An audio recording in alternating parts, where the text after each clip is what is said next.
Hello, Aubrey here, and welcome back to the Roottrees Are Dead. So, I don't know why that's flashing like that. Interesting. This is our second, technically, episode. Our first episode, we did have our other game go way back for the first hour, and then we did a couple hours of the Roottrees Are Dead. Oh, that is very interesting. I don't know if you guys are seeing the same flashing that I am. I hope not, because that would be very annoying.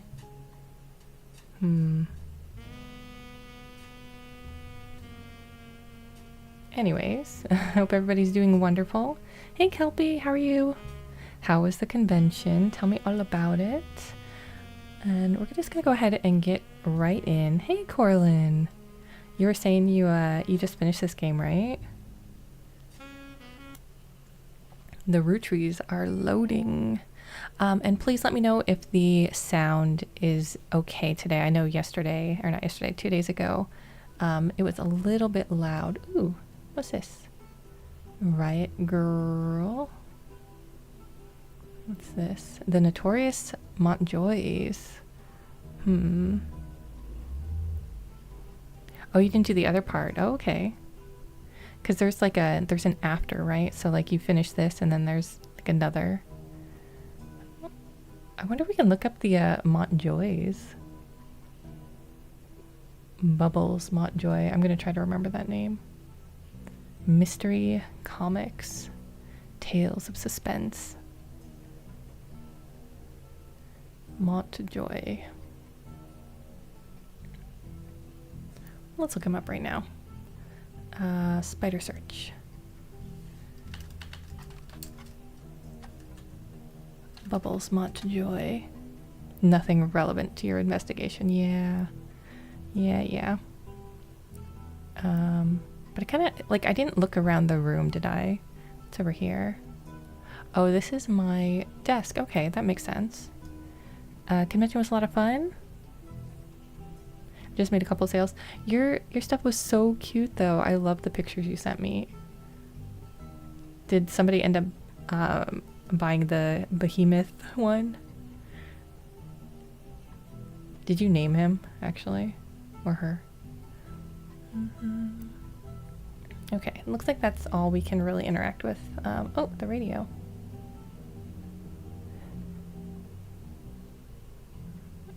What's this?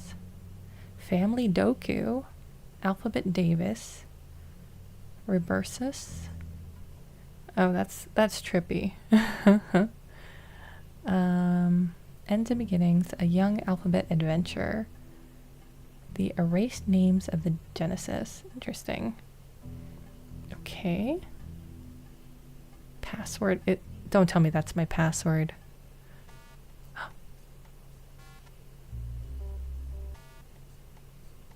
Roottrees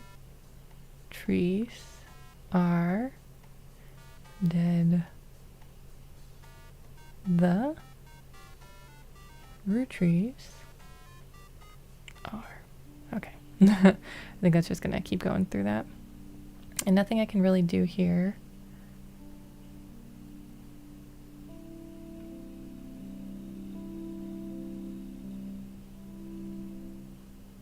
Okay. Rubber ducky. Oh. Alright, let's go. Let's continue on. We are at 15 of 18. We do have a couple starts in there. There's some of them though that we don't know what they are. So let's see. We know the ladies were housewives, unknown occupation, lawyer, and unknown occupation. Now, I remember reading something that said all the boys were like a lawyer. Oh, what was it? Doctor? It was priced at $250 though. Oh, okay. Oh, somebody's trying to sell off a bunch of stock. Yeah. So then they had just a bunch. Okay. So we're going to look for, I don't remember exactly where it was under, but it was giving the the jobs of them. Somebody was taking over.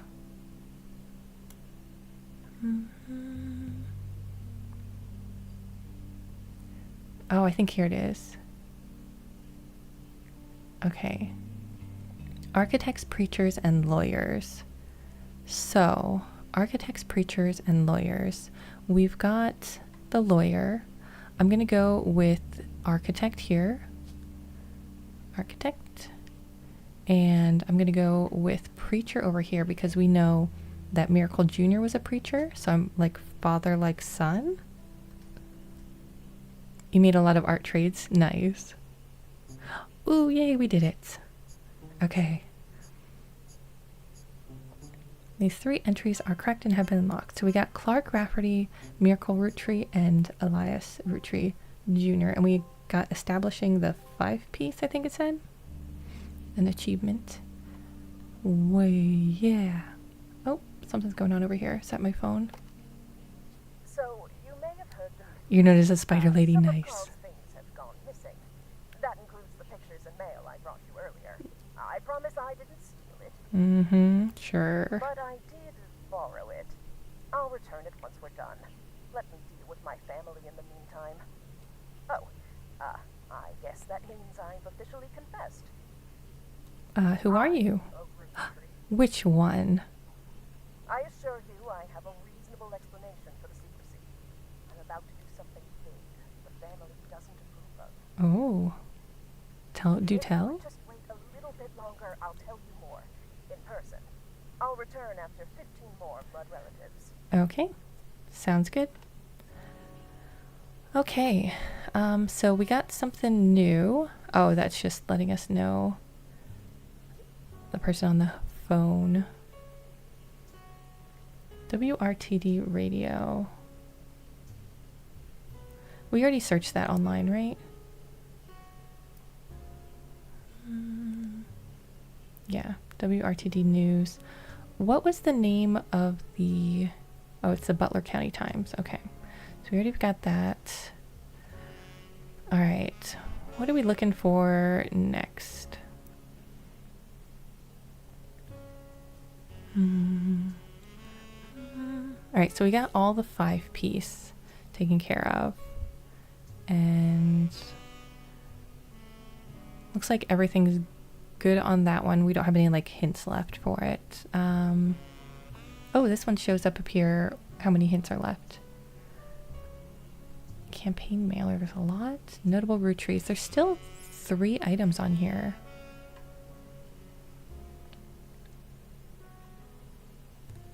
Roottree sister, Carl, Elias and Gwyneth, Gwyn, Red, Herring, Jim, Lauren, Miracle. What else? Why are there 3 clues left?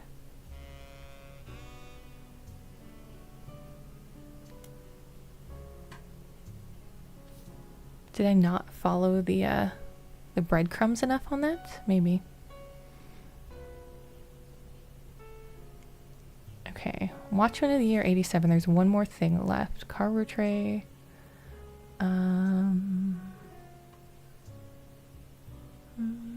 Brenda was a fashion consultant.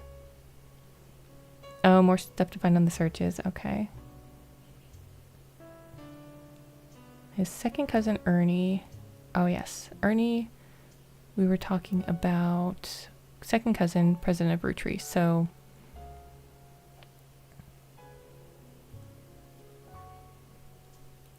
he would have been the 4th president. Do we know who Ernie Jr. is yet?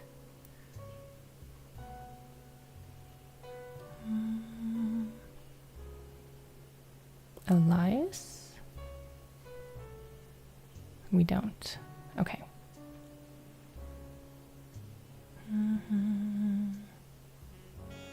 We still don't know about Bill. Let's look at more about Gwen.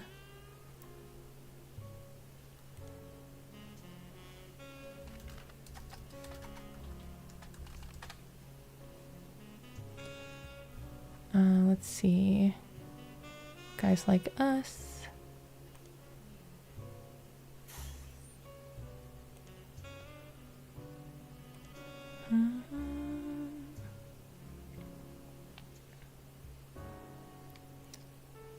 Did we already search that?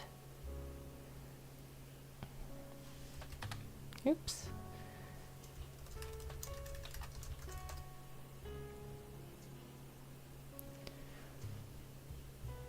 Two secretaries cut their hair short and pose as businessmen to get ahead in life until one of them falls in love with their client and hilarity ensues. Starring Gwyn, Roottree, Leslie Florence, and Harrison Lane. Title is a play on words. You read that two women are men similar to other men, or that the men are fond of them. Okay. Do we know who Harrison Lane is? Television actor. Married his high school sweetheart after they reunited at a movie premiere.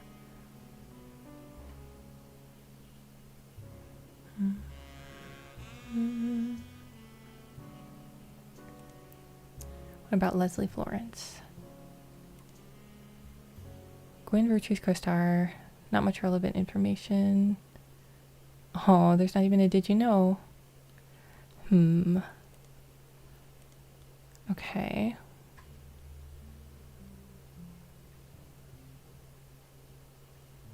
Christmas Mission?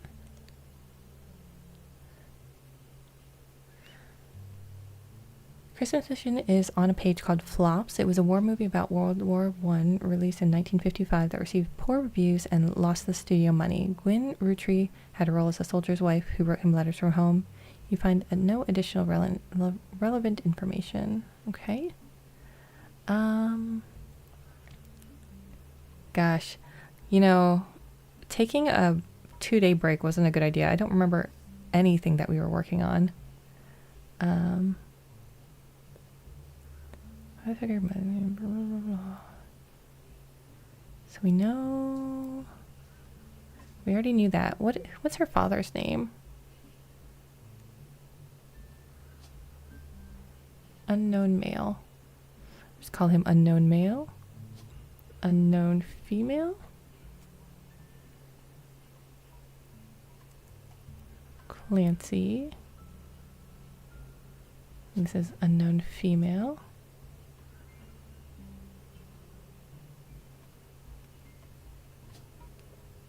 Unknown male. Although we know he's Wild Bill, right?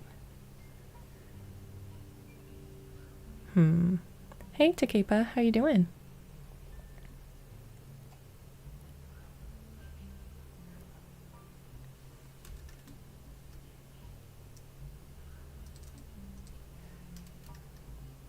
His name couldn't have been like Will or Billy or... Alright. I'm sure we searched him before. Let's look for Wild Bill. Or, yeah, Wild Bill Williams. Adventure movie called Fortune Favors the Grave.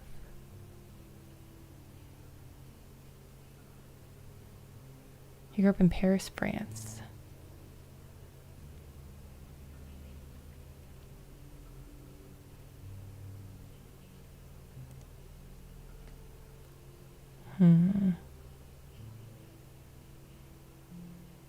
Oh, taking a break from studying. Nice.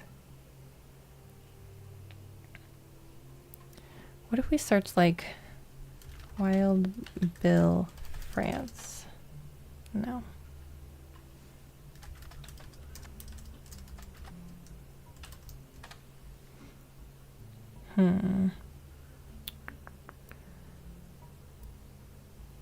So we know her sons.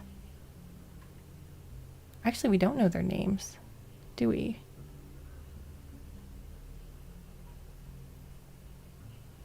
Or do we?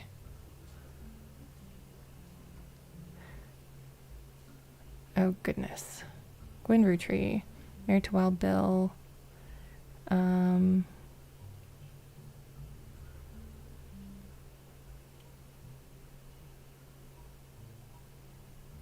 Ernie, Carl. Oh my goodness. Hey, Tyler, how are you? I haven't seen you in a bit.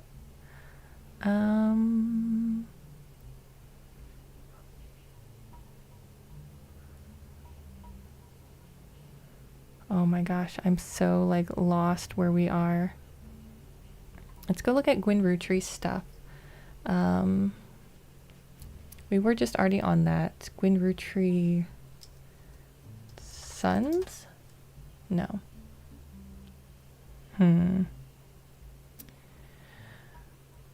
Okay.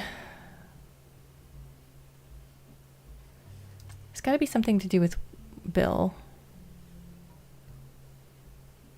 Yeah, I switched over to YouTube. I feel like it's a lot less mentally taxing. I don't know if that makes any sense.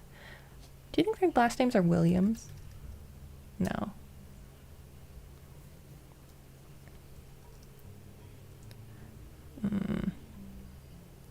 Unknown male. Unknown male. Unknown female. Oh, can you? Interesting.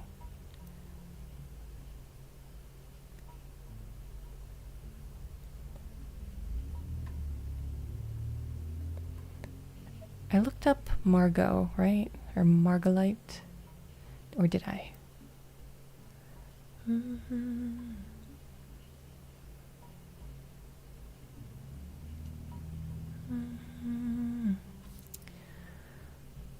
Alright, let's look at this picture a little bit more. The free spirits.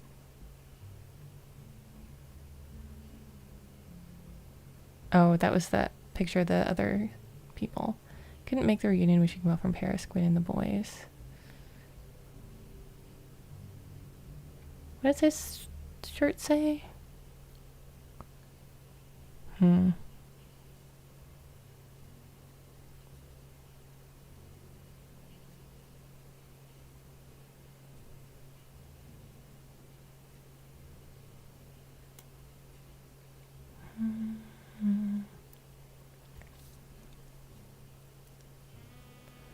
right.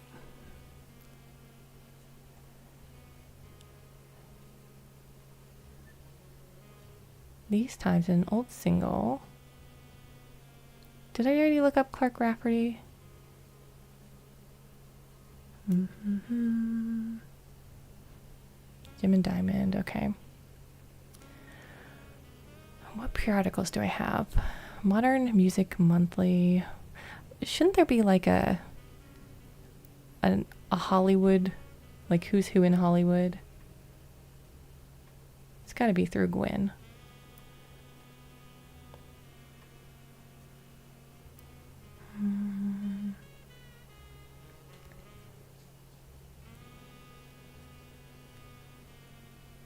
She appeared in tabloids. Like which tabloid? Gwyn Roottree tabloid.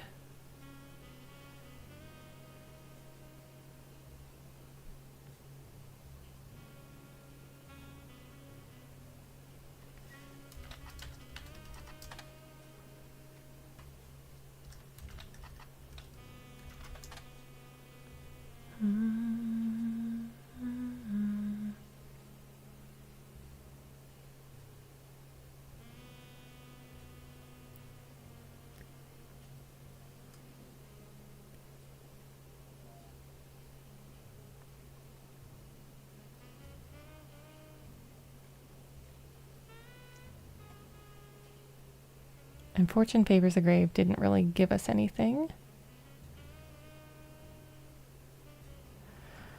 Oh, let's see. Wouldn't be a book. Yeah, I don't really have a ton of periodicals unlocked. I feel like I should have like some sort of tabloid. I just don't.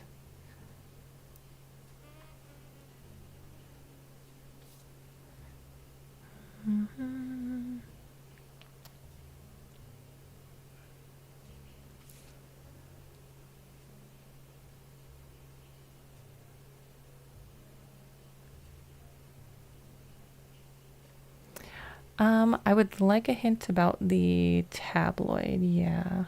Unless, oh goodness.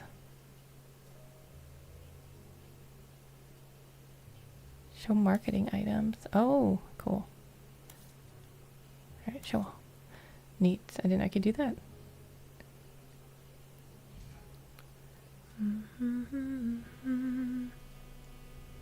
Check mention of Gwyn in the diary.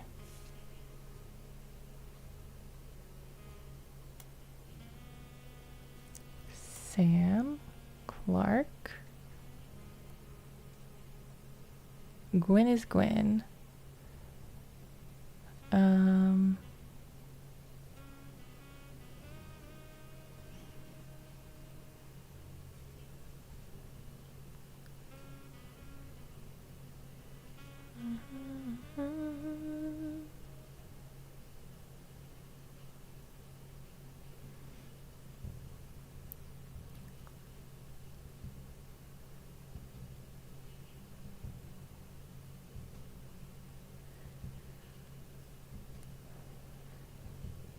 Swashbuckle my heart.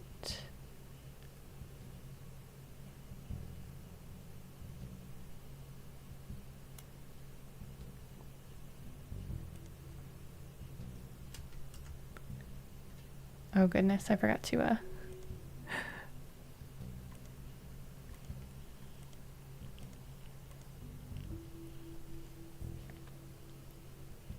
bum bum bum bum.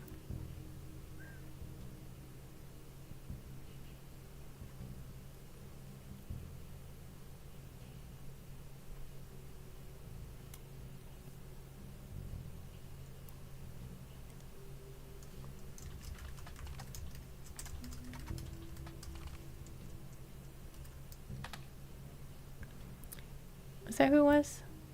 Oh goodness. Yeah, Lauren.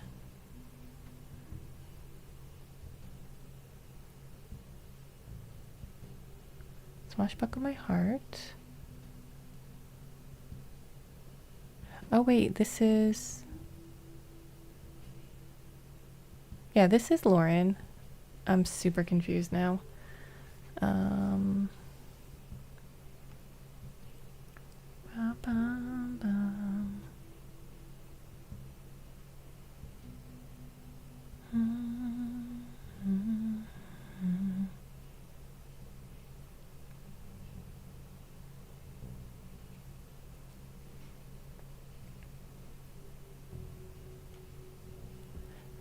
Is there a different entry besides that one?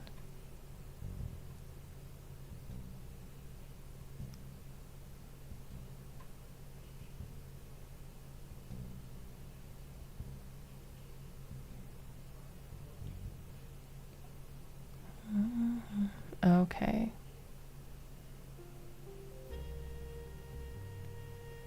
I wonder if I don't have that page yet.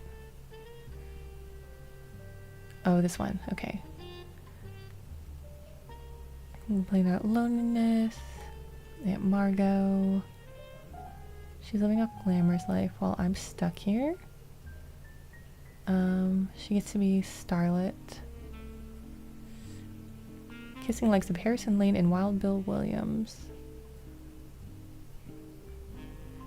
Oh, she gets to be in Starlet. Oh, okay. What is this? Starlet was a magazine that started with the colorization of film and went until around 1964. Tabloid with focus on famous actors. Hey! It didn't go to ask. Thank you. Alright, cool. So, periodicals. We got Starlet. Wild Bill was mentioned many times throughout the magazine's lifespan. Stories and gossip about who he had been seen in public with. 3 specific passages stand out. His first role was under his real name, Walter Forsythe. Okay. Here we go.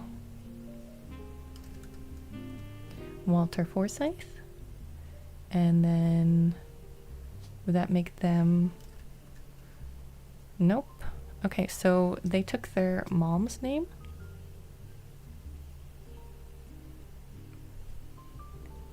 That's fair. The second is an interview. Although he doesn't mention her by name, you determine from context he's talking about Gwyn Roottree. An apology to all the ladies I'm actually taken. Earlier this year, I did a friend a favor directing a war movie, asked me to play a small part. Cut me from the picture. I'm just ribbing. It wasn't his fault. Didn't want to pay for a star of my caliber. Got the last lap though. I met someone. Even through the tears, she was incredible. Ironically, the third is a rumor that his divorce from Gwyn was due to multiple affairs, including one with another actress. An American reader on vacation in Paris claims to have overheard Wild Bill and Gwyn arguing in public while she was holding a baby and visibly pregnant. Not long after, Gwyn announced she was divorcing Wild Bill and also that she was pregnant again, giving this rumor more credibility. All right. So let's look up Gwyn here.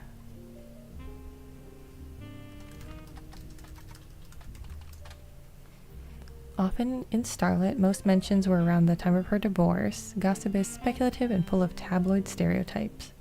It's also an interview from earlier in mid-1957 where she was asked about her last name. She answered, "The power of a name is undeniable. My grandfather constantly preached the importance of family names and honoring them. My father decided to bless me with a famous name. There's nothing wrong with Cornwall, but Roottree has power." Ooh, okay. Cornwall. Is your father? Cornwall? Linus Cornwall. Okay. We're getting somewhere. My husband similarly goes by Wild Bill. It's an infamous name he repurposed. Oh, it's an infamous name he repurposed for himself because he didn't have the benefit of being born with the famous one. But Wild combined with the alliteration Williams is incredibly memorable. Although we've relocated to Paris, I know your readers love to keep up with my husband, so consider this a Starlit exclusive about both of us. Wild and Bill and I have a child on the way, and we're sticking with Roottree for the last name, not Williams. But we also plan to lean into alliteration. That's how we'll honor both of our family names for the next generation. Ooh. Hey, Nozwana. The game's going pretty good. I'm not sure I should have skipped so much time between playing it, but it's going pretty good. Alright, so we've got some alliteration going on here then. So what other Rootrees? I always do that. There's two E's, or two T's. Robert and Ronald. Okay. Let's look up Robert Roottree. Not there.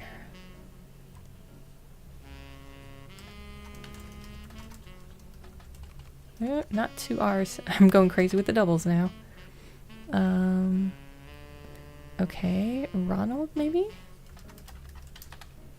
Okay, so they're not coming up. I'm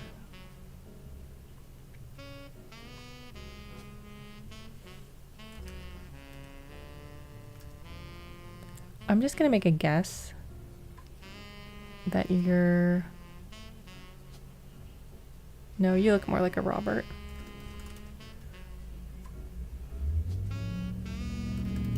We're just gonna put these here for now so I don't forget that they have potential. Okay. We don't think the kids would be in the tabloid, do we?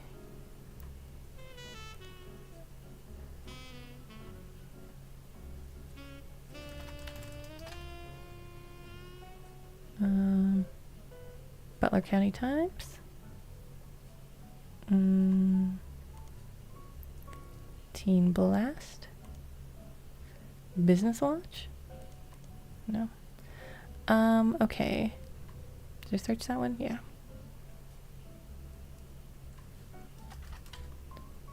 Ronald.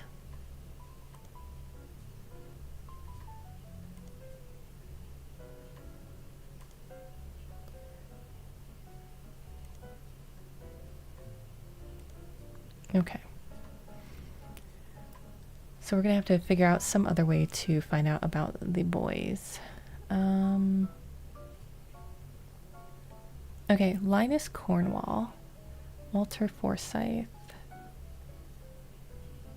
Do we search Linus Cornwall?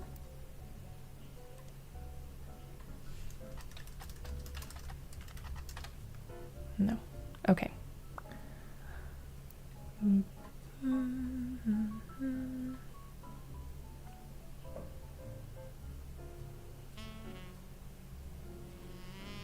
yeah, we have these the pictures. I think this is Miracle Senior, if I remember correctly. And yeah, we don't have any more Miracle Junior. Kind of wanted like an older picture of him. It's kind of interesting that he's a little baby. Let's go back to that picture. This one. Okay, so an attempt to recapture the spirit of the 5-piece. I wanted Eli to stand all the way to the left, but I was outvoted by my brother, so I think this is Eli.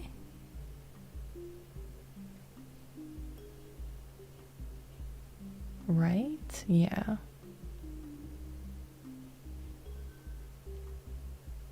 So no Gwen in here. Insisted that we include Sam, even if we didn't want to.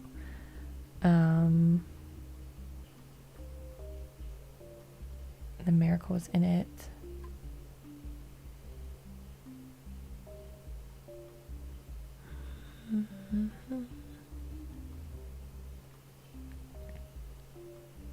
Okay, so we know this is Eli from the next gen. Every time I say the next gen, I think of Star Trek. Okay, but we don't know where Eli actually is here. Who's... Oh, wait.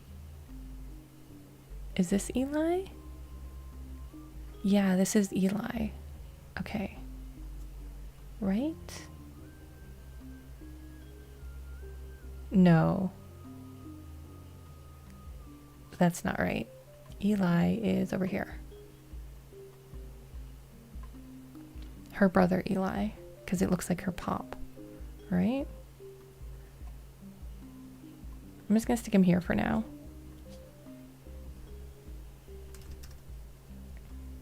Oh yeah, and there's the two. One's C and one's M. I don't even know. Oh goodness. Oh, okay.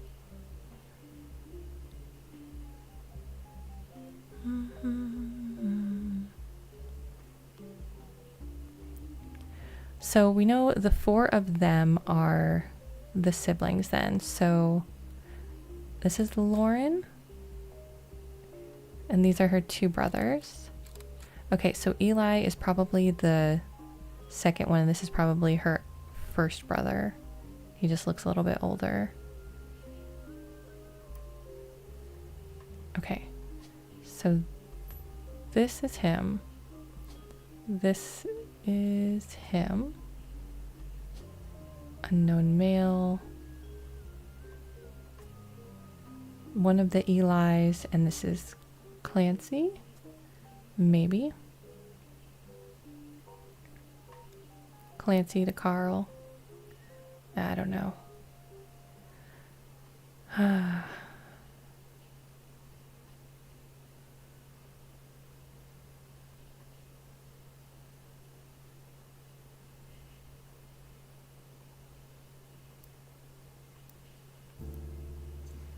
Okay, then I don't know who she is.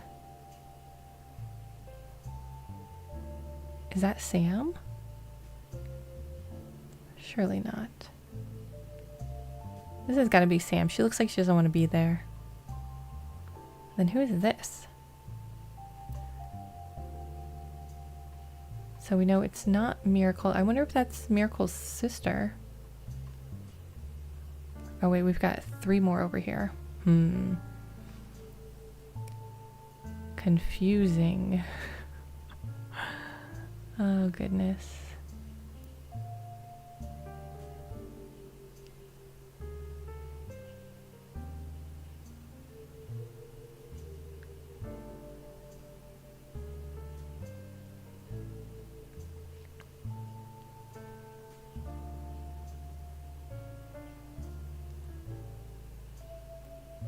I feel like we're missing people in this picture, aren't we?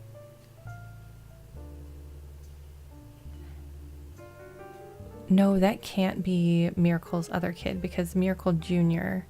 would have been really young. Who is this? Who is that? Alright, let's find out more about the next gen.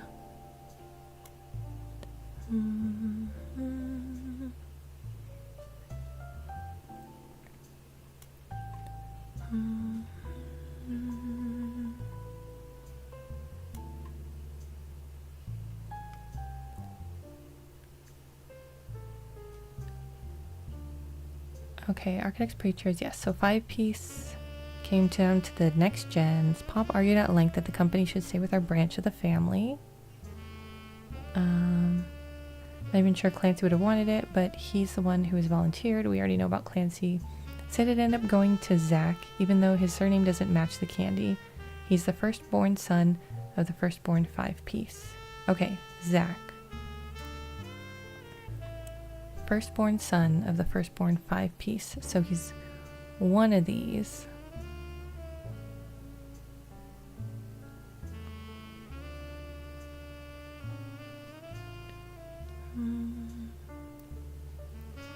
I'm not sure how that's relevant to running a company, but Granddad has always been very particular, had very particular views when it came to his bloodline. I asked Clancy if it ever came up that a woman could take over. After all, Angie's older than Zach. Ooh, okay.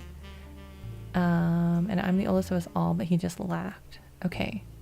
So, based on that, so this is Zach?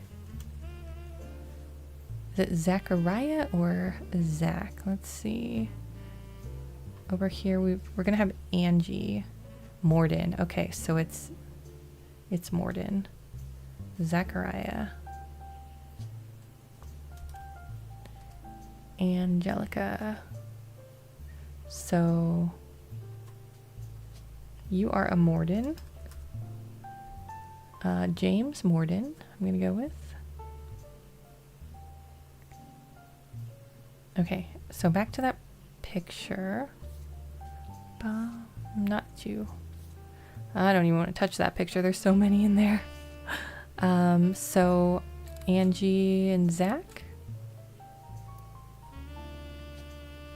Zach. Angie. We're gonna go with housewife. And present number 2.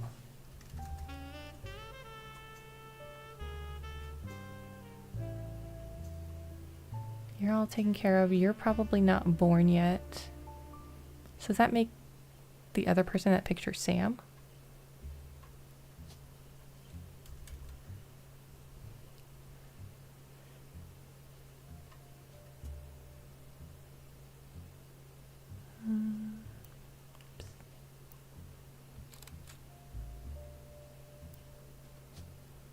Sam. Housewife? I don't know.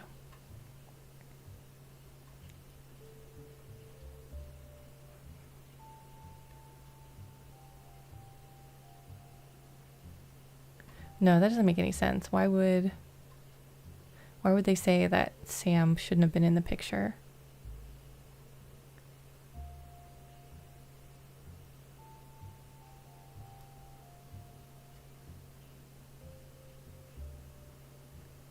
I don't know. Okay. Let's go back to this.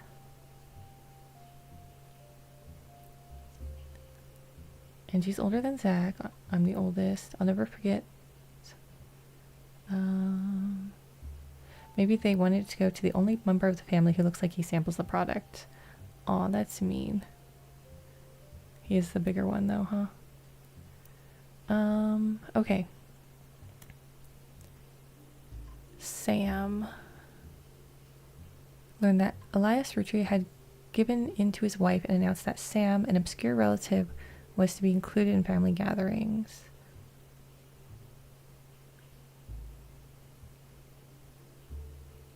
Angie summoned all the next gens to a secret meeting in Zach's office. Gwen's in Paris, but the rest of us, including Miracle's boys, spent ages trying to unravel the mystery. I didn't recognize Sam at Uncle Junior's wedding to Patsy last year at the reception.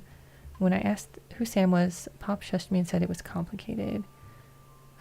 Clancy swore he saw Sam working alongside the farmhands E.C. and John when he used to drive past the old Anderson farm. Eli, Miracle's youngest, not my brother, even chimed in. Apparently, when he was riding his mini bike. Okay, so Miracle's other son was Eli.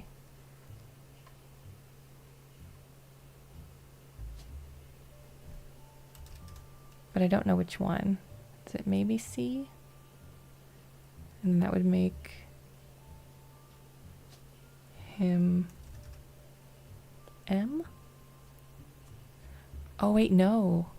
I would bet that he is C because his dad's name is Clancy, whereas your dad's name is Miracle, so you're probably M. Don't know what you look like though. Oh, alright. Maybe. Really don't know what these guys do though. I don't even know his name. Clancy, Eli.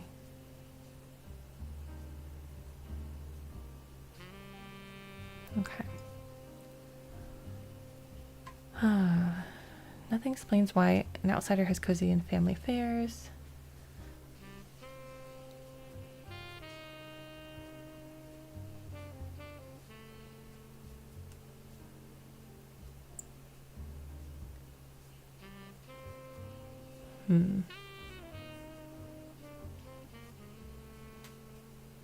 E.C. and John. Who's John?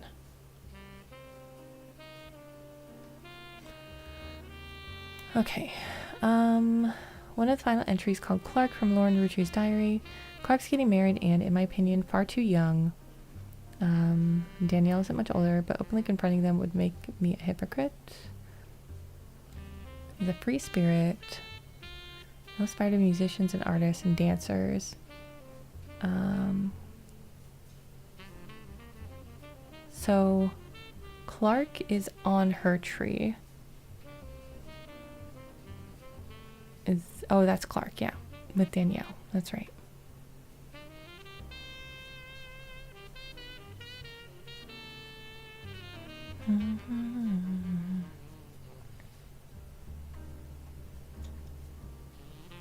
Let's look up Jane LaRoe. Now that we've got more periodicals. Maybe in Starlit?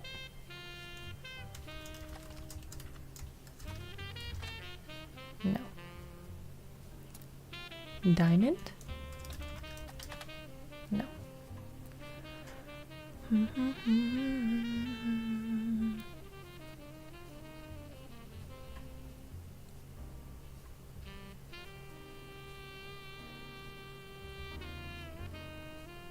Passive knowledge.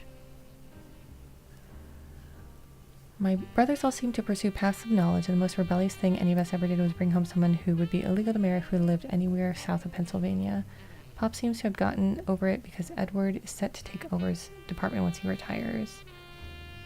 So my first published book, Swashbuckle My Heart, is based on the picture storization event with Jacob. Ooh, is Jacob her other brother?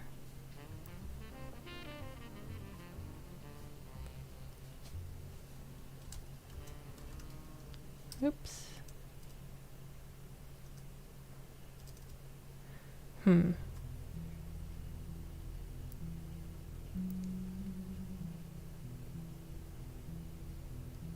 think he'd be proud that Clark and I are carrying on his name.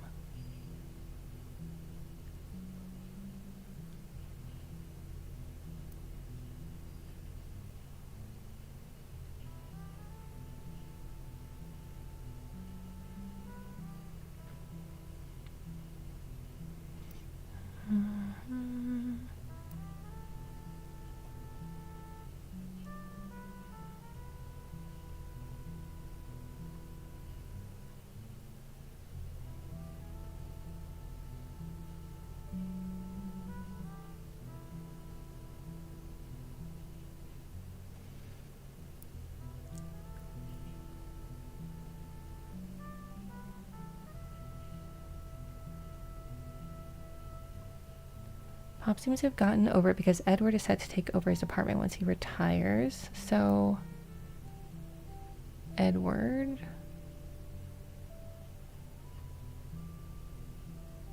Wait a second. Your name's Edward? And you're going to be a lawyer?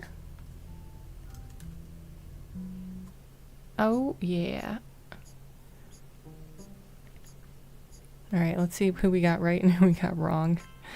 Alright, Edward, Zach, and Angelica. Okay. Linus, Walter, and James. An extra picture. Cool. Alright. Whew.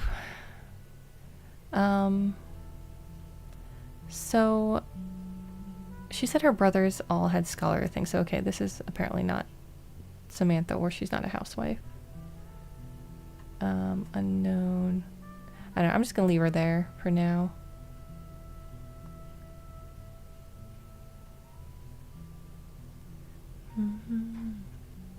She's on the same vein with them, right? Alright, let's look into Miracle Jr., Miracle the Third.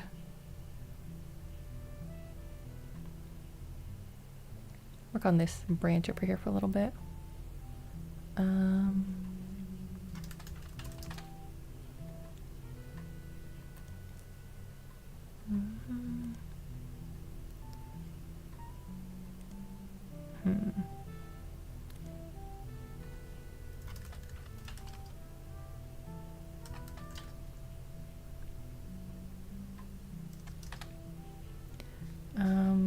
Okay.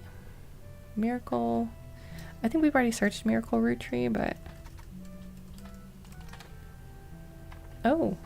You found a website for the Miracle Network, a production company run by the Miracle Roottree estate. It's quite bare bones, but has the following blurb. Witness the testimonies of the Miracle Roottree. Ooh. Miracle Roottree arrived so late in his mother's life that doctors swore she wouldn't survive his first year. His mother and father, Elias and Gwyneth, named him Miracle because they thought him impossible. He was younger than his brothers and sisters by over 14 years. With a birth that late, the final child of his generation was nearly torn apart by countless health problems, but still, with the power of God on his side, he persevered. He triumphed over these complications and even regained his sight to spread the healing word of the Almighty. 23 years later, Miracle Roottree Jr. arrived and became the famous family's second vessel for the higher power. At 18, he unburdened himself from the Roottree name and took his father's testimony to a whole new level via the power of television. Miracle Jr. spread the gospel across the entirety of New England. He has since left the life of glamour and glitz behind to reach those places that need it most. The power of the Lord coming to a town near you. Below the blurb is a flyer about the tour, which is in your evidence. Okay. Alright. Witness the power of the Lord in the Summer 96 3 Generations of Miracles tour, featuring testimony from world-famous Miracle Jr. And a special appearance from Miracle Roottree, his 68th year on God's earth. Children, now welcome. Celebrate with your pastor, Miracle the Third, and his wife, Nicole. Ooh, okay. That's Miracle the Third. And this is also Miracle the Second. So he is also a preacher. And his wife's name is Nicole. Nicole Smith or Nicole Madsen? I don't know.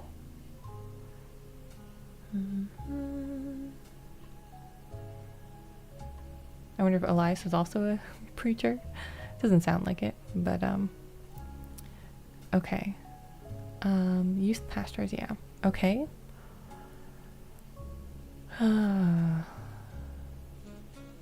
Miracle Jr., said to be world famous, gets top billing. Miracle Roottree, who the flyer says will make a special appearance. Miracle the Third and his wife Nicole. 1996. Okay. So...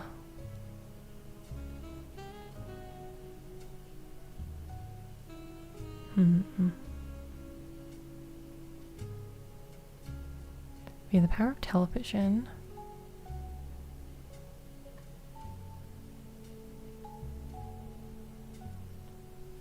Miracles Roottree. Let's look up Miracle Roottree Estate.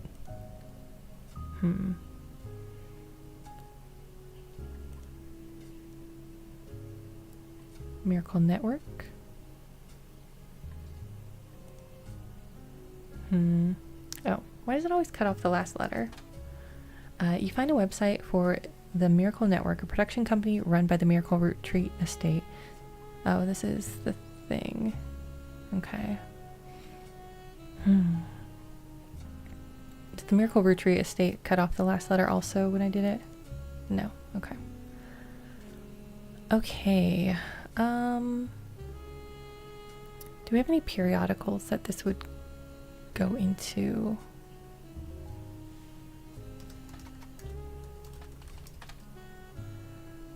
Butler County Times. Miracle Roottree and his son, who goes exclusively by Miracle Jr., have appeared in the Butler County Times a great deal over the years. The Miracle Network, which is a collection of churches, television shows, and products, can be purchased, has multiple advertisements in each issue. You do find one article mentioning legal troubles. Unfortunately, it's a throwaway line in an article about a tour they plan to take across the southern United States called 3 Generations of Miracles Tour. The author speculates they're going on tour to leave their legal troubles behind. Because of all the advertisement, the results in the Butler County Times are not particularly relevant to your search. Okay.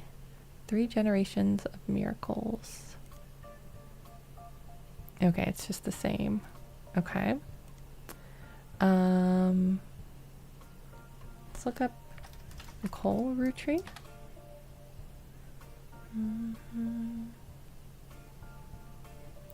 What was her name? Her last name? Nicole Madsen. We'll look up first, and then we'll look up Nicole Smith. Nicole.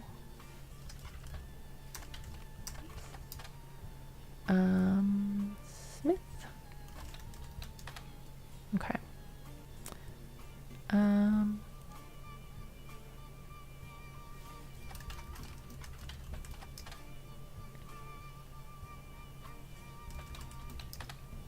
Dun,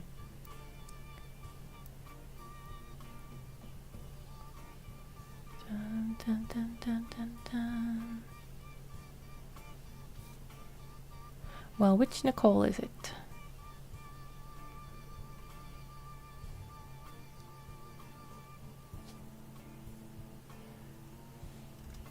Are there other Madsons? There's a lot of other Madsons. Are there other Smiths?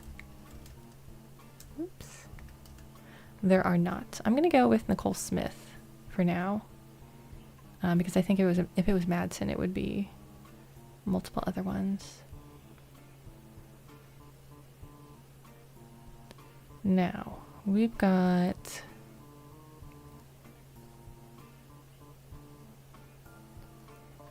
that other picture. It's so daunting, this one. This photo has a note attached from your employer. Every 20 years or so, the Roottrees would hold a big reunion and create an old family photo from the 70s. Carl's the teenager in the middle. Okay, so we already labeled Carl. It says November, so this is probably November. So Bonnie, next president, Guy Hudson. So what, the president after Zach? Ernie Jr., Caroline, Gwyneth M., Gwendolyn, Miracle Jr. Oh, where's Miracle Jr.? Is that him?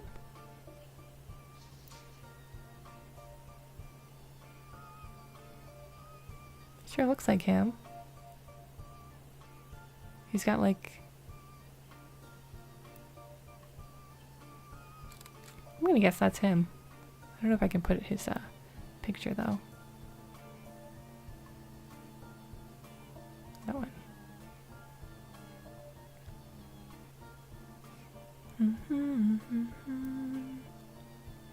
He looks really similar to him.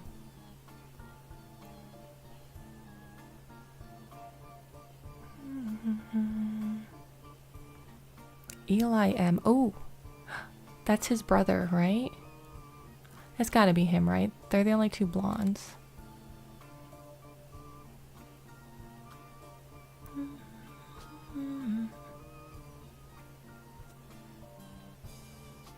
He looks like he's wearing like maybe a mechanic?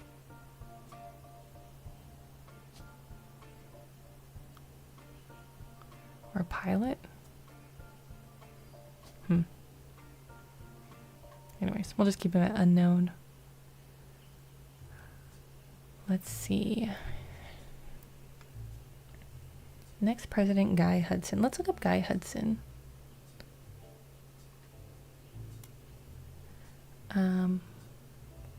Oh yes, that's right. Guy looked at his own wealth, which was often a source of envy. And he did the caviar. And yeah. In less than a year. Oh goodness. Such fancy flavors. Okay. Still that.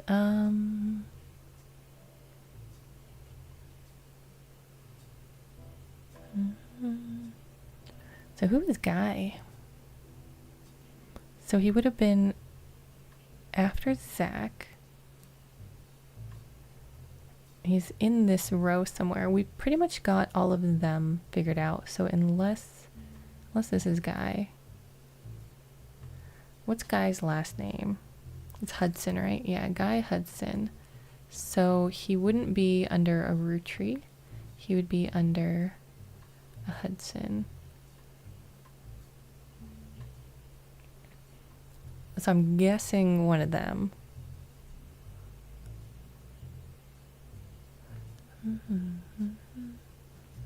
Here, Morden.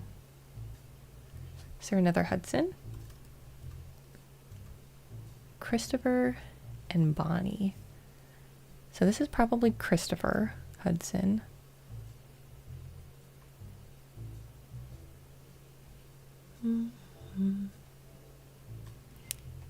And since there are no more Hudsons after Guy, I'm gonna go with this is probably Guy Hudson.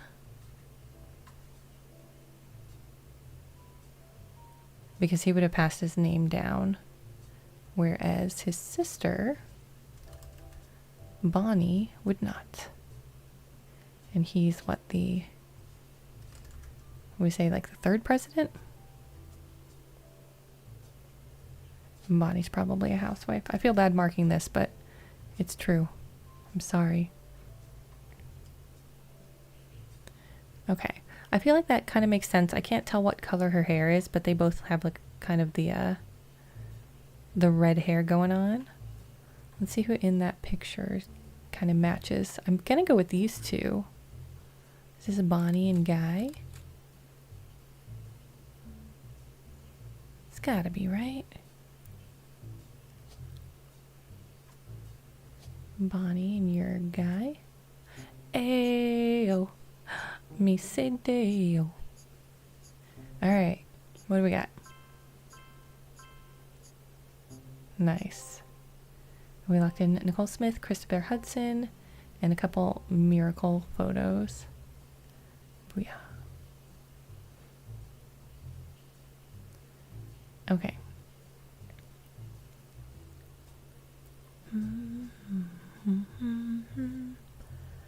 So we've got 4, 5, 6 more of those pictures. All right, 1, 2, 3, 4, 5, 6, 7. So November is probably not one of them, right? So we got Bonnie, Guy, Ernie Jr. Ernie Jr. You are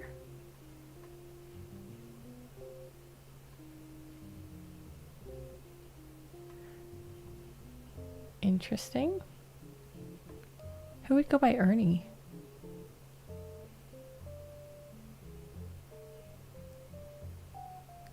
Maybe somebody's husband? No. Because we only got the guys left.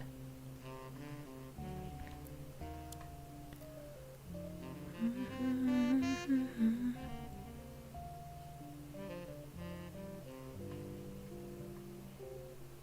just going to use this one to see who is Ernie. Oh, Madsen. Ernest Madsen. And Ernest Jr. Where were the Madsens?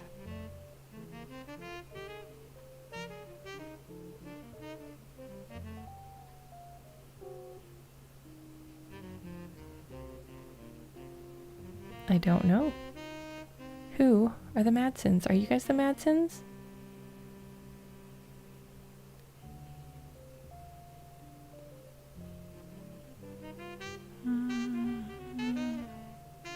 So yeah, this is definitely not Samantha Roottree. Is there an Ernie here? No, that wouldn't make any sense. You'd be a Roottree.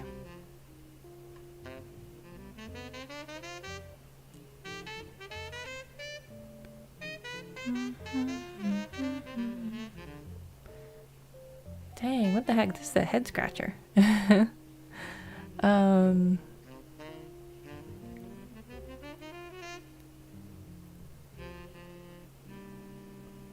Madsen, huh?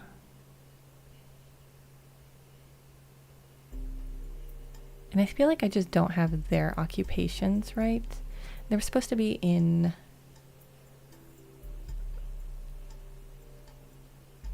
things that are like professor. You look like a professor. I don't know.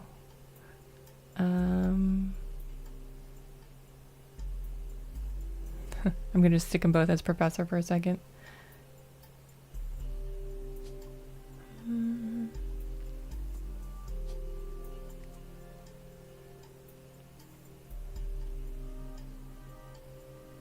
Who are the Madsens? Because one of them is Ernie Jr., right?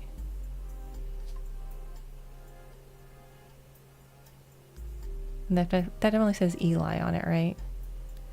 So I think he's either a pilot or a mechanic. Maybe manufacturing. I'm gonna leave it as mechanic.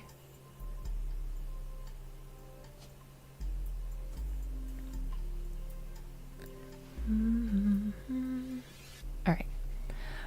Caroline, Gwyneth M, Gwendolyn, Jim Roottree. Okay, who do we already have on the tree? Got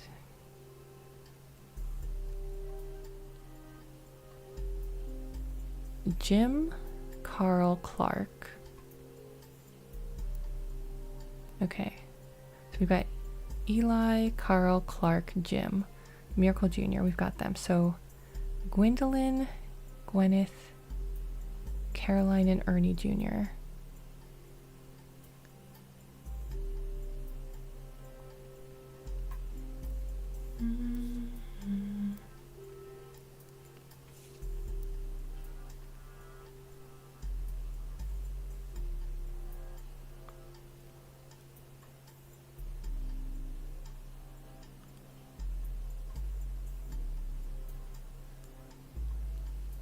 Oy, oy, oy. I'm gonna take this off.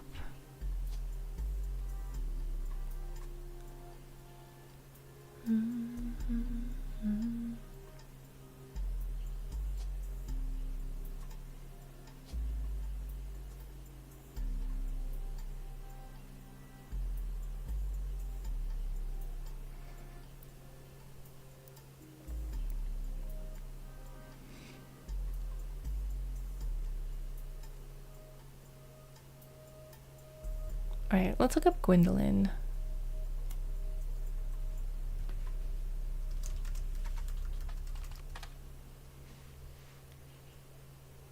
That's a no. How about in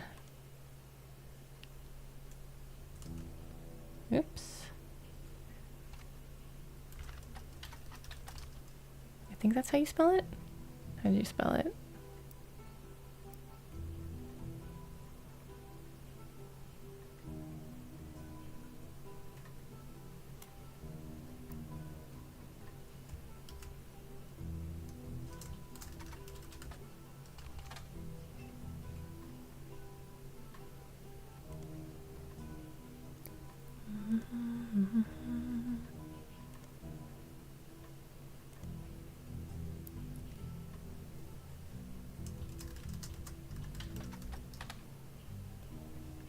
Guy Hudson. Small article from 1977.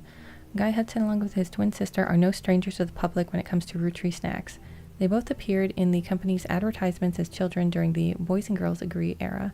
Now, Guy is taking over the Roottree company at the end of the year. Who would have known that one of those two adorable redheads, Guy credits his mother and father, Angie and Christopher, with providing his fiery due. Okay, Christopher. We already knew that. Okay.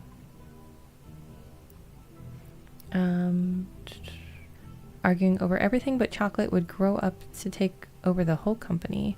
Guy's uncle and current president, Zachariah, has decided to take an early retirement to focus on traveling the world with his wife. Zach was quoted as saying, "Now that our daughters have started families of their own, Clara and I plan to reflect on life well lived." Okay, Clara is Zach's wife. Clara Lansing. And then they have daughters. So, Morden. That's Caroline and Gwendolyn. Okay. We don't know which one is older, though. Caroline, Gwendolyn. One of those three.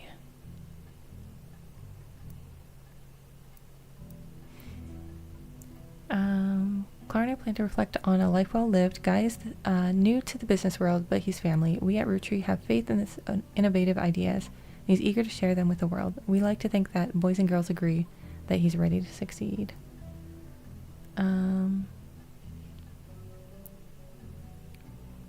What is the Boys and Girls Agree era? You find a site about successful ad campaigns. One of the ad lists listed is from the late 50s. Boys and Girls Agree. It is a series of television and magazine ads for Roottree chocolate bars. The ad campaign is described as having the premise that boys and girls are often diametrically opposed, except when it comes to one thing. Both of them agree that Roottree is their favorite. The first advertisement in the series was the most memorable due to the bright red hair of the boy and girl involved. One of the magazine advertisements has been added to your evidence. Okay.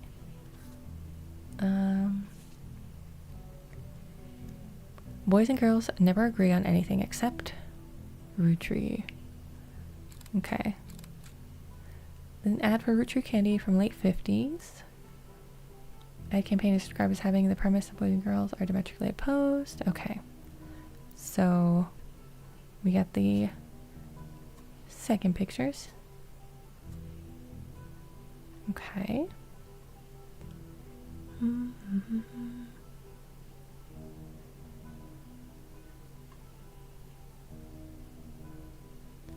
How many more names do we have on our names list?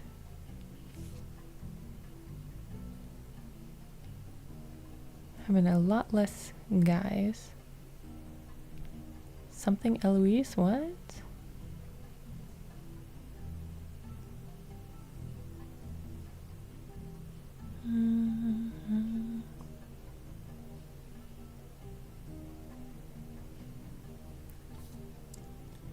Okay. There's still stuff for these times.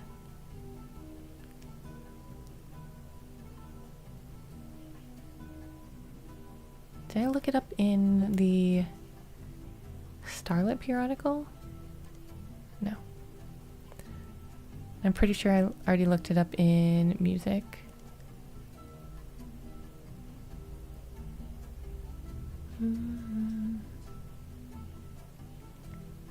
Two of the LaRose sisters. Skip it or flip it.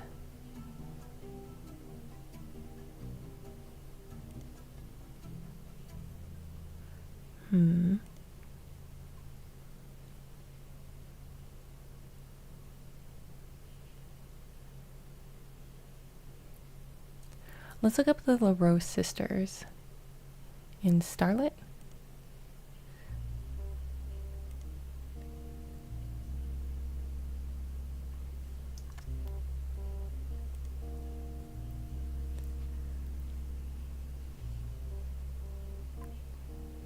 Okay. I'm pretty sure we read this already. Did we ever search Lucky LaRue's? Jane Del Vecchio is listed on a talent for hire site as a wedding singer way down in the credits. You mentioned she got her start as a young girl when she was Jane LaRoe of the Lucky LaRoes. Jane Del Vecchio. It also mentions only contact her agent in the event you actually wish to hire her. Okay. Del Vecchio. I don't think we need to know her husband's name, right?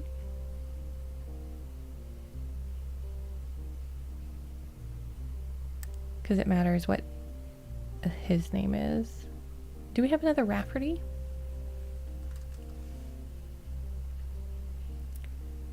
Rafferty LaRoe. Okay. Jessica and Katrina. Interesting.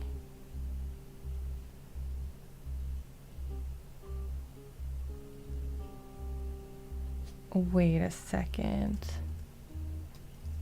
No. Kim LaRoe? Are you the sister that Jane found? No. That can't be, can it? Are you Chris Rafferty?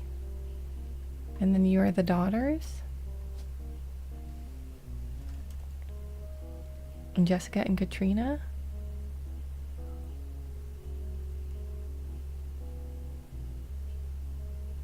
Alright, I'm gonna look up Kim LaRoe.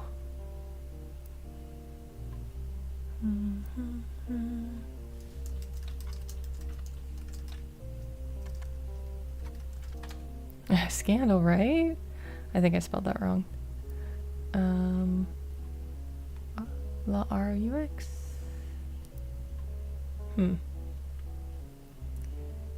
Maybe in periodicals?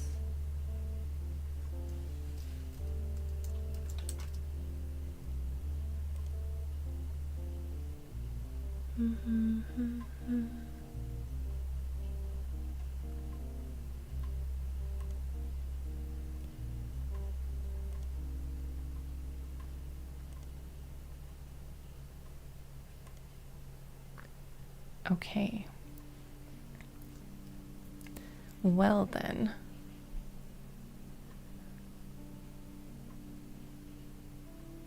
Carl, who's your mom? Clancy, what did you do? Clancy Jr.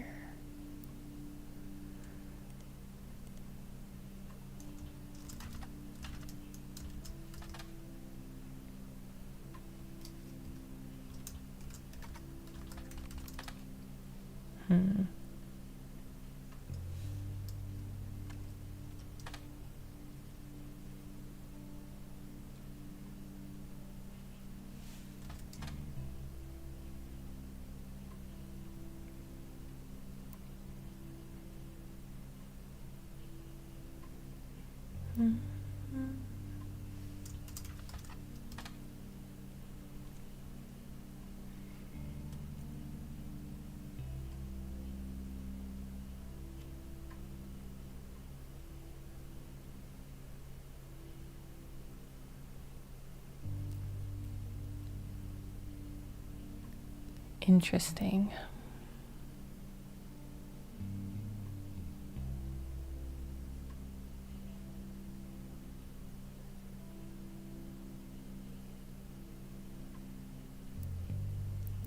Okay, there's gotta be something that I'm missing, obviously. Campaign mailer. This is buried under a ton of other mail that Carl left in his inbox. Flyer for Stephanie Jones. And an excerpt from the newspaper article from the Butler County Times. Unconventional family. Still full of love. 22 years later. Okay, CM. Who is CM?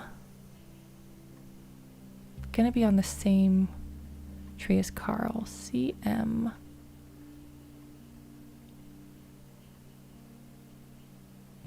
Maybe a Morden?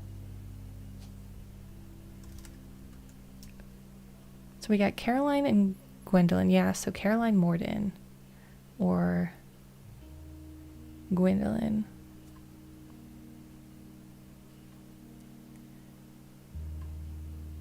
I'm gonna go out a limb and say this might be Caroline, because they're married and there's a picture here, and this sounds like a letter from your mama.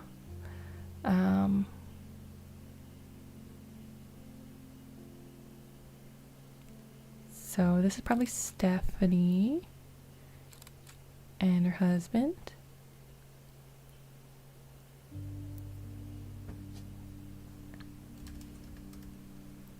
Stephanie, what? But Johnson, right? Jones, Stephanie Jones. Are you Jones then? Yeah, Brian Jones.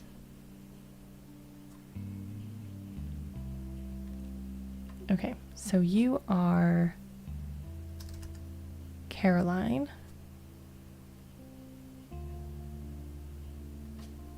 You're her.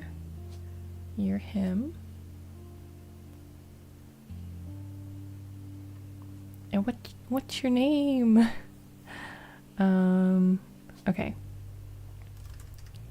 Stephanie Cattrall or Landon? Mark Landon. Was there one Cattrall? Or Sam? Uh-oh. I don't know which.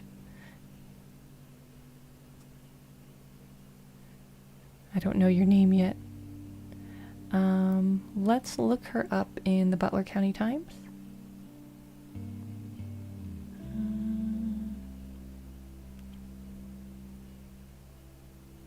Yeah.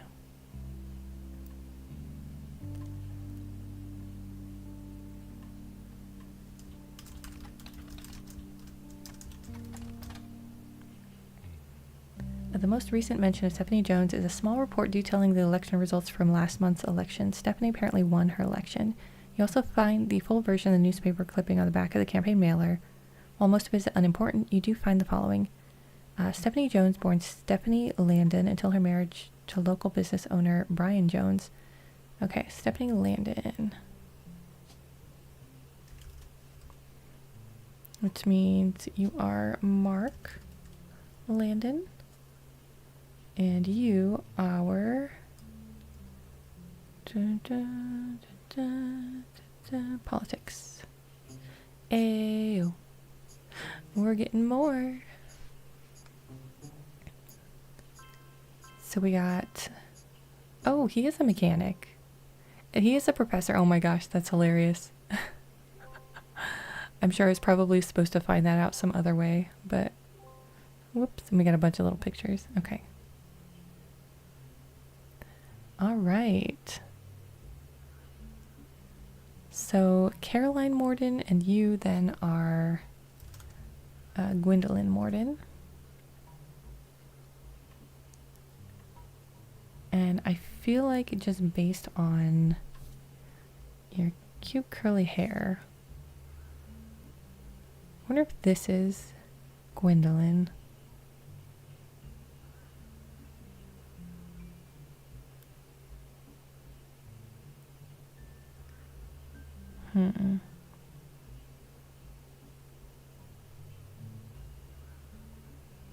Who is she? Who is she?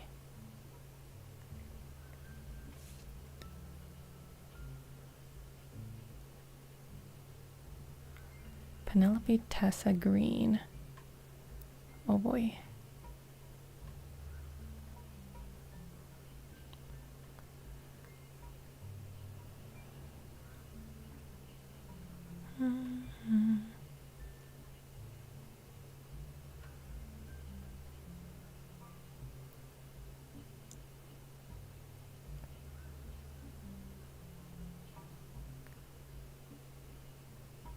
All right.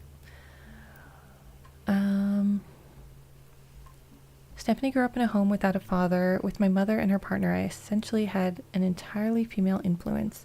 Though she is a distant cousin of the Rootrees, her mother, Caroline, a local artist who has appeared on the front page of the Butler County Times in the past, has often come out opposed to the corporation's policies regarding deforestation of indigenous trees to expand their maple farms. Unlike my mother, I'm not a fighter. I want to bring love to the world. Okay, so Caroline is in here somewhere. Caroline.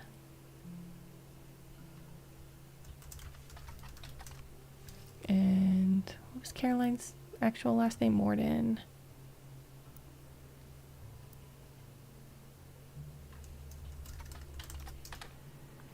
You find a cover story about local art installations, including one by Caroline Morden. There isn't much about Caroline as a person. This is mostly a list of art in Butler County. She seems to get top billing.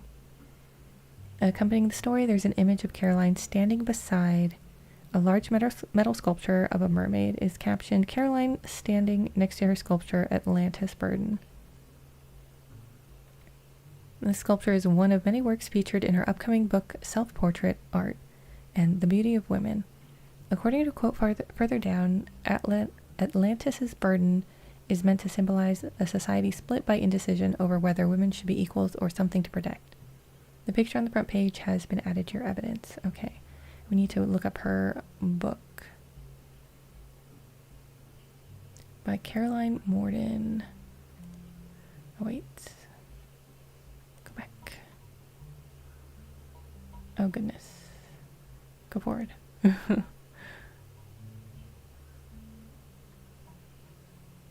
I don't know why sometimes it just doesn't want to actually like highlight for me. Copy.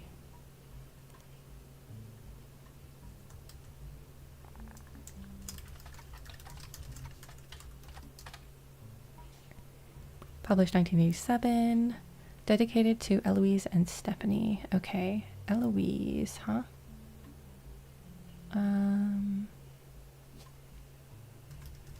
Eloise. And Stephanie. Yep. Mostly black and white pictures of Caroline's art. The centerpiece is a series of full-color nude self-portraits at different ages, stretching from 25 to 30. They certainly have not been added to your evidence. Okay, I'm glad.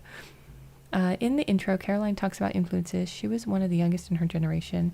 In her late teens, she felt betrayed when her sister Gwendolyn and cousin Bonnie gave up on dreams to settle for boring men. She especially dislikes her brother-in-law, Dr. Wilson, who she calls completely bogus. Dr. Wilson, huh? Brother-in-law, Dr. Wilson. Bogus Dr. Wilson, huh? Jason, Steven, or Zach? I don't know.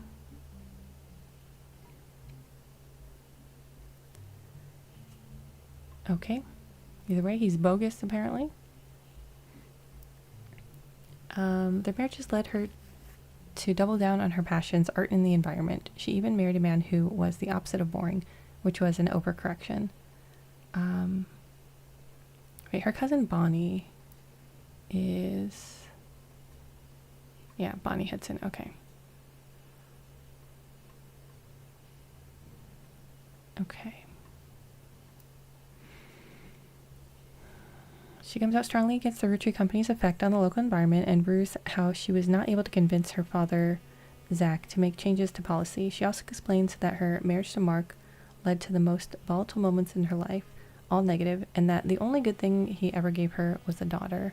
Leaving them all behind for good has pushed her to pursue her true loves, art and the beauty of women.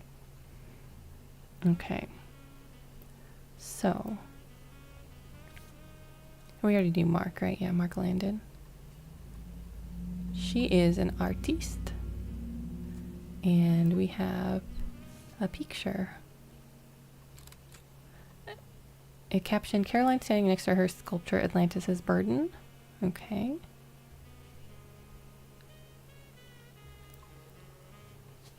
You are artiste.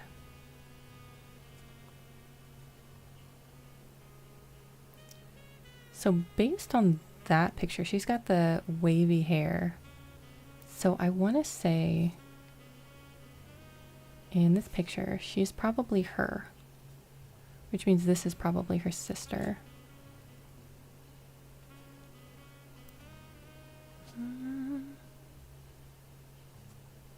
Who is probably now a housewife.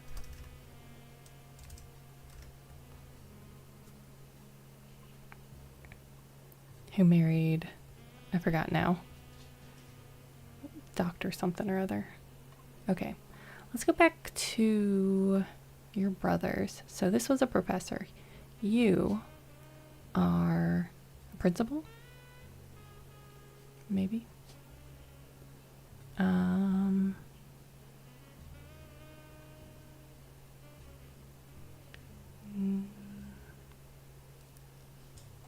Probably not also a lawyer. Maybe a doctor? He kind of was like wearing white, right? Let's take a look at him a little bit better.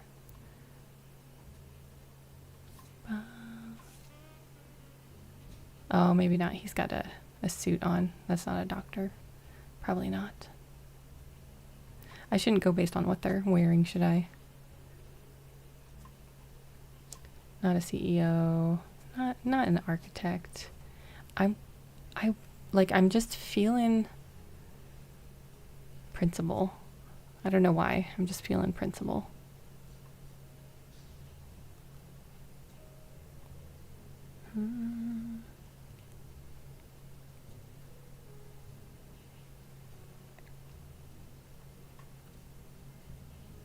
Okay. Now where? Where do we go from here? Where do we go from here?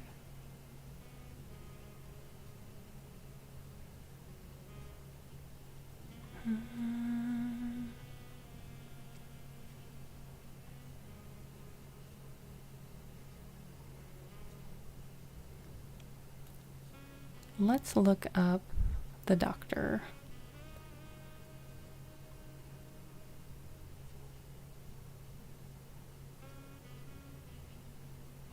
Dr. Wilson.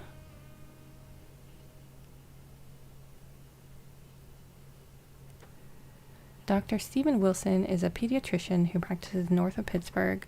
Though there are a lot of Stephen Wilsons and Dr. Wilsons, this one apparently found a way to game the search results as he pops to the top every time.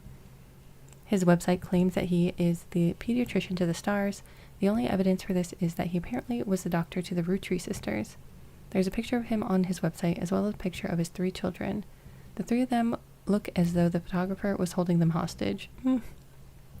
Regardless, the photos have been added to your evidence. Okay, so Stephen Wilson.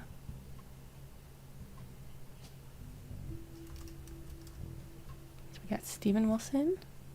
We've got... there's also a quote that although credited to his child Jason, you suspect it might not be written by a 10-year-old.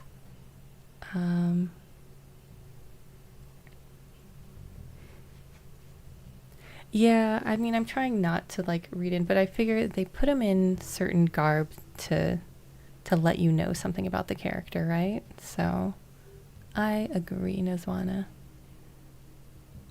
My dad is the best dad in the entire world, and he treats every patient with world-class care. He will treat your children like he would me, my big brother, or my sister. Okay. So. Oh, goodness, yes. Okay, so this is... Oh, gosh. Stephen Wilson. Yeah, this is how I thought he would look. There you go. And then we've got... the kids. Oh, goodness. So Jason's a 10-year-old. His big brother. And that's got to be Jem. Okay. So Jason Wilson. I don't know which order the kids would be. I guess he's graduating, so he's older.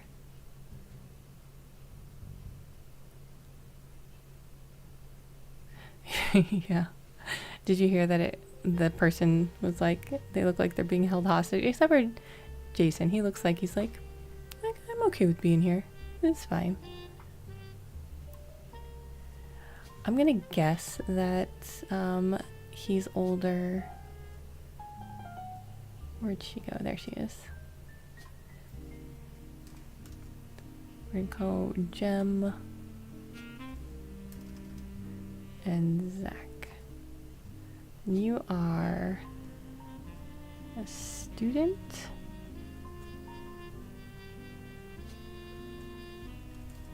You'd probably be a college student. Oh, okay. These 3 entries are correct and have been locked. All right.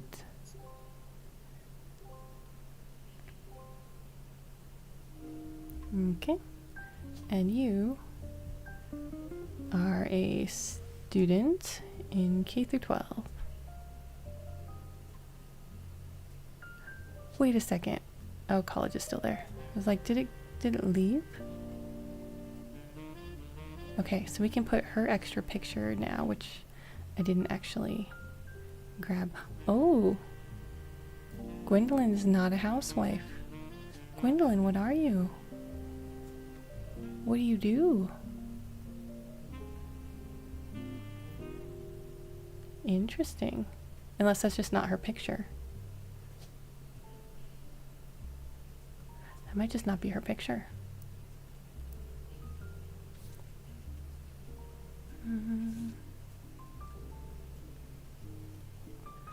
I feel like though that one is the other girl. Is this Gwendolyn then? Maybe this one is.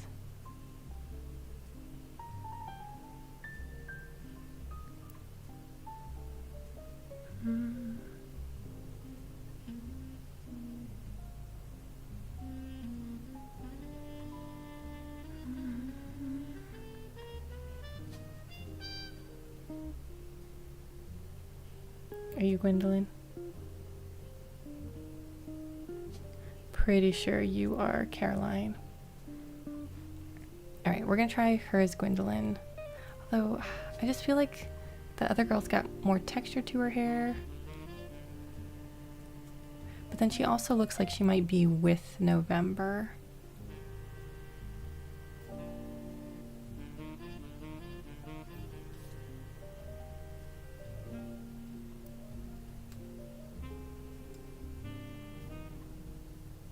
I don't know.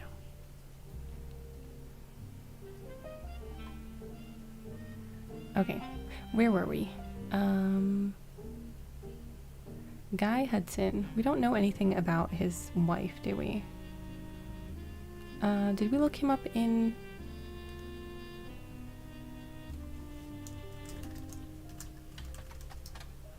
let's see. Although the Butler County Times does not archive their obituaries, they did a front page story in 1982 about Guy Hudson and his wife, Patricia, dying in a car accident. All right. Patricia. Oh. Which Patricia? Why are there always like multiple? Are there any more Jones? Christensen?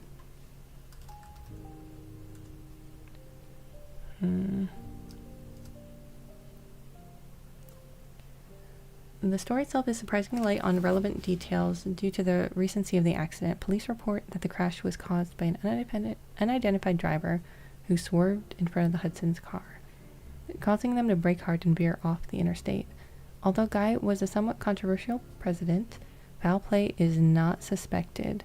There were witnesses who reported that the vehicle which instigated the wreck was speeding, swerving the lanes and cutting other drivers off as well for at least 5 or 6 minutes before the tragic accident. One witness says it could have been any one of us who they eventually ran off the road. The aggressor fled after the accident, and police have few leads other than the make and model. Guy had been president of the Roottree Company for only 4 years, though an undoubtedly volatile period in the company's history. He and his wife had no children. Okay. Let's look up the 2 Patricias. So we got Patricia Jones.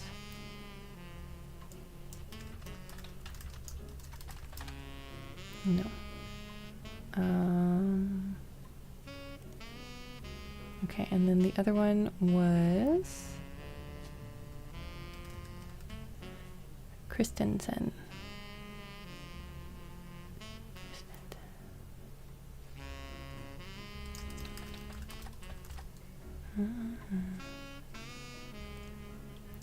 Christensen Steel was a steel company in the early 1900s. You find a few mentions in the Butler County Times. Some are old birth announcements in the Butler County Times from the then owner, Matthias Christensen. The only name that looks familiar is Patricia, the third of his 4 children, who was born in 1908. There was a front page article in 1944 stating that the Vice President of the United States had stopped there to visit the factory floor. The company stopped being advertised around 1949. Around that time, there was a blurb stating that Matthias was stepping down and attempting to sell the company. Okay. I feel like that's important. Was a steel company in Butler County on a World War II history page you find that contributed to the war efforts by creating parts for vehicles, but after that went out of business. Christensen Steel and Patricia Christensen are mentioned in a book review for Steamy Correspondence by Tina Angelina. Oh goodness. Steamy Correspondence. Historical letters with an erotic twist. Wait, what? Tina Angelina. Steamy Correspondence.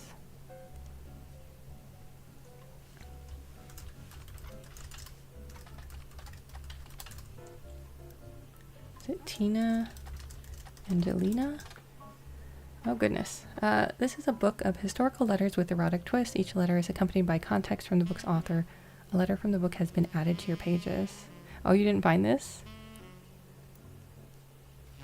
Oh dang. Historical letters with an erotic twist. 1934, someone who goes by Patch wrote a letter full of innuendo to an unknown gentleman who it is clear she had a romantic history with. Her nickname was Pat, and the first 2 letters of her last name. Oh, okay. Give me 1 second, I need to cough.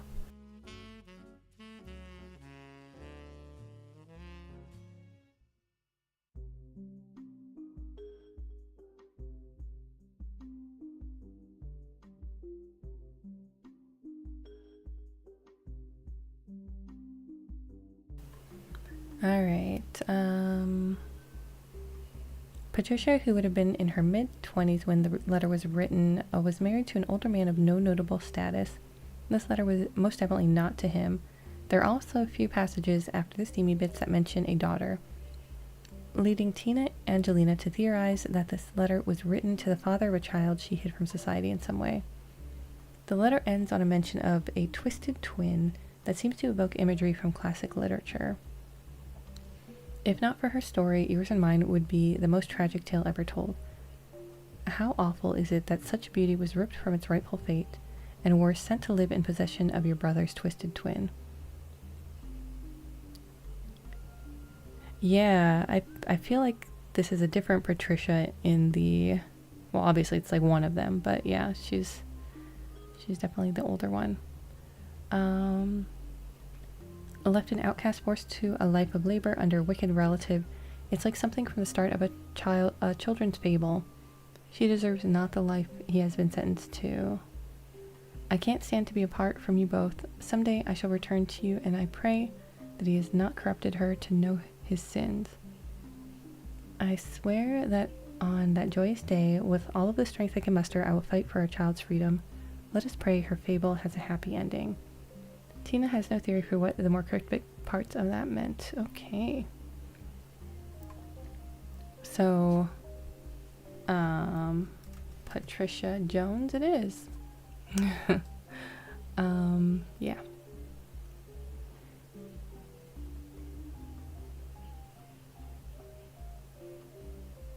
Okay. And then where's the other Patricia go then? It's like somebody not notable, they said, but a secret child.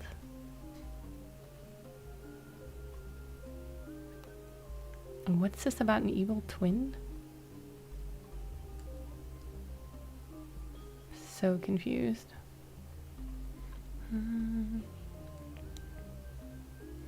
Because the only twins I know of are these two, right? Unless, like, do twins run in their family? It skips generations, right? So it'd be like, maybe they're, oh wait, they're twins over here too, right? No, they're not twins. They just look very similar. I wonder if they're twins. So I feel like twins, like, skips generations, right? So, like, one of them's twins? Nah.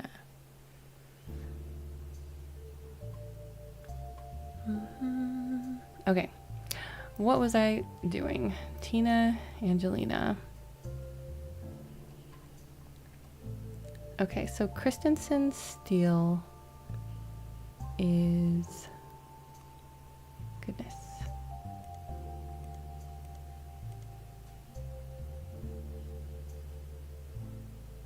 Let's look this up in Butler County Times. Oh, this is what we already saw. Matthias. Is Matthias Christensen on our list anywhere? No. Just Patricia. So she married somebody. She married one of them. But they're like, they were talking about the person she married being older and not notable. They're all notable, right?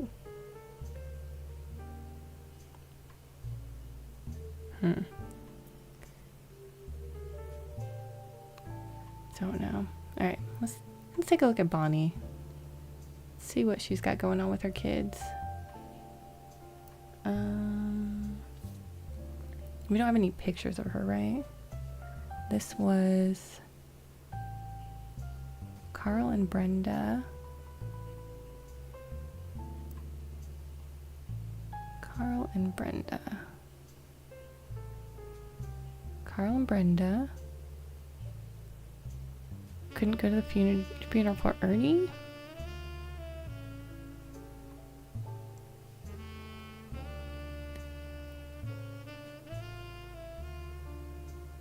Ernie's gotta be over here, right? Like, I'm so confused by this. Elias Roottree Jr.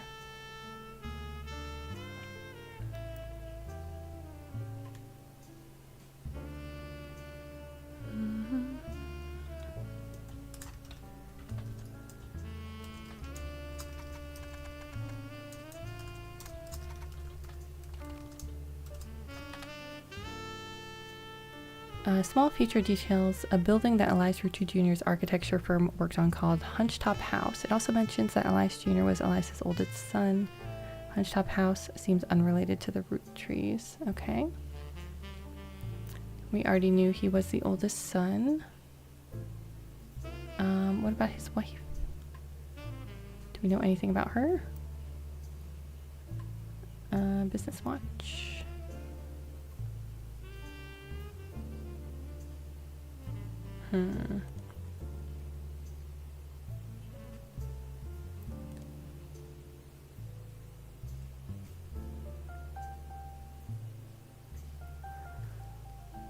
Okay.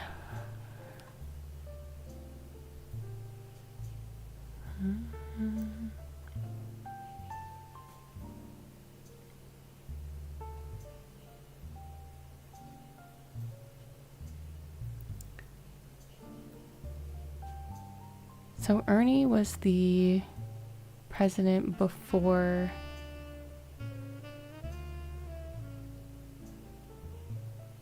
Carl, so he's number 4.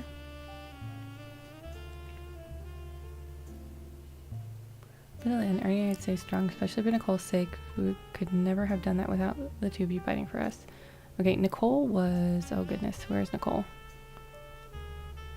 Nicole.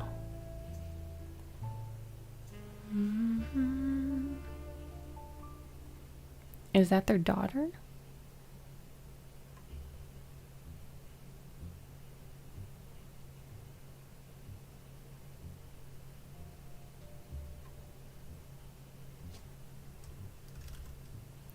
Nicole Madsen.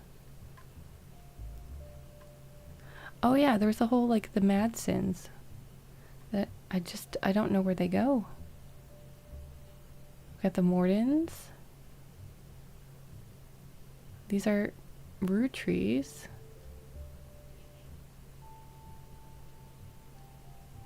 These are Roottrees. Roottree. Where the heck do the Madsens go?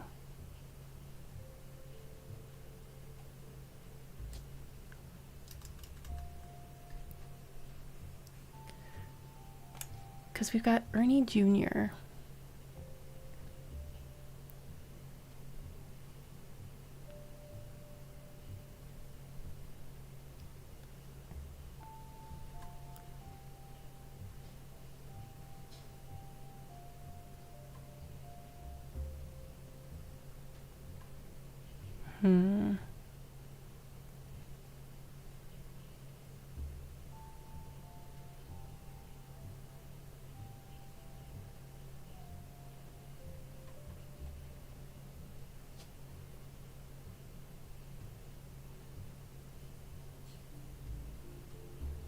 I might change it back to a maybe news anchor. No. Manufacturing. Lawyer. Doctor. Dr. Roottree. CEO. Alright, I'm gonna look him up next. Elias C. Roottree.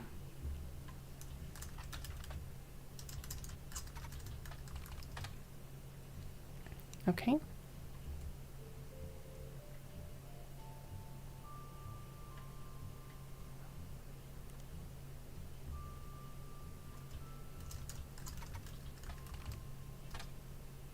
Nothing. What about Elias M?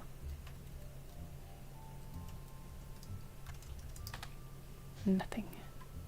Business Watch?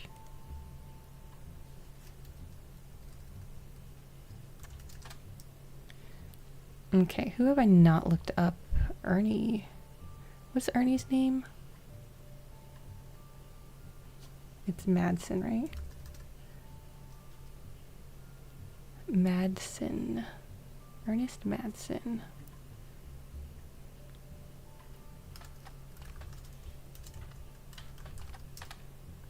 An article from 1982 announces that Ernest Madsen Jr. is taking over the day-to-day operations of Roottree after the previous president died unexpectedly. Little is known about Ernest, but sources close to the family who have asked to remain anonymous have made it clear that he's more than qualified. There are rumors that Ernest had originally trained to succeed Zach Morden, but had been passed up for unspecified reasons. Business Watch also managed to get a quote from the company's publicist. The last 4 years at Roottree have been rough in an attempt to keep our products relevant to the modern audiences. Some of our decisions have had unintended consequences. From the fancy flavors misstep to the batter-up bar, we've taken a bit of a tumble in the public eye, but Mr. Madsen is committed to getting back to basics. Okay. Ernest Madsen Jr. Nothing.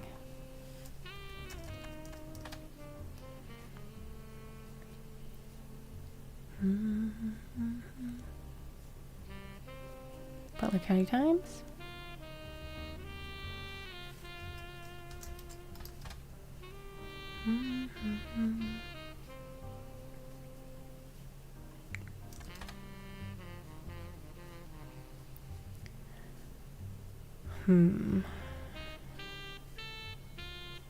Let's look at the Batter Up Bar. The Batter Up Bar was a failed candy bar released by the Roottree Company. Launched with great fanfare in 1980, it was meant to evoke the classic combination of pancakes and maple syrup. The nickname came from the fact that its recipe used a creamy imitation of pancake batter as its filling, and the pancake had baseball imagery. Consumers loved the taste, and the candy launched to stellar reviews, but after a little less than a month on the shelf, it was discovered that the filling of unopened bars began to separate and develop an off-putting texture, described as powdery chunks floating in oily goop. Hey Warren, you bought this one today? Nice. But this odd consistency made it to the punchline of late night jokes for weeks, solidifying its reputation as a failure. Oh, I get it, batter up. Yeah. Yeah, it does not sound very good. So Warren, are you going to try to stay away from the spoilers then? I think it's on sale right now still, right? It was on sale when I picked it up. Okay. Where else? You think you need help? You and me both, buddy. Did we look up Zach Morden just in general? Oh, you missed the sale. Oh. Yeah, I'm trying to debate if, you remember how we were talking about, what the heck is the game? When we were doing the books. The books. The Murder on the Orient Express? Yeah. So the Agatha Christie game, it's 70% off right now. I was like, I'm going to put that on my wish list, and maybe if it goes on sale, I think I might have to pick that one up. I just might. Oh, there was that other book that we were gonna take a look at. It was in here.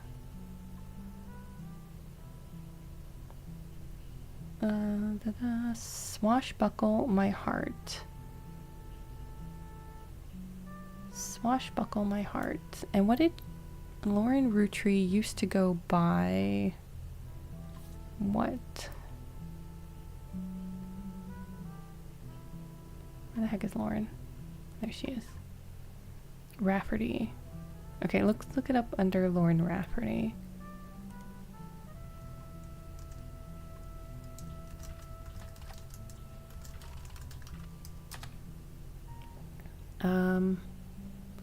Oh, out of print, no copies available, re-released as X Marks the Spot.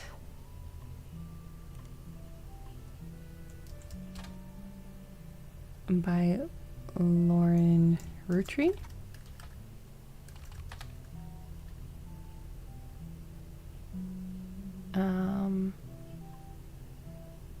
What? Oh, 2 T's. They always do that. There we go. According to the back of the book, it is a buried treasure by Lauren Roottree and from the author of the Court series. It also says to keep an eye out for Lauren Rootree's next book, Revisiting the Diary 10 years later, releasing in 1975. Okay.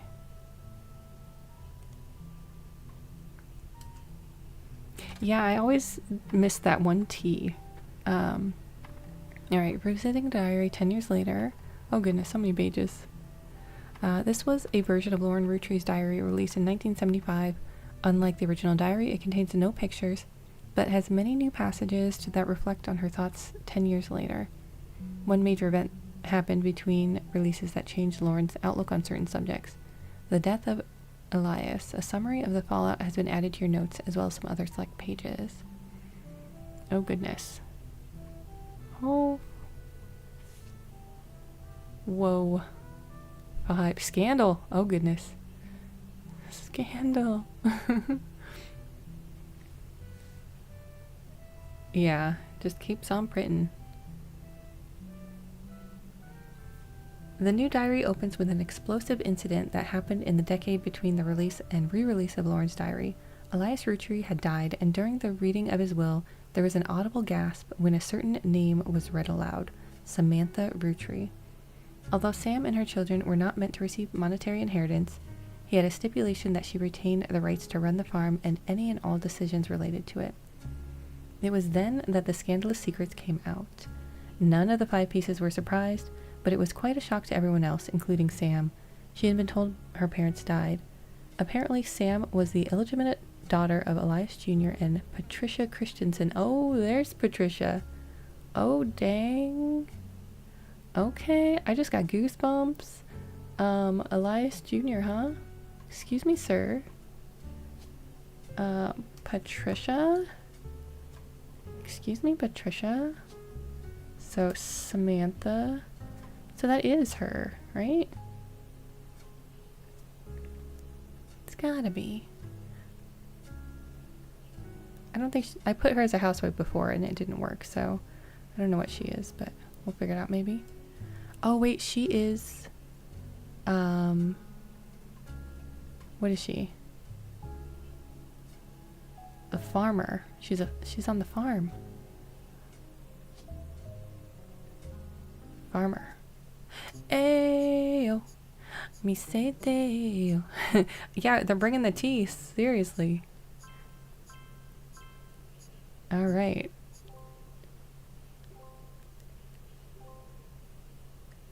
Booyah. Oh, dang. On the phone, I said I owe you an explanation. Oh, she's gonna talk. Oh, my bad. I can't reveal everything. Not yet. I'm sure this all seems like deception for deception's sake, so I'll try to explain why. It's true, I'm working with lawyers, but not the candy company lawyers, my publisher's lawyers. I'm on the verge of releasing a book, and it's not kind to the Roottrees, especially Elias and the 5 pieces. The truth often isn't. But with the plane crash, the publisher is rightfully worried it'll look like I'm making things up to exploit a tragedy. So they're doing their due diligence. That's why you're here. To be sure there's enough evidence for an expert to unearth the whole story. If I tell you the whole story now, we can't prove that. I hope you understand. That said, I can say that the work you're doing is very personal to me. To my story, one spot on the tree is more important than the rest. You've likely noticed it. It's locked for now. I'll return one final time, after you fill it in. Also, there are fewer Roottrees left. In a sense, that makes it easier. Use process of elimination. It's also harder to verify when you're right. You'll need 4 blood relatives before they lock from here on out. I don't have any more evidence for you, but trust your intuition. If something has a high number, it's not a mistake. Did she call me a professional? I think she did. You're getting closer and closer to the truth. I look forward to seeing you soon. All right. Oh, we are getting so close. Oh, it dropped down to 49. Interesting. Okay. Well, where were we? Yeah, so she already kind of let that slip. You probably haven't hit that part yet. She definitely is. I have a inkling of which one too. Okay, so Patricia, the daughter of a local steel mogul, and Eli Jr. harbored a secret romance at age 16. She became pregnant, and after the birth, her father refused to let her see Eli Jr. ever again. Her baby, Samantha, was sent to the Rootrees. Elias hid her away with a local farmhand known as EC. You're starting to suspect. Patricia was married off to a much older man and sent away. That was the end of that, almost. None of the next gens had ever met or heard of Patricia until she unexpectedly reappeared, now going by Patsy. After Patsy's husband died, she reunited with Eli Jr., and they finally married in their 50s. Oh, I was wondering, because I'm like, but it's got the marriage thingy. Like, the marriage. So, okay. Lauren mentioned the wedding in her first diary without knowing Patsy's history. Eli Jr. had never taken another lover. Lauren, ever the romantic, quite appreciated this. When Patsy and Eli Jr. finally married, Elias decided Sam should have been a Roottree in the first place. Even though she was not part of the Clancid Trust, he wanted to include her in family affairs. That was what led to Lauren's initial entry entitled Sam. Alright. So, there we go. Scandal. Alright. This is a page of additional notes and context from the 1975 10-year anniversary release of Lauren's diary. It is a companion piece to the entry about Sam. Clearly, I did not know our true family history when I wrote this. I didn't even know Sam was a Roottree. All of my doubts were ill-founded. She's a fine woman. Had she the chance to grow up with us, Sam might have been the sister figure Gwen never was. Ernie and the kids are lucky to have her. Oh, Ernie! Ernest! Ernie. This is where you go, Ernie. Ernest Matson. Alright. Oh, yeah, Warren, sorry. Because we played this a little bit on, was it Sunday? Saturday night? And then, yeah, we're already another hour and a half in. So I'm not really sure how long it's going to end up taking, but we still have quite a few question marks. Alright, so... But yeah, I definitely understand if you want to head on out.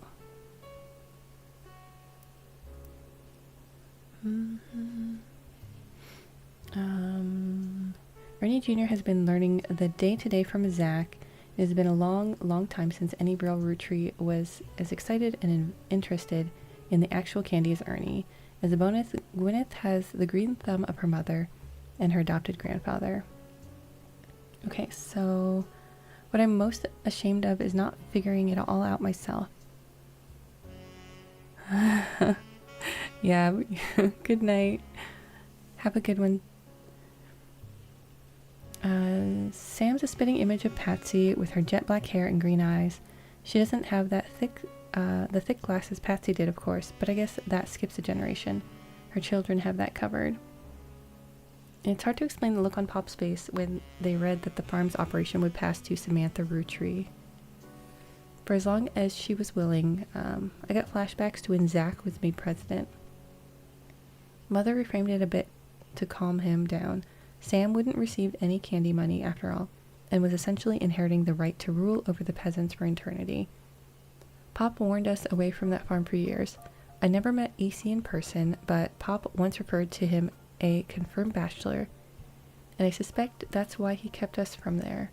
Sam had to grow up in a house with him and his roommate, Mr. Miller. Mr. Miller, huh? I am sensing my spidey senses tingling. Let's jot this down. Roommate of E.C. who helped raise Sam,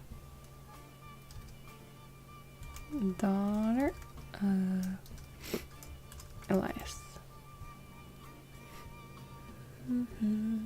Maybe 1 second, I need to blow my nose real quick.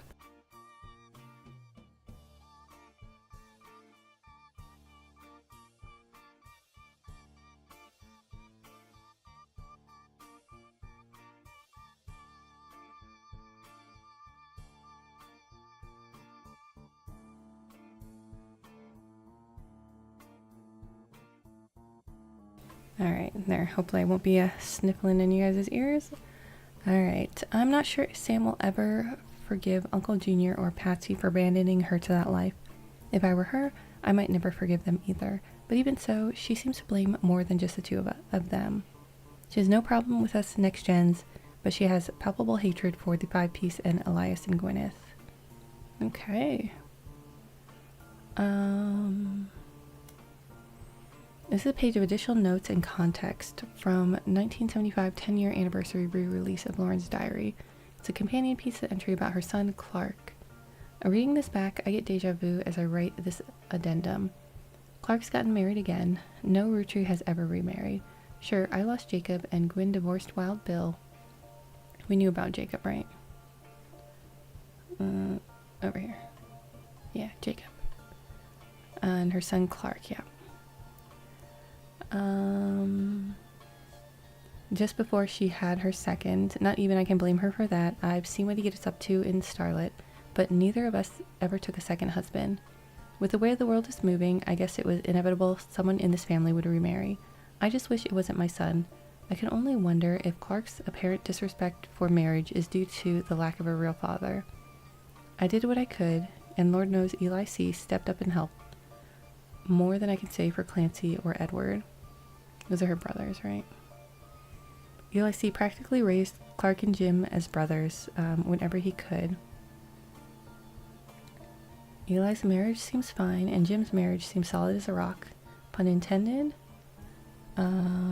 Eli and so Jim's marriage, what about a rock? Jim, oh, diamond. Funny. Who else was she talking about? Eli? Bum, bum, ba, dun, dun, dun, dun, dun. Yeah, I'm not really sure. Oh, she said Ernie, right? This one. Eli's marriage. So who knows what causes these things? I suspect that he's marrying Jane to keep her from running out on the band. Without her, he'd be the third wheel. And I imagine they wouldn't last long as a trio. But still, I don't think a marriage on such a shaky foundation like that can last. And Lord knows I was right last time. Okay. I think we already know all the people that she's mentioning right now. Those are all her brothers. Eli. I still don't know what he is. I probably should have left. Did I already check? Principal. I think I pulled it off principal before we got a approved thing. Anyways. Okay. Names. And this is a page. Let's see. Oh, it just addresses feedback. The biggest complaint I got after publishing my diary was how many similar names there are. And I get it. There are 4 Elis for Pete's sake. But that's how it is. Someone would say, I saw Eli in town. And I wouldn't know which one they meant. My brother, my uncle, my cousin. That's why they became Uncle Junior or Miracles Eli or Eli C. We already figured out the Elis. Our family's names were always unusual. Grandpa Elias was a believer in using the names of each generation to honor those in the last. His father and Grandma Gwyneth's father were named Edward and Clancy. So now you see where my pop's name came from. One thing that's always been consistent in our family, though, is that anytime someone's a junior, they're always the firstborn son. That goes for Miracle, Eli, or even Clancy. With the women, however, it all goes out the window. I think Gwendolyn got her name from some combination of Gwyneth and Caroline, who was Elias's mother. Okay, so Gwendolyn, Gwyneth, and Caroline. Where's Gwyneth? Gwyneth.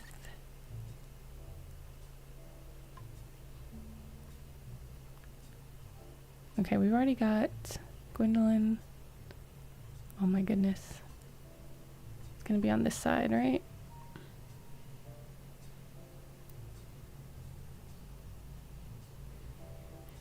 Okay, so we already figured that out. Women's names tend to get all mixed up as the generations went on. I guess that's because there's no female equivalent of junior. So if you're reading my diary and confused, you're not alone. Even the government had problems. I remember once receiving certified mail for an Edward Clancy Roottree. I had to break the news they got my father's name backwards.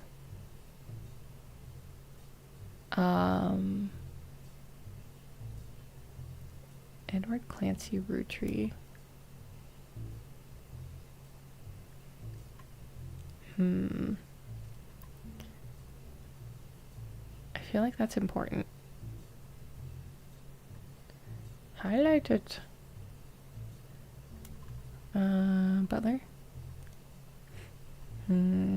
Probably not business.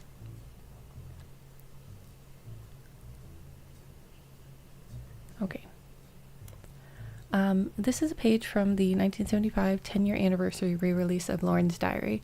It is not a companion piece, but rather a fun bonus. Apparently, this is the first thing she could find that she ever wrote. She knows it was for a school assignment about anger, and she believes, based on the teacher's name, she must have been in the 3rd grade. She doesn't exactly remember the events spelled out here, but she does remember getting in trouble. I got angry when I met a new girl who I do not like. She was dirty and did not have a pretty dress. Me and Pop walked home in town and she hugged him. When I told her he was my Pop, she pushed me. I got angry and yelled. And Pop said to treat her nice. Then she said, your Pop is my dad. She screamed it loud in my ear. She was lying to me, and lying is not a nice thing. So I pushed her too. Then I got in trouble. Then Pop took her away. He told me, don't worry, I'm glad she's gone. What? Why would she confuse?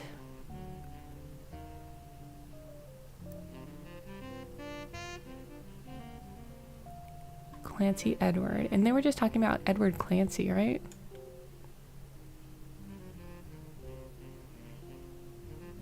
You got Clancy, you got Edward. Huh.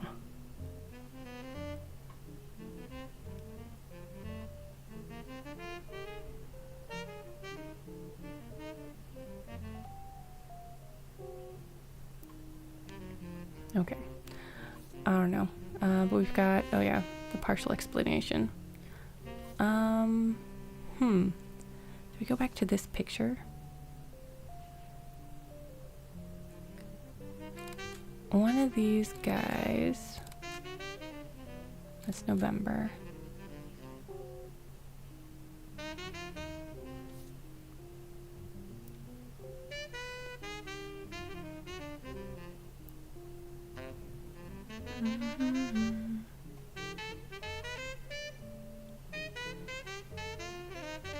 She is, wait a second. Which one is she? Her, okay. So who is she? Because she looks like she's with the little girl. That's gotta be Gwyneth, right? That's the only one that we haven't. Hey, Armor. What? What? Tell me. Oh no. Okay, so there's Samantha's kids. But which one is which? Who's the oldest?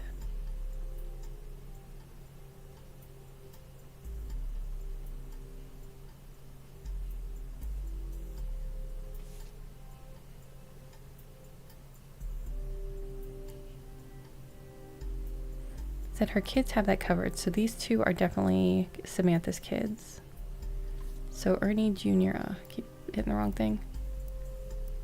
Boop. Boop. Which one is which?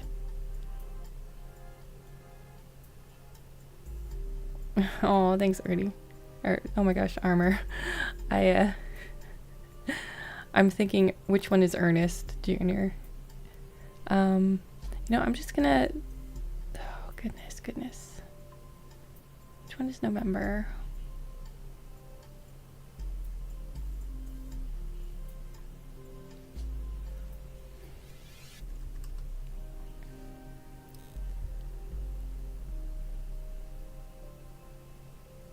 Gwyneth and Nicole. November is a Roottree. So November is Ernest Jr.'s child?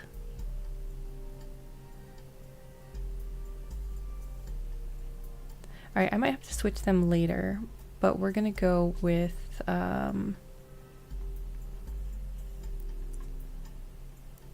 you know what? He looks older, doesn't he? Yeah, he looks older. We go him, then her. Oh yeah, you're right. Ernest is Madsen. That's right. So November is not one of their kids. Okay, well. I might just switch these later. But. Gwyneth.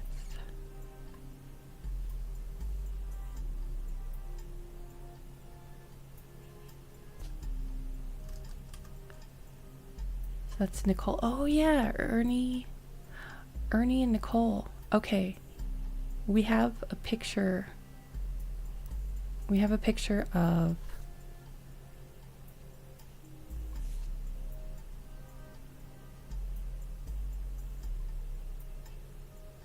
Nicole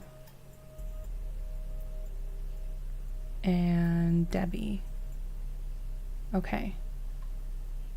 So Nicole and Debbie,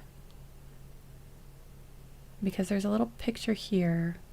This has got to be Ernie.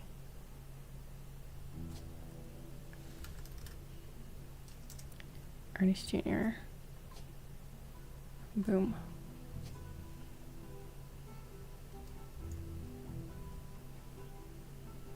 Gwyneth. This is Debbie. Oh, Deborah.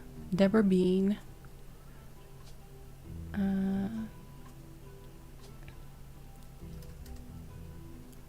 Nicole Madsen. And I'm going to go on a limb and say that you are a student.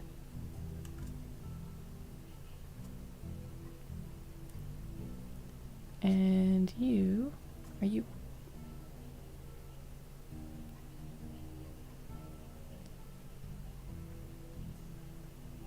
And green thumb, like her mom. Farmer. And he is the 4th president. Okay.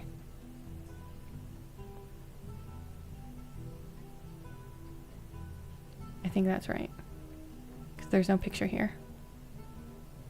Ernie Jr., he's the 4th president after,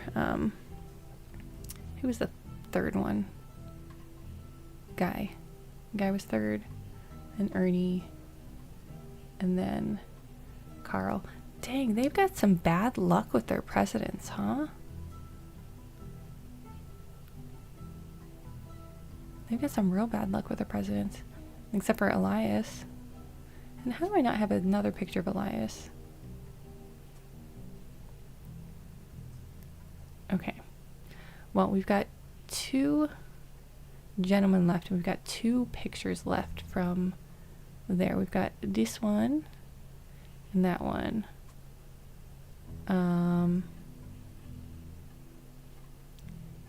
I would say, just based on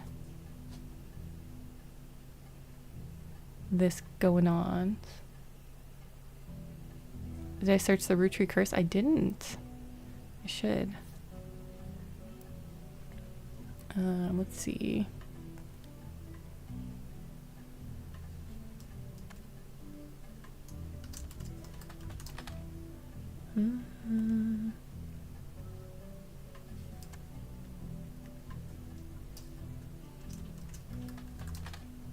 Long, rambly conspiracy website with very small, very red. Oh, wait, did I think I might. Yeah, no, I did read this. Yeah, I did.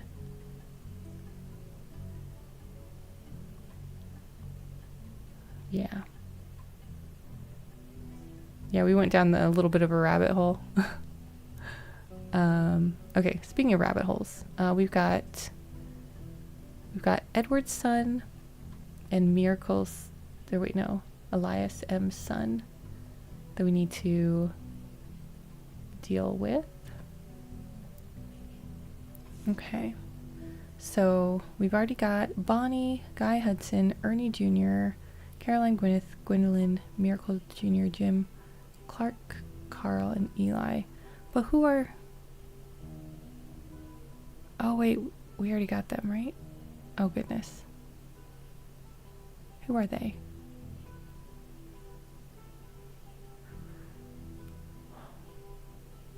The Free Spirits.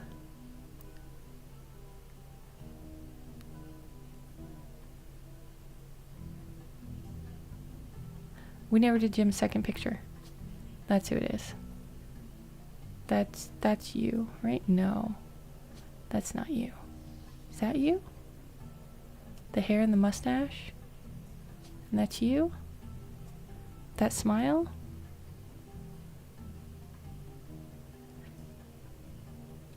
How come How come your kids didn't show up, Edward? Are you just too young? You know what? I think they're just too young, right?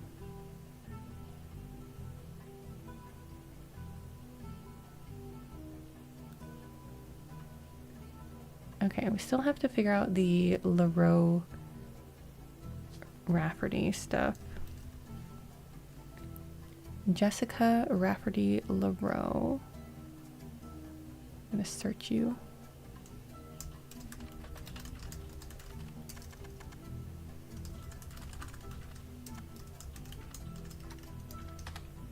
Nothing relevant. Did I spell that right? LaRoe. Alright, and then Katrina is the other one. Katrina.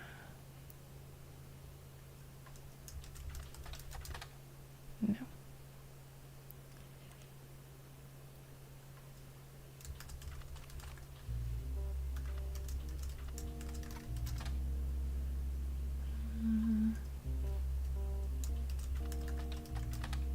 Oops. Helps if I put spaces.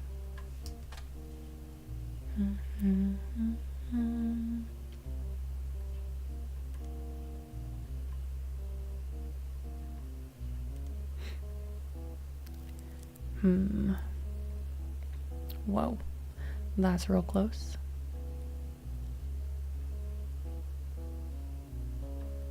Maybe Chris Rafferty?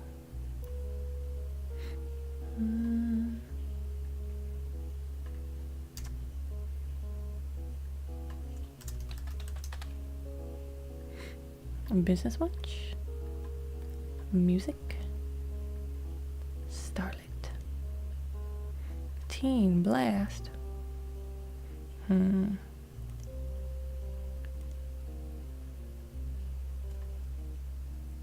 Oh wait, what was his name? Chris Rafferty. Bum, bum, bum, bum. Okay.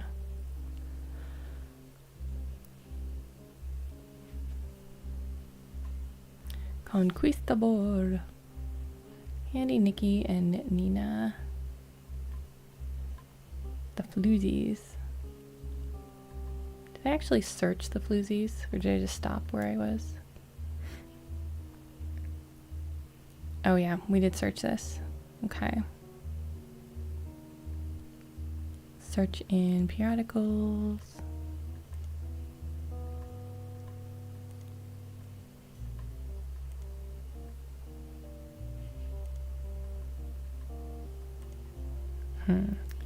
Okay. Dun, dun, dun.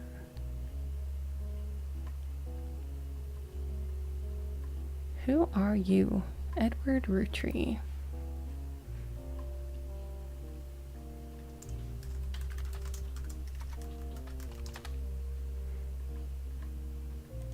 He's a lawyer, right? So he wouldn't be in anything else.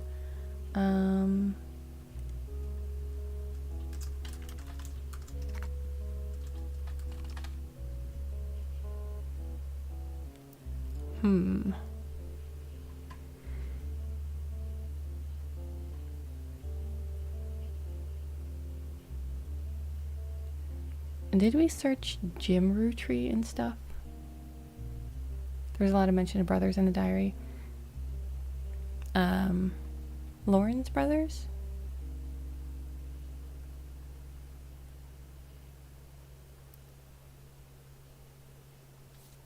Dun, dun, dun.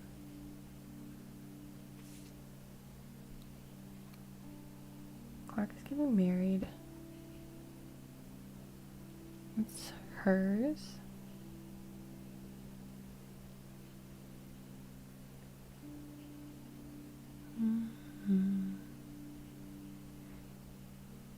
Passive knowledge. The most rebellious thing any of us ever did was bring home someone who would be illegal to marry if we lived anywhere south of Pennsylvania. Oh. I think this is November.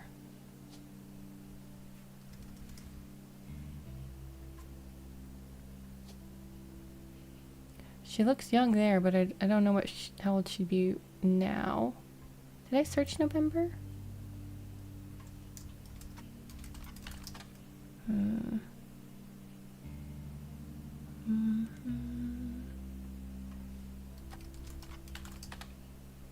Do I have to capitalize? Oh, Butler County Times.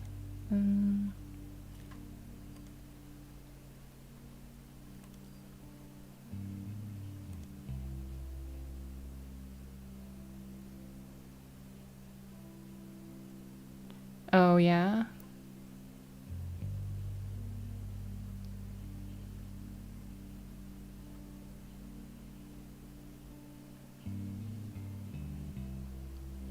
I mean, she looks so young, but she's got to be older, so she can't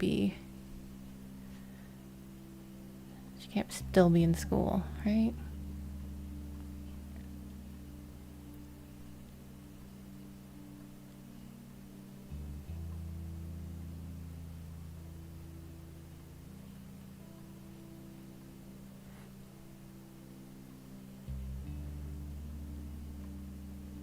All right, let's look up Gwyneth Madsen.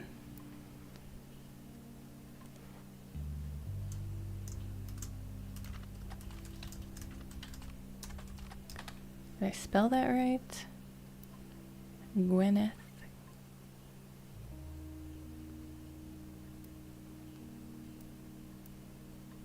Gwyneth Madsen.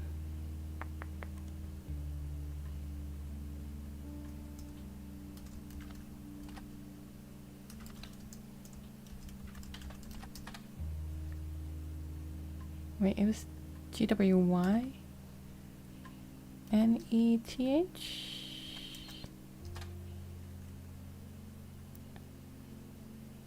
GWYNETH, Madsen, okay.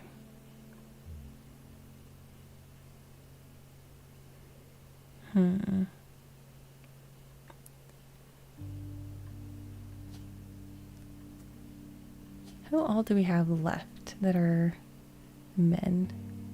We've got the Cottrells. We've got Kellogg, David the third and the fourth. Do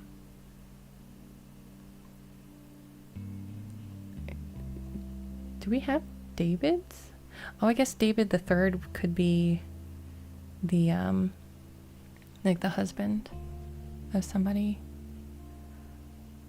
Monroe, Rafferty LaRoe, more Roottrees. Okay, I think then you've got to be Sam Cattrall, and so you've got to be Stephanie.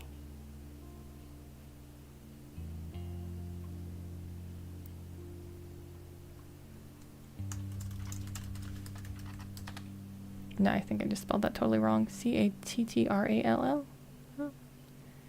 Cattrall. Okay. Dun,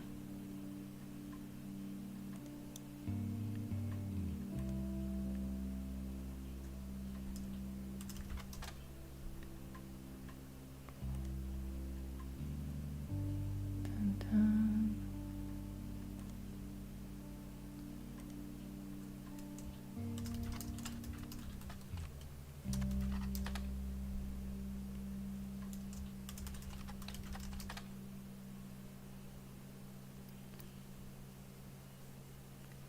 Interesting.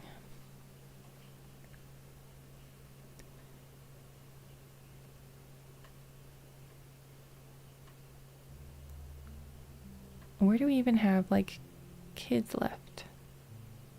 I guess over here. Oh, I figured it out. Kellogg, David the third. And then we've got one of them's David the fourth and one of them's Bethany. I don't know which is which. Let's look up David Kellogg. They've got a lot of like double letters in these names. The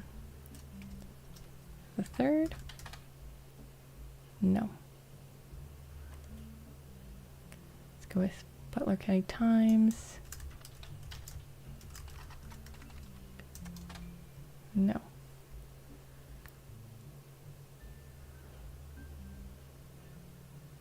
David Kellogg.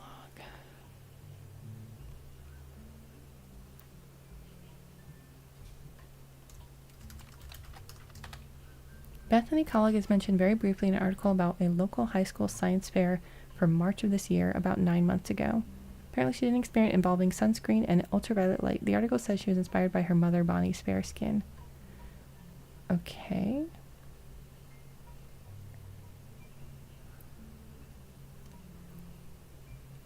So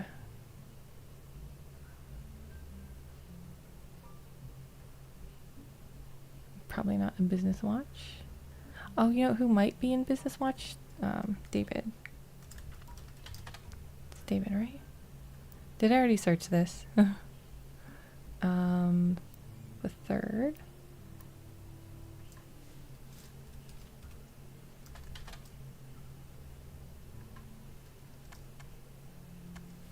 The fourth.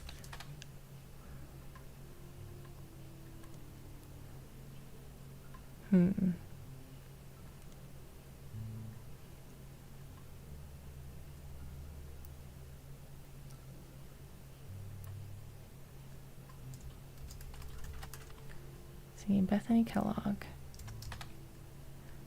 So we know she's a high school student. Let's just mark that.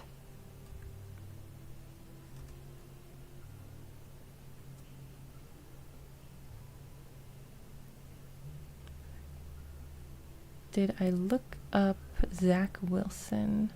I don't know what else I would find on him, but...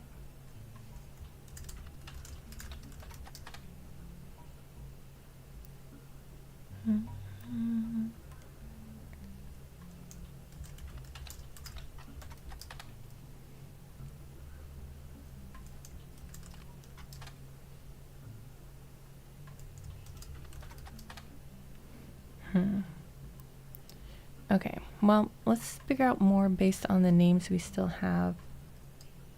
Here, we'll just fill this one in with the other Rafferty LaRoe. And we've just got a bunch of Rootrees. Christina, Jack, Tessa Green, Penelope.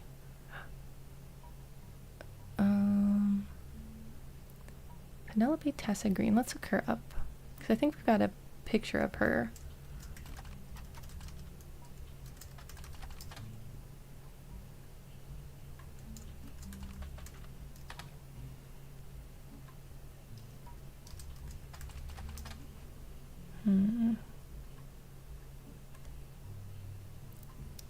It was this one. Titled Jack-O-Lantern, 1997.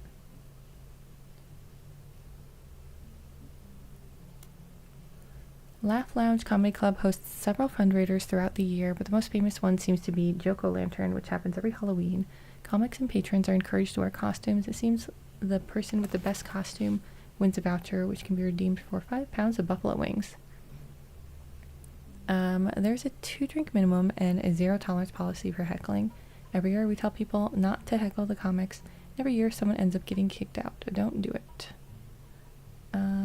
Okay. Laugh Lounge. Penelope Tessa Green is a retired comedian. There's a result for the Laugh Lounge, a club in Reno that claims Penelope got her stand-up start and first did her famously raunchy breast milk cheese routine in the 1980s before she was a TV star on Brother Trouble. The site claims she retired for the birth of her first child, but still makes yearly appearances for fundraisers, doing more family-friendly material. So we found the picture.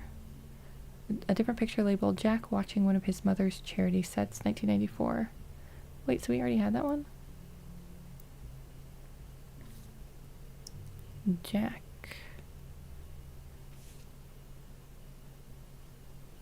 Well, that's the Jim and Diamond. There he is. Jack.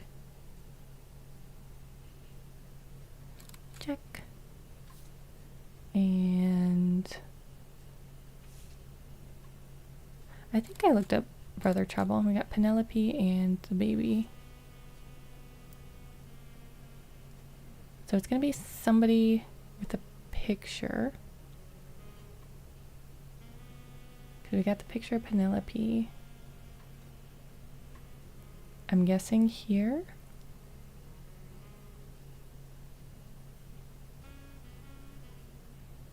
Yeah, this gotta be Penelope, right?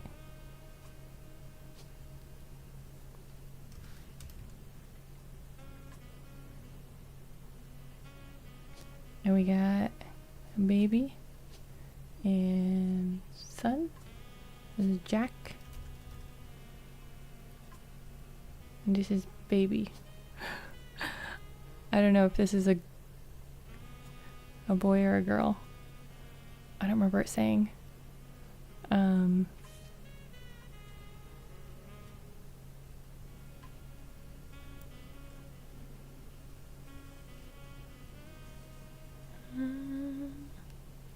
Alright, let's look up Brother Trouble.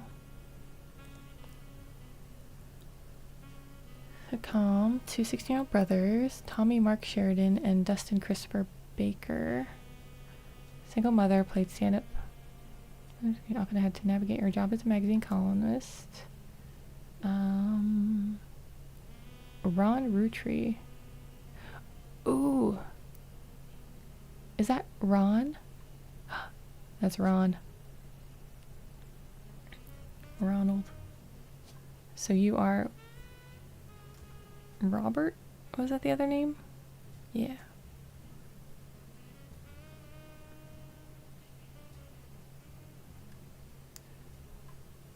What'd they say he was? Director.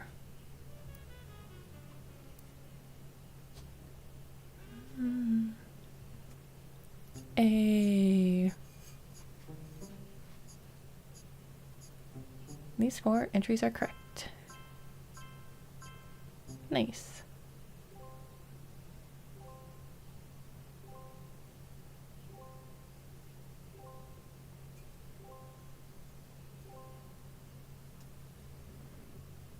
Booyah.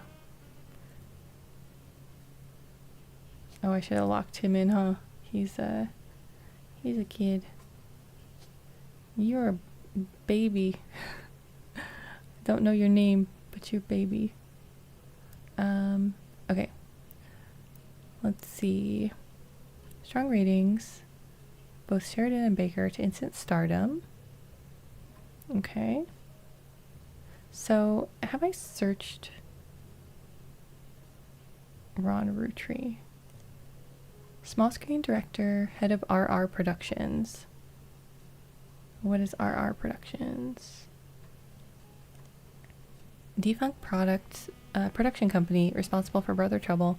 You find a comment on a Usenet board stating that Brother Trouble ended up being an ironic name considering the rumors about RR Productions' Ron and Robbie Roottree. There's not much relevant information about Robbie Roottree. In a comment thread on a message board about television cliches, you find a thread called "Why Was Brother Trouble Cancelled?" One user speculates, I think it's because the writing really went downhill in season 2. They actually had an episode where Roxy was addicted to snipping markers. Another person replied, maybe it's due to the rumor about Robbie Roottree in Silver Screen magazine. There's a link to some kind of article, but it appears to be dead. Okay, Silver Screen magazine? Yes, I did. I did indeed. Oh, new periodical. Silver Screen Magazine was a Hollywood insiders magazine focusing less on actors and actresses and more about the nitty-gritty of writing, directing, costuming, set design, film promotion, and other elements of filmmaking. Ran from 1983 to 1993. It was bought by a bigger, more recognizable magazine a few years ago, and the website now redirects to the new magazine. Okay. So the periodicals. Silver Screen. Yeah, right? Ronnie Roottree?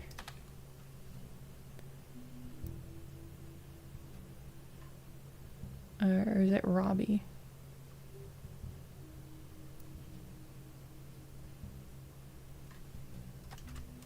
Ronald? Alright,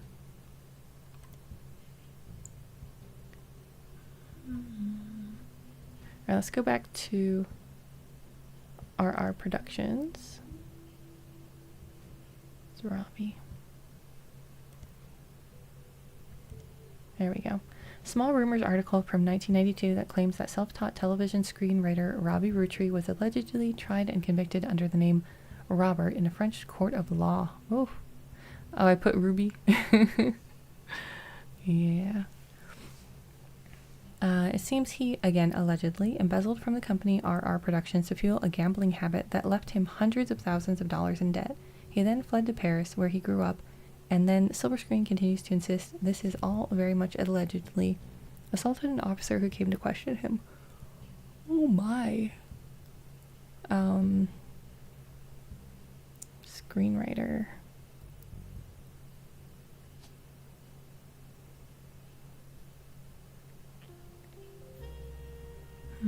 Screenwriter. The article's author says they were unable to get a statement from French authorities, but received information from an anonymous source and were able to confirm through public record that there was a trial involving a Robert Roottree around the time that Brother Trouble was cancelled. Interesting. Robert Roottree under Butler? I think we already looked at that though, right?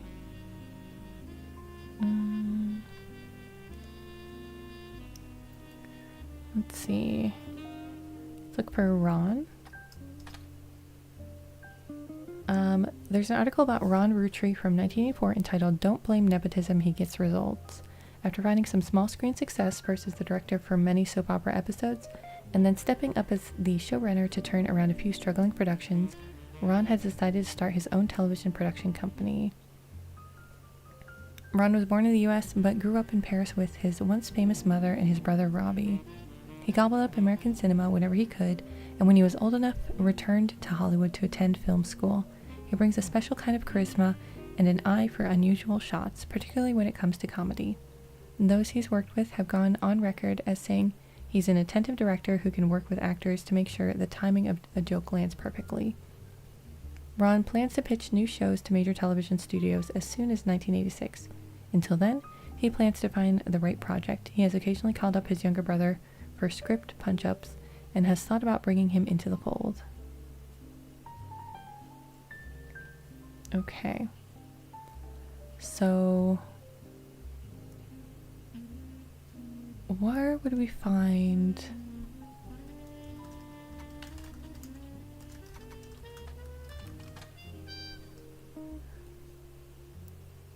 Where would we find his information about his trial?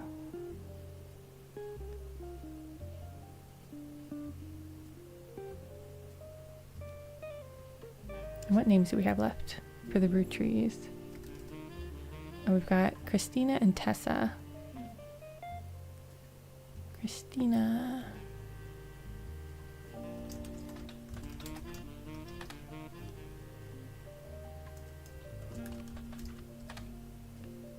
I'm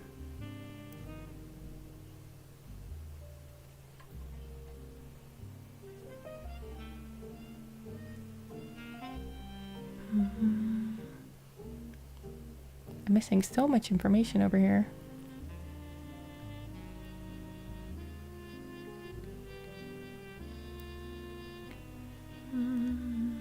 Well, now we have this one. Let's search for Chris. I think we already looked through all these. Let me just make sure I'm spelling his name right. Chris Rafferty.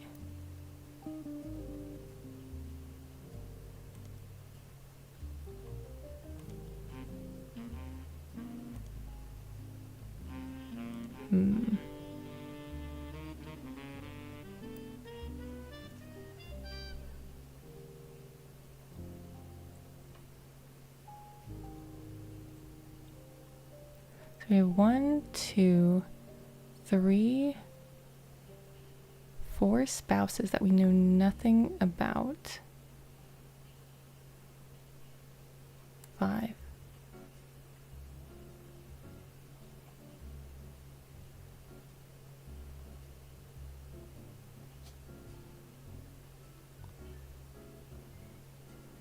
All right, let's look up Laura Carlson.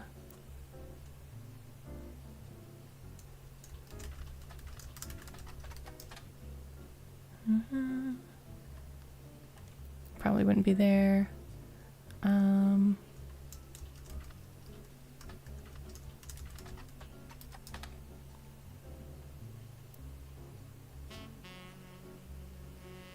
Sarah Kossel. Kosel?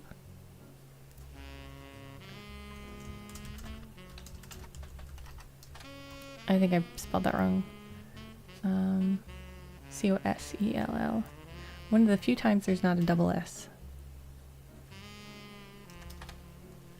Okay.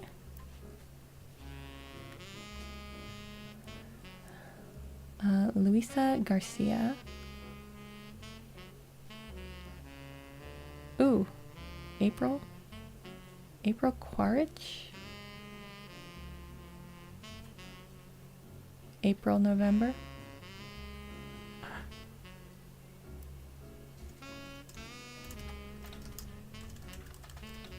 I have no idea how this is spelled. Yeah. Quaritch. Okay.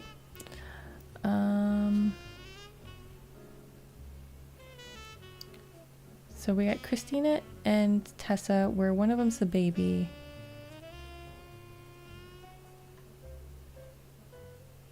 Tessa Green. Penelope Tessa Green. So would your name be Tessa? Tessa Roottree?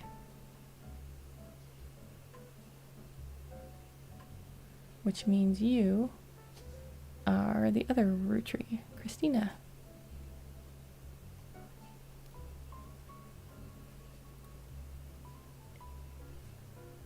Yeah, I really wish I knew more about Elias over here.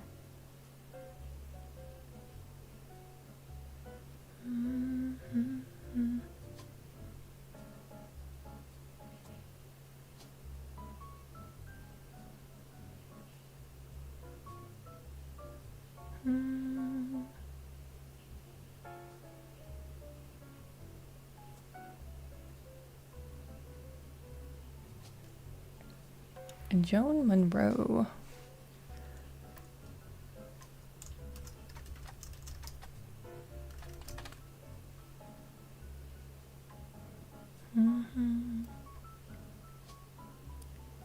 Luisa Garcia. Did I already look that one? I don't think I did.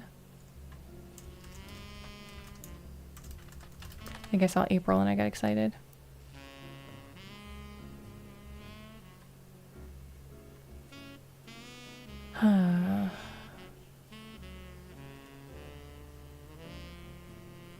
Oh, no problem.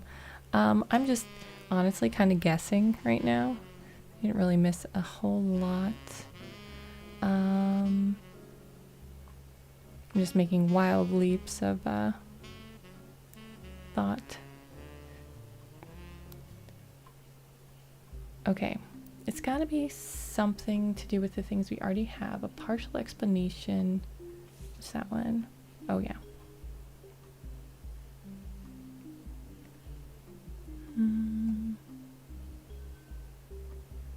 Notable Rootrees. Why are there still 6 clues?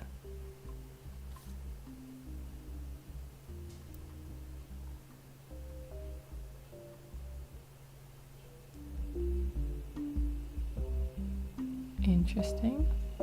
No, turn down. Turn down. Oh my gosh, turn down.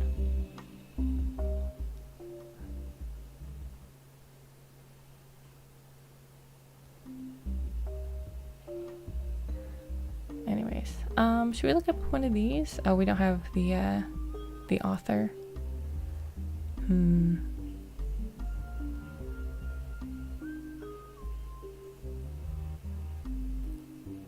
Yeah, it's getting late. It's getting real late.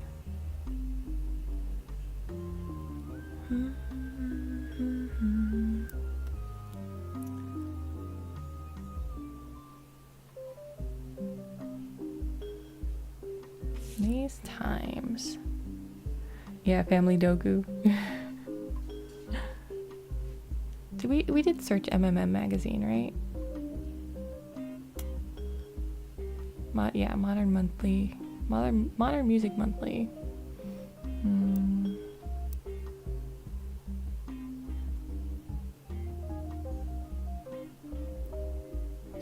How are there 3 left?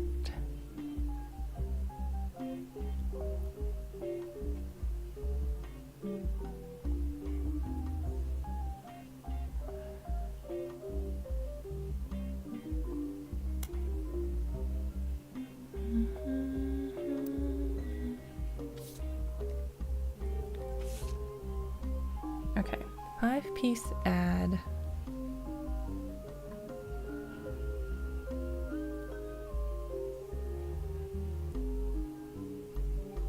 Original 5-piece. Maybe I should, have I searched that?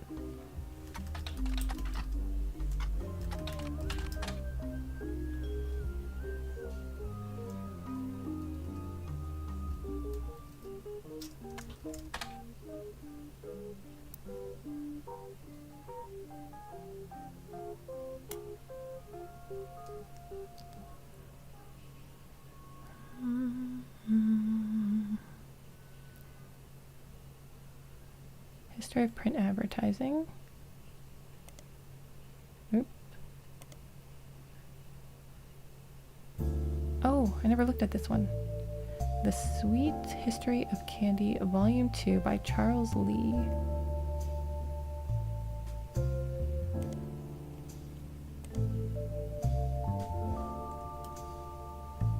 Did I look at this? Oh, maybe I did. Yeah, I did. That's from the 1930s.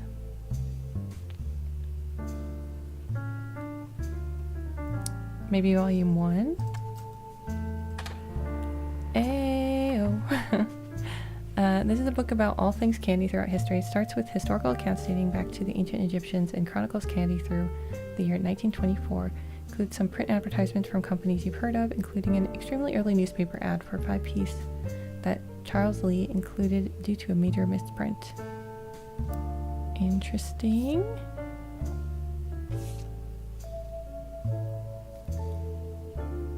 The Roottree 5-piece. You found this advertisement in The Sweet History of Candy Volume 1, 1924, 2 years after the debut of 5-piece. Author included it because of a spelling error on the word available. Available states that the flavors are inspired by the children, and the order is grape, elderberry, egg cream, cinnamon extract, and melon. Hold your horses, excuse me, EC? G-E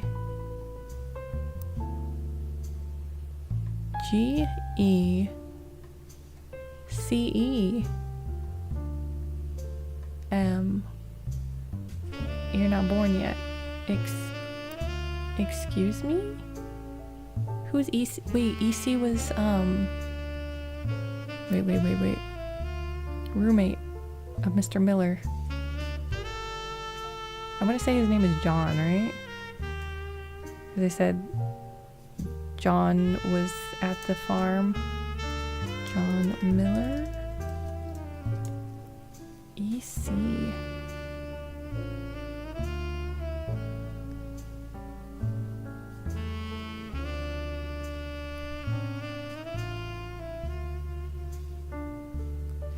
It's gotta be something to do with their names, right? Like,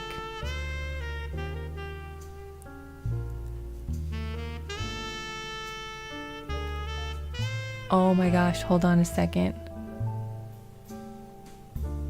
She thought that her dad was Lauren's dad. And there's twins that run in this family. And their initials are backwards. You don't think And that was the letter that she got for an Edward Clancy. Okay. Edward Clancy. And he had this full name Roottree, right? That's what she said in the that's what she said, right? What'd you say? It was in this one? No. Which one was it?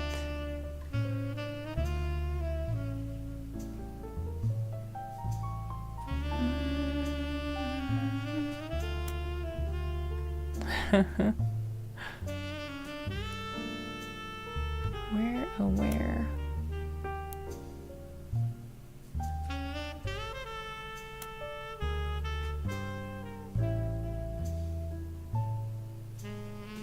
Was it the other one? That's that one, this one. Yeah, she was like, you're my pop. Or you're his pop. Yeah, Edward Clancy Roottree. Certified male. That's someone's real name. Oh dang. Oh dang.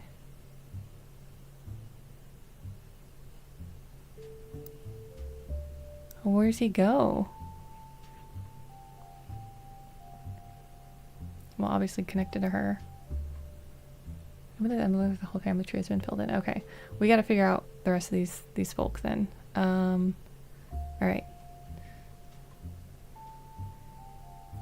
How do we break into this down here? Cottrell.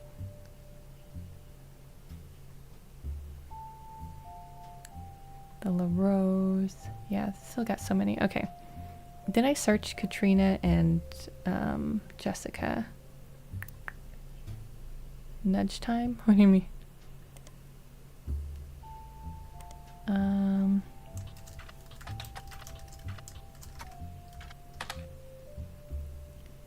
Oh wait, it was Katrina Rafferty.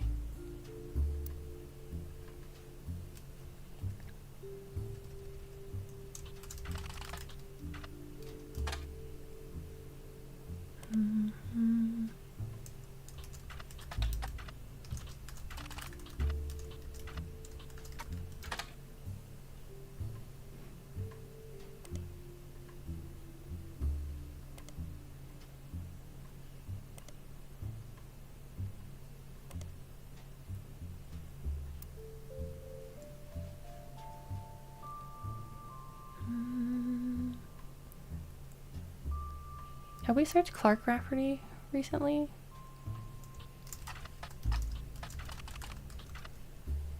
In the silver screen? No.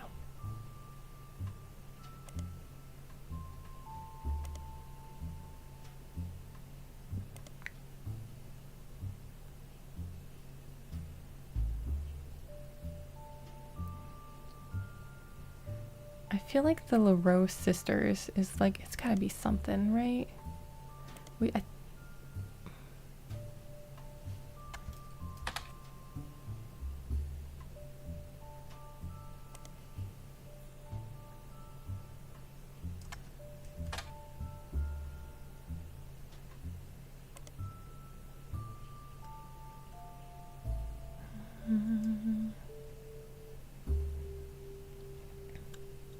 Yeah, I think we already looked at the Lucky LaRose. Kim, that's up at probably Broadway. Wait a second. Kim is on Broadway. Kim LaRose.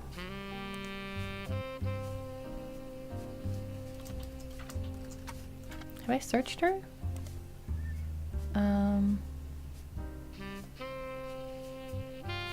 Silver screen? No.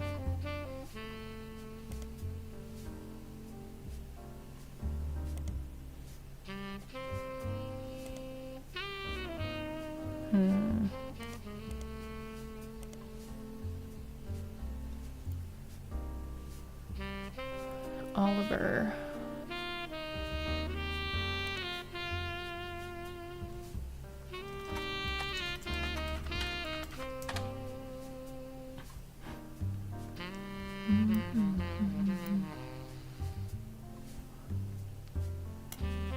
Nothing, nothing, nothing. One? Okay. Gwen divorced Wild Bill.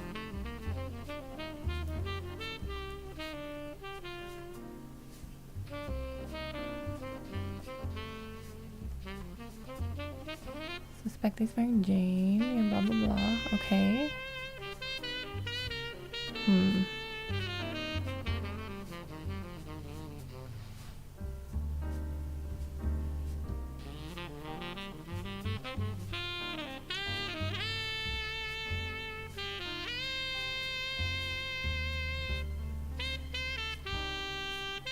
Eli's marriage seems fine, but who married you who? Who is he married to?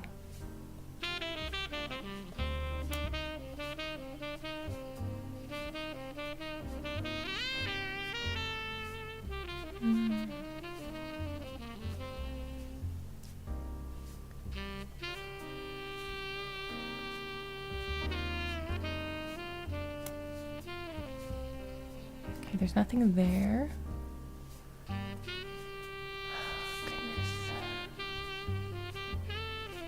Jim and Diamond. Have I searched Jim and Diamond?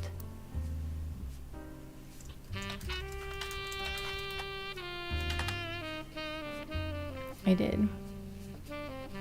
Did I search?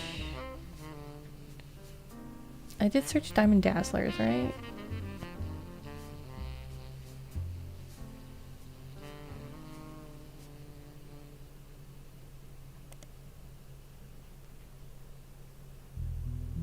Yeah, Christmas cards. Jim and Diamond's young son Wolf. And the floozies. Okay. We've got all that.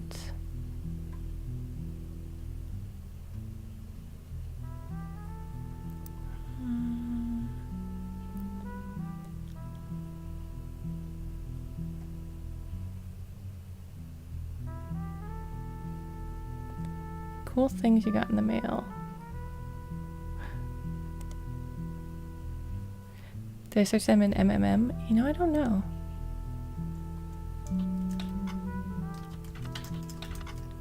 I feel like I have everything I need about them though, right? Review. An interview from 1979.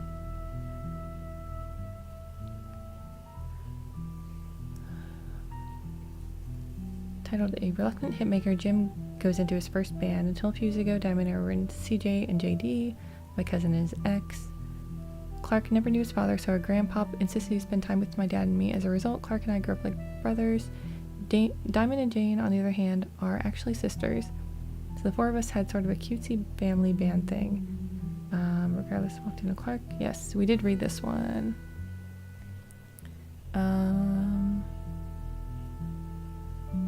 When he called me and said he liked it, I took him a sign. He started rapper tunes, and he's much better jingle writer than songwriter. Rapper tunes. Did I search that?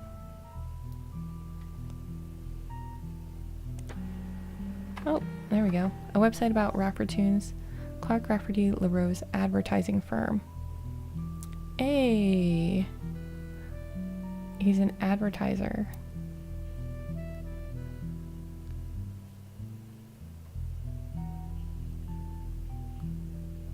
Oh wait, we knew that.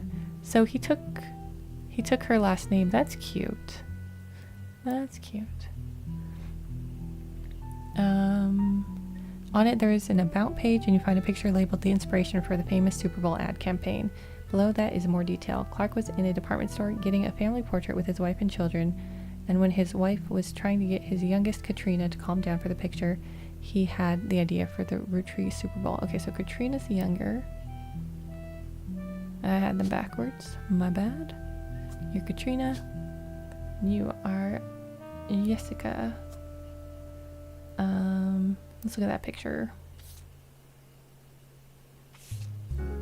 Okay. There's Kim, Katrina.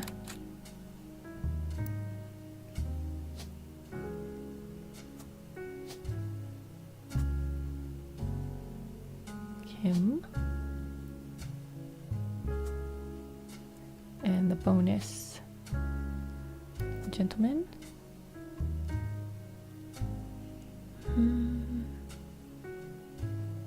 And you guys look like you're students. We're just gonna go with that.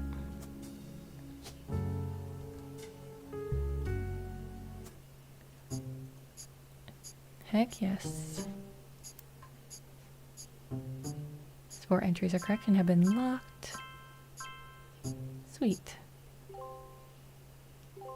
Oh, April was right. Heh. Okay.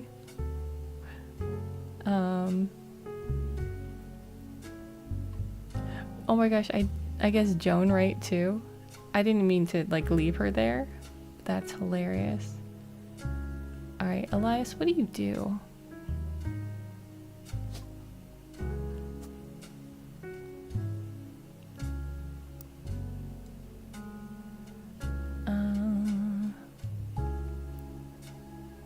Photos down or evidence. Okay. Massive company. How my father was connected to Roottree. All of his ad campaigns were hung on the walls. I guess Clark was paying more attention.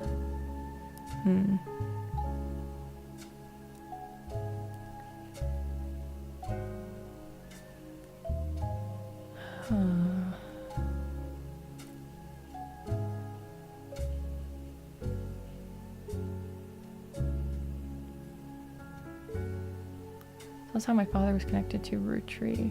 Ad campaigns. So he was an advertiser? He was in advertising?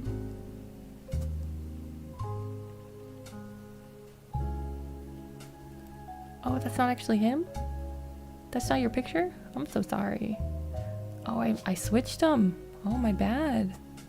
I'm sorry. I thought you were the other dude. Shame on me. Are we really missing another picture of Raina?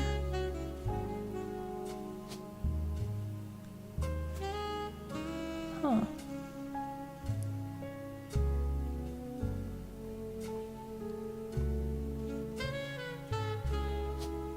And this has got to be her, right?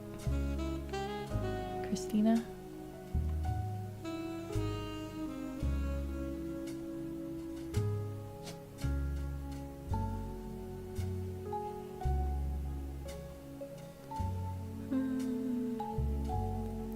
Catherine Wilkins, Luisa Garcia, Sarah Castle, Laura Carlson, running out of...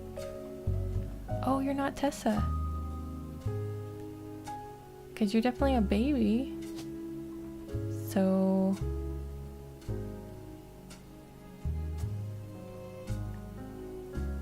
Are you Christina?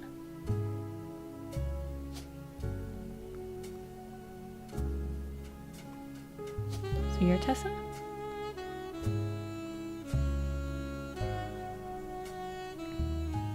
And you're not November student. Well, you're not a student. That's probably true. What if you're a lawyer like your daddy?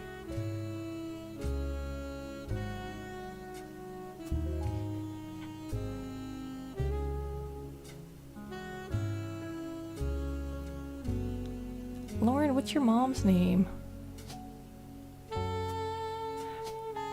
She looks so much like Lauren. Is that Lauren?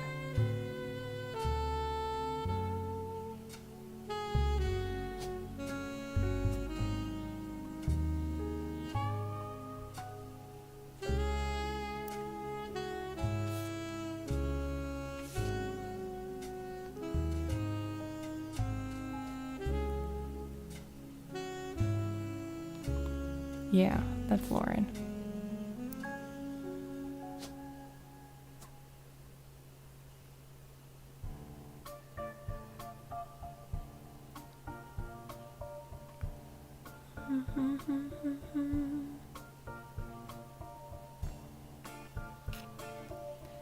Okay.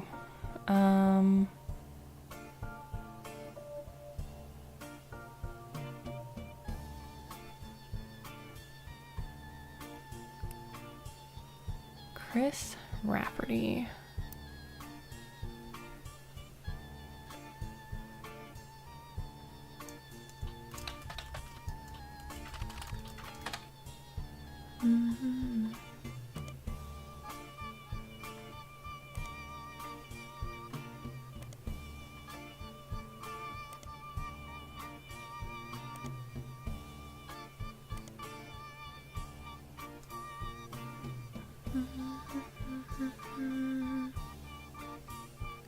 Oh, did I search the Roottree Super Bowl ad? The Rootree's Maple Super Bowl commercial from 1984 has a family bickering in a department store, and the father bites into a Roottree Maple Crisp. Time stops, and a jingle plays while he dances down the aisle. As he does, different things in the department store become Roottree candy. For example, a bed that the father collapses onto becomes a giant chocolate bar. The jingle "Need the Rest" went on to be featured in other commercials with other scenarios. Need the rest? Oh.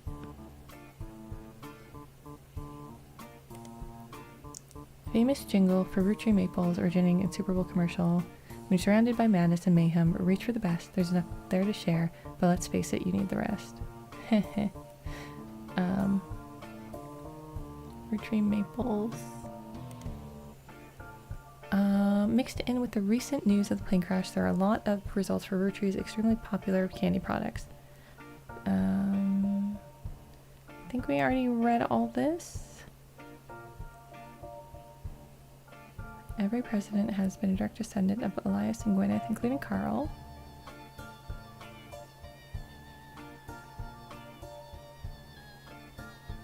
Okay.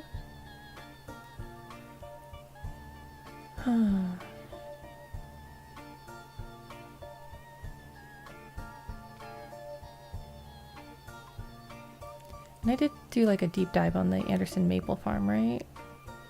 Let's search the butler. Has had consistent ads for tours and demonstrations at the first Anderson Maple Farm for a very long time. Farm also appears every so often in sections about things to do in Butler County. Miss Cattrall. Oh, the current head of farming, Miss Cattrall, runs the Butler County. Oh, she's the head of farming, so that is right. Yes, Stephanie Cattrall. She is the head of farming. I don't have a picture of her though. We need a picture.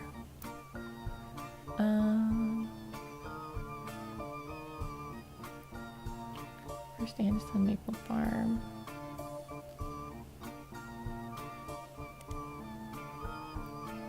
You find some information on a website for the first Anderson Maple Farm. A few pictures. But we've already got that one.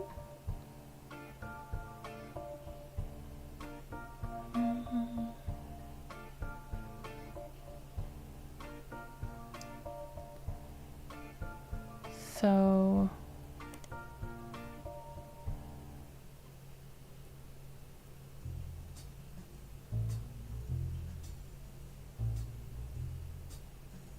that works.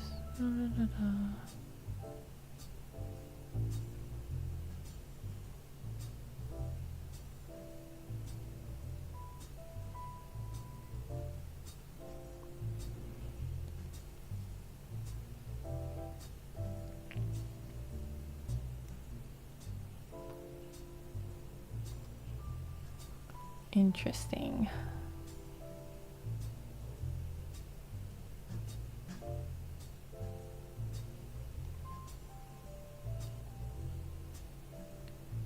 I feel like there should be more information here. Who is Miss Cattrall?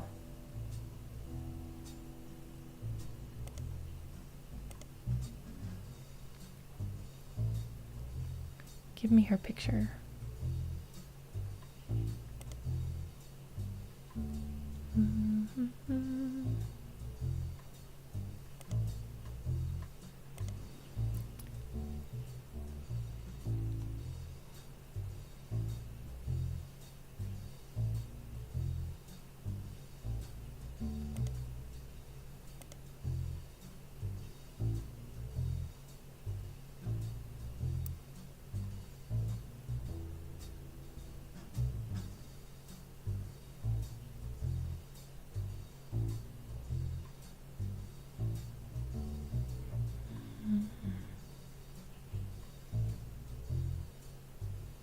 Oh, you're saying it's Gwyneth, and so their daughter is not a farmer?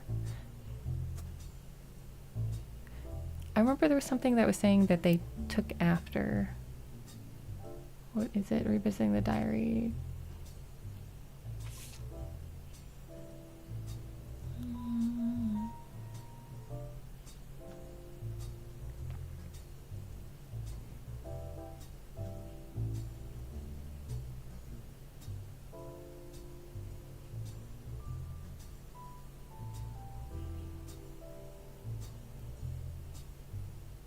Yeah, we talked about Gwyneth, but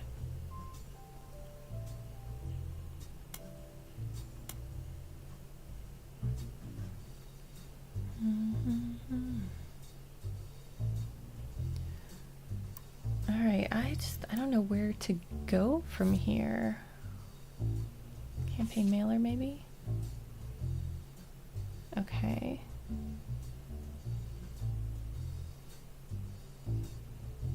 Stephanie Jones. Did I search Stephanie Jones? I think I did.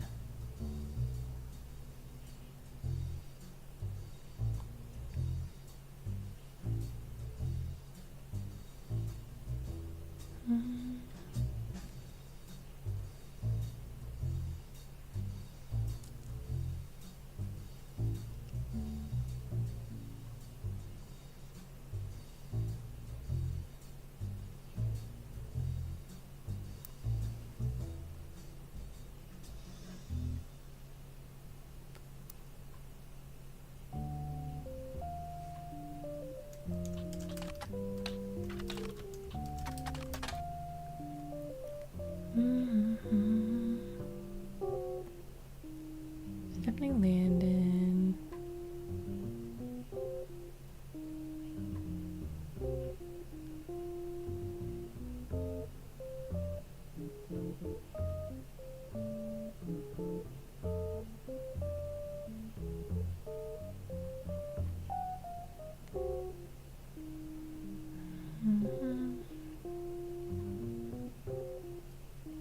Did I search Brian Jones? There are many advertisements over the years, as well as a small article from 1995 about Jones Graphic and Print. Piece asking about Brian Jones taking over his family's print company after 20 years. Brian seems to not have let it go to waste as a marketing opportunity during an interview portion.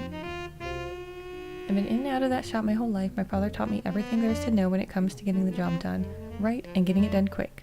We've been a printing staple of Butler County for years, and even the Butler County Times uses us for their coupon pages a few times a year. Thanks, by the way.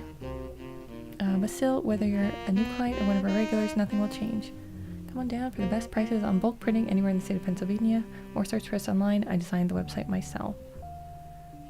Jones Graphic and Print. Company that, according to this website, has existed in Butler County for some time. Even has frames. Website lists the address, hours, and a few examples of clients. Stephanie Jones, campaigns, mailers, Roottree Candy Company, various banners, Butler County, Holiday Light posters, Miracle Network, Roottree Motors.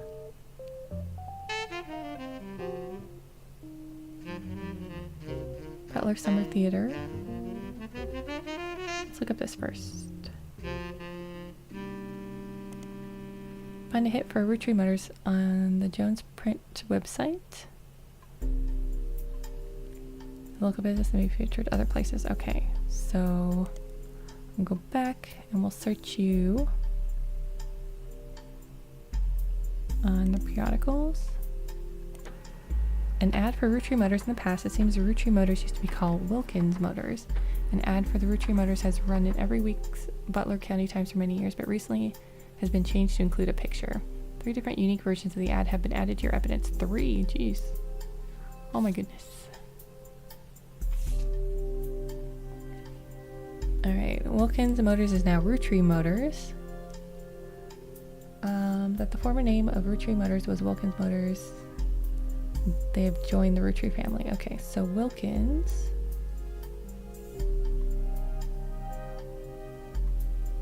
I'm gonna guess he's the mechanic.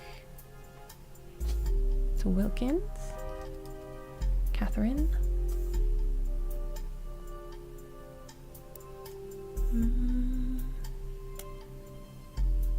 Roottree Motors ad ran from 77 to 95.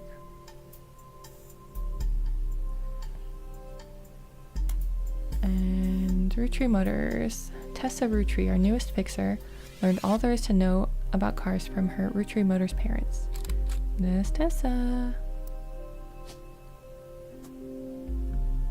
So she is also a mechanic.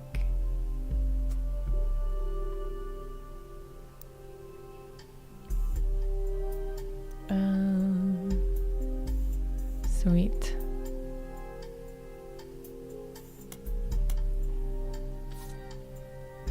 Okay. Alright, now we got the Butler County School District.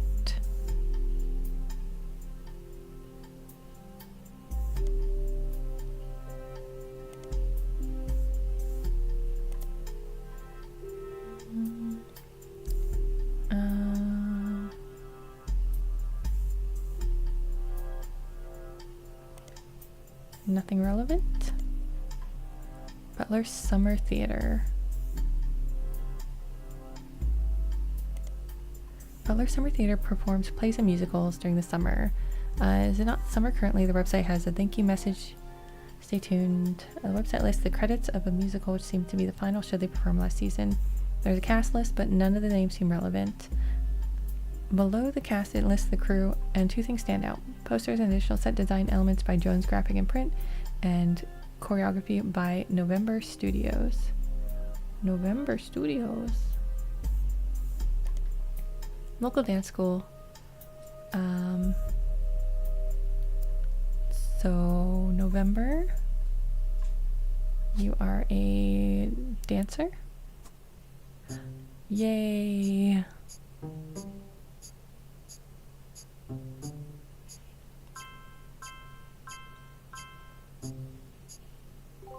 Okay. We just got a couple achievements. Alright. So this whole side over here is done. What? Alright, we've got unknown females, Laura, Sarah, Louisa.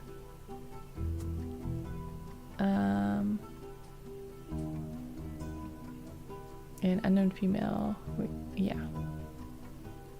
Okay. We are so close. We might finish this tonight. Okay, we got this.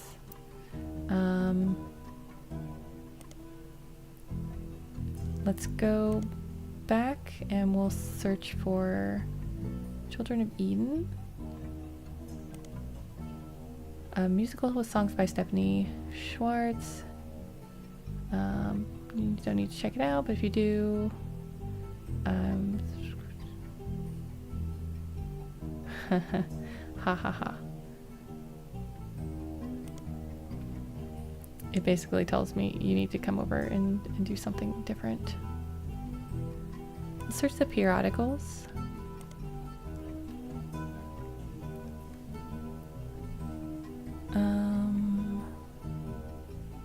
Dimensions.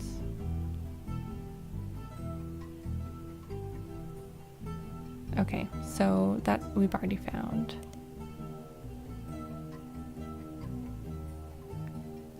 So Butler County School District. Let's search there. Nothing relevant. Okay. Okay.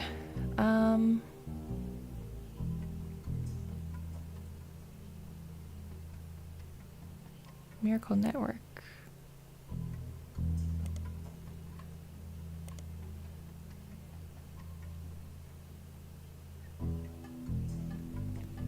Miracle Roottree and his son, who goes exclusively by Miracle Jr., have appeared in the Butler County Times a great deal over the years. Collection of churches. I think I've already read this. Yeah, 3 generations of miracles. We already looked into.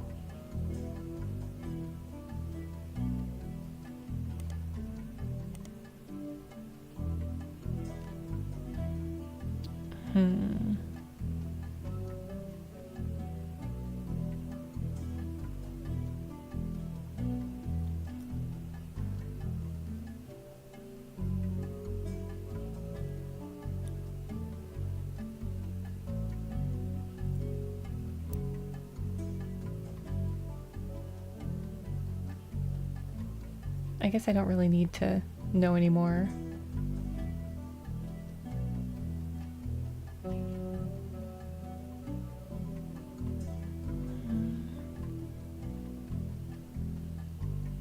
Okay, how do we get the rest of this information?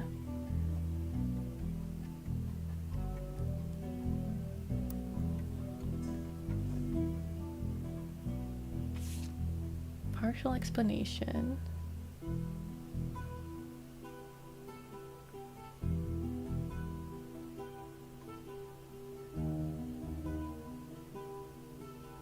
What's my hint thing? What do you mean? Then 5-piece ad. Radical new flavors. What even is elderberry?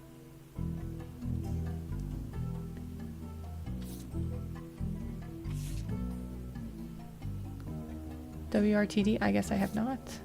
Maybe.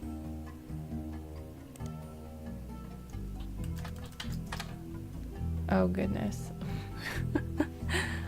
News is your local investigative jazz radio station. During their new segments, they've been talking about the plane crash.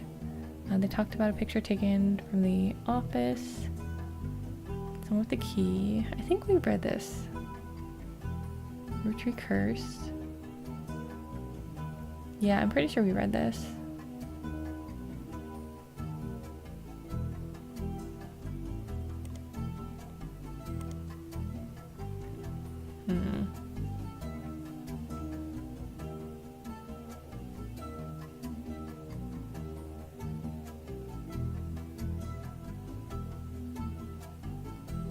Although they haven't really been coming on, have they?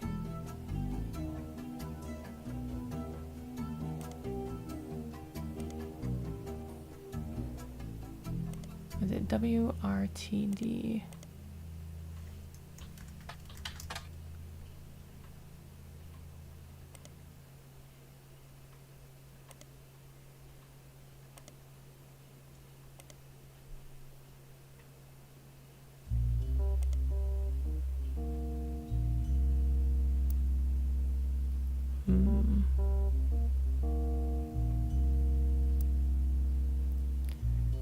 Alright, there's gotta be something I'm missing with all these searches. And I'm missing a picture of Elias, so maybe we search Elias?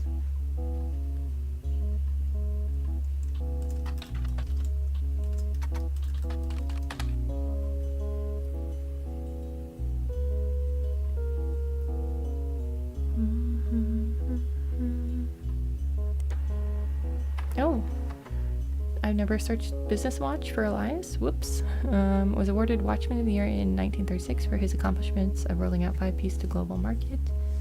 Notes from the article and a scan someone made of the cover have been added to your evidence. Okay. Elias Roottree was voted Watchman of the Year in 1936, and a painting of him appears on the cover. The magazine says he was voted Watchman of the Year specifically to recognize the global rollout of 5-piece. Inside the article is a timeline of 5-piece, 1908, Elias forms the Roottree Candy Company after marrying his wife who inherited a maple farm. During the period before Five Piece, the company is barely profitable. In 1909, Elias has a daughter, the first of 5 children. 4 more follow, leading to 1922. Elias invents 5 Piece. Each of the 5 flavors is chosen based on the initials of the 5 children, 1 per flavor. 5 Piece are first sold in some Pittsburgh markets, rolled out to New England. New flavors. Purchase every available maple farm. Whoa. A new industrialist factory and warehouse split in Butler County. There's also a what's next section that claims Elias is going to pivot to ensure his company's legacy, that the Roottree Candy Company remains his family business. Doing this with the Clancy Trust. What's that?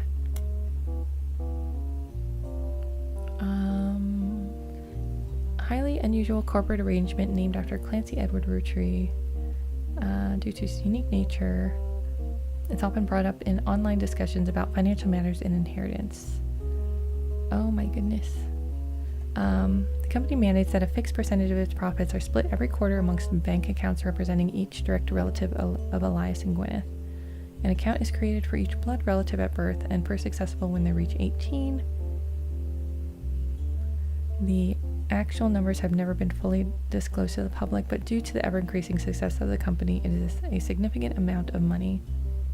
Clancy's Trust is known for being essentially impossible to get around due to many checks and balances. Still, there have been a few situations in which family members have tried to forcibly remove another member from the trust.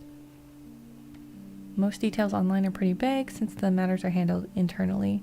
The only information you discover is from a Universal Law School, which apparently had a guest lecturer talk about the Roottrees versus RR in 1994. While looking to the Clancy Trust, you often find mentions to the 5 Piece guarantee, which went into effect at the same time. Okay, we're gonna have to look up this. Find very few details about this particular incident with regards to Clancy Trust. A student that attended that lecture about it wrote the following on a legal oddities website. From what you can tell, RR attempted unsuccessfully to remove a fellow family member from the trust. It was said that RR attempted 2 arguments. First, the person in question was born out of wedlock, and second, they committed a significant crime against a fellow family member. Still, due to the ironclad wording of the Clancy Trust, it was impossible to resolve any direct descendant of Elias Roottree without completely dissolving the trust. Okay. I'm guessing that's the brothers. Okay, what is the 5 Piece guarantee?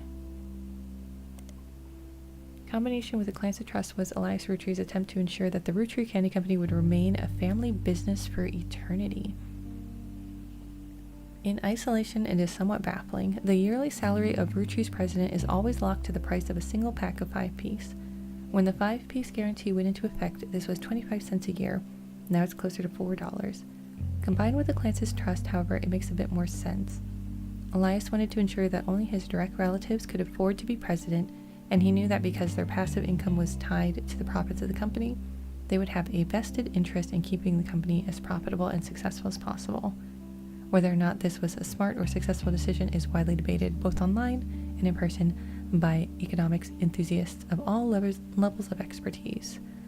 Oh wow. Okay. That's really interesting.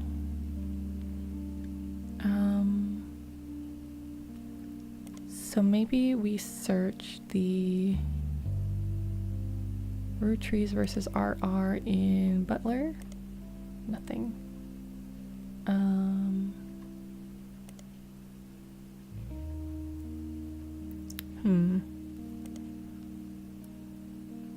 Alright, let's put that picture up.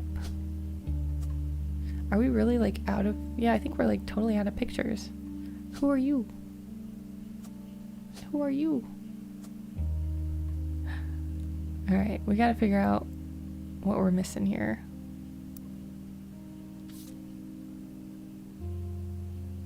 The 5 Piece ad is the only thing that's still got stuff. Teen Blast. We searched this, right?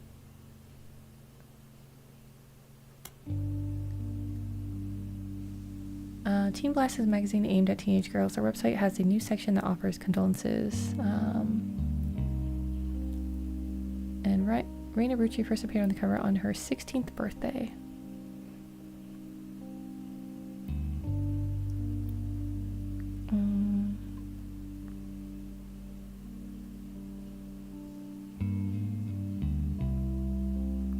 Teen Blast.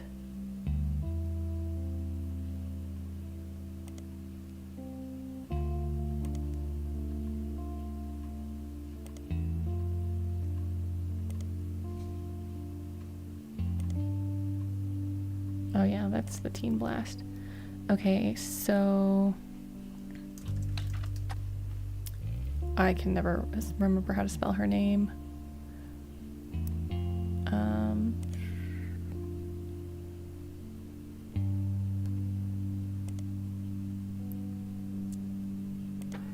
Oh goodness. All this stuff from way back in the beginning was on the cover of Teen Blast when she was 16 and did an interview. You had to cover an article to your evidence. Okay. There's an article about Raina Roottree from 1994. The issue also mentions TMS and Brother Trouble. In an interview, Raina talks about her inspirations. One important thing I learned from an early age is that dreams are not outside of our grasp. My grandpa was a college professor who taught lectures about history. He always told me that history was full of people from famous families who wasted their fame and fortune by taking it for granted. Instead, he told me I should go out and use my name to accomplish something.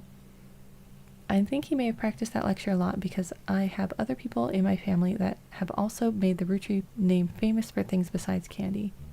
His older sister even wrote a book that some of my friends tell me they had to read in school. I took his advice, and now I work with my mom designing clothes. I help decide what colors and patterns I want to model, and then she designs the clothes with a team of amazing men and women. Although my grandpa passed away earlier this year, Grandma Laura tells me he was really proud of what we managed to accomplish. Okay, Laura is your grandma. Over here.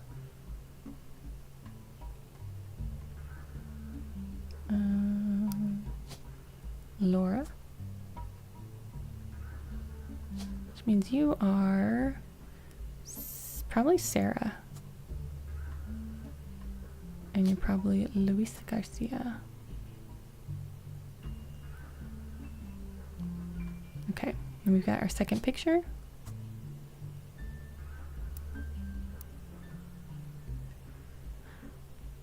TMS, what's he been up to?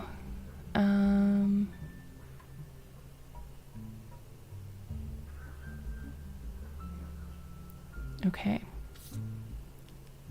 And we already knew he was a professor, right? Yeah.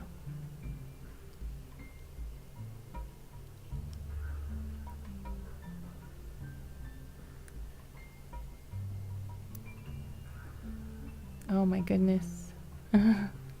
What do we even search now? Luisa Garcia?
There was an obscure thing in the conspiracy info. What conspiracy?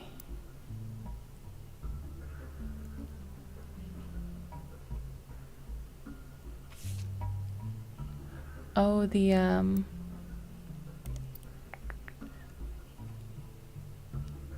let's see.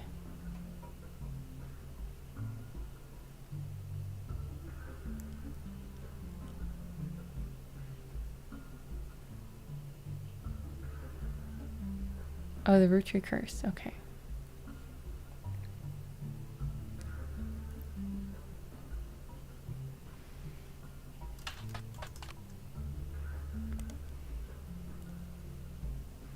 With Carl and Brenda and the girls, that makes 5 new deaths. 3 of the 5 presidents of the Roottree Company mysteriously die. And then Ernie Madsen Jr. stepped down. If you connect the dots in the pattern on the 5-piece wrapper, it creates a Mayan ruby skull. Wait.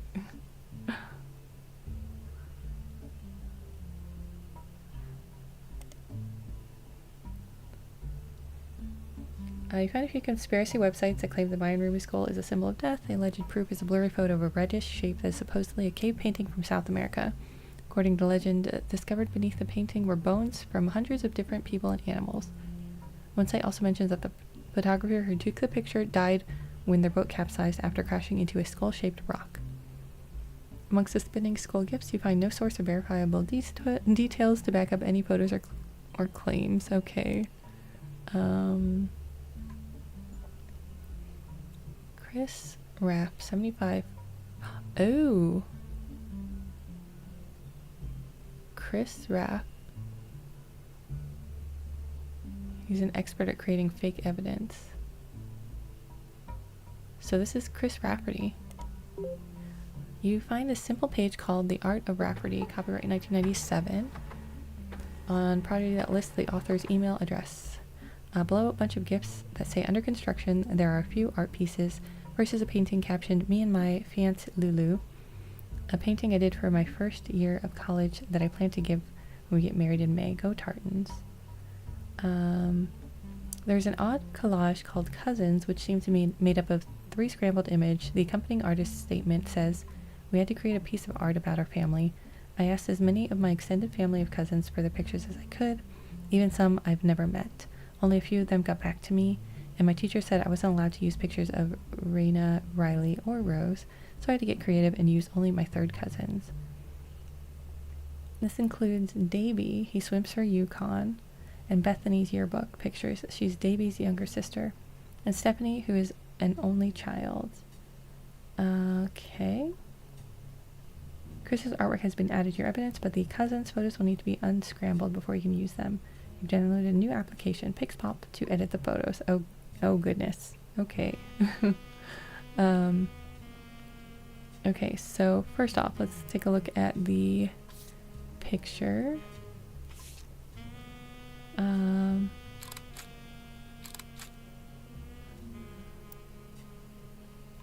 So that's Chris.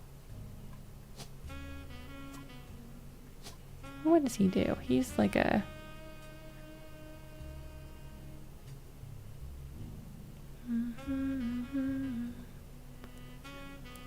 Is he a college student? I don't remember what it was saying.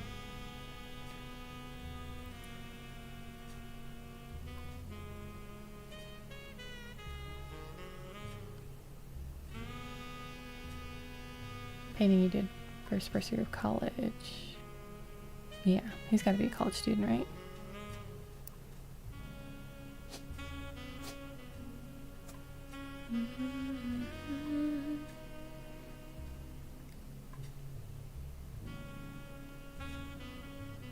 Her name is Lulu. Oh, Louisa. Yeah, Lulu. Okay.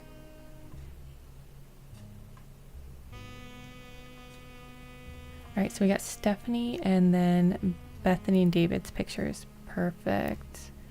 Thank you, Chris. And then this Chris Rafferty's cousin's art project said to include pictures of Davy. He swims for Yukon, Bethany's yearbook picture, and Davy's younger sister. Okay. So let's do, I think, yeah, Pixpop. Oh gosh. With it, zoom with your mouse wheel. Oh.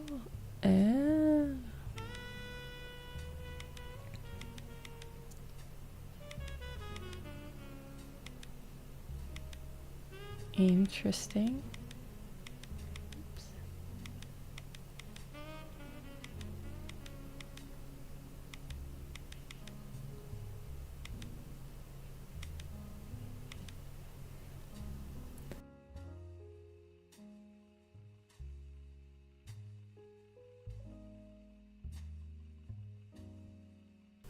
Hey Jane. Sorry, I just sneezed. Yeah, I'm gonna go with arts or college. He's probably a college art student. So I'll just go with that.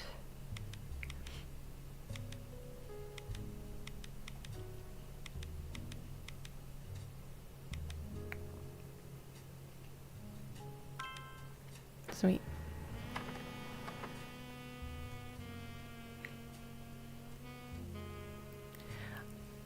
Yeah, well, he'd said that he...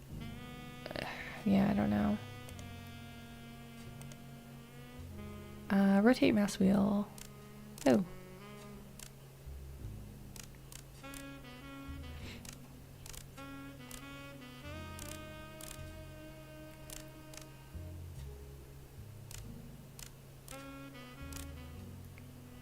Hmm. Yeah, I mentioned his first year of college. Like, I don't know how long ago it would have been.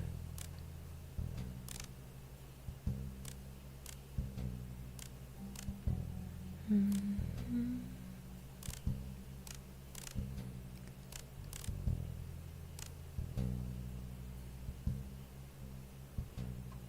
Is that not right? What's not right?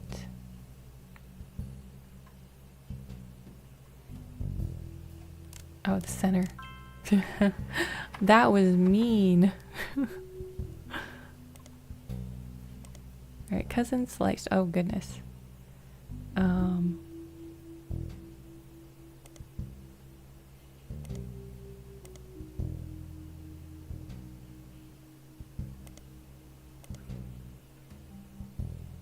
Oh, goodness.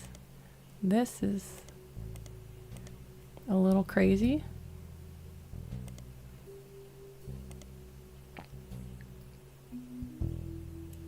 We put this one back up. Where's the rest of your head? It's down here? What are you doing down here?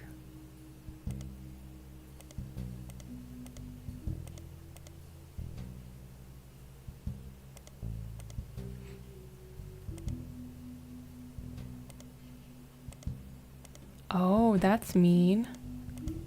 How are you gonna play me like that? That's so mean. Okay. I see you.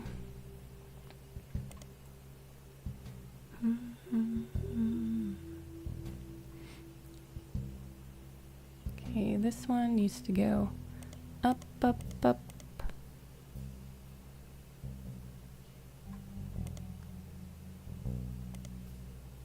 Don't tell me this is the thing that's gonna, like, kill me.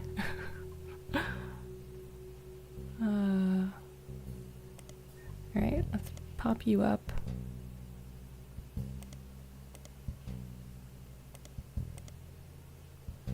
And I don't know, how do we get rid of that one? I guess this over. Is this up?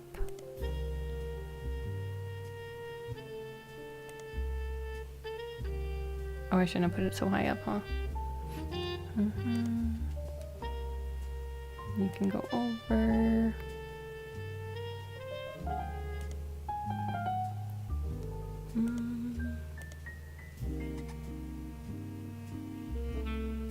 What?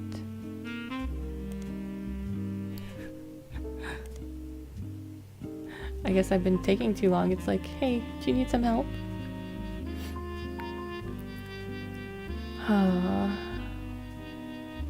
Yeah, why is this being so difficult for me? I think it's because it's late. So I want that over there. So we're going to turn this one here. Oh, goodness.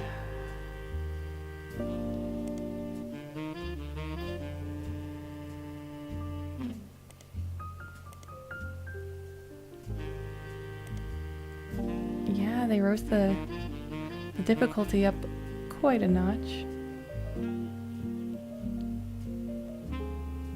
Alright, if we pulled this one down to... we put this one over. Going back up.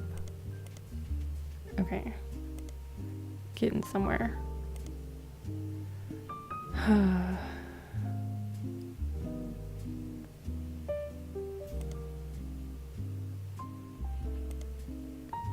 No, that's not right.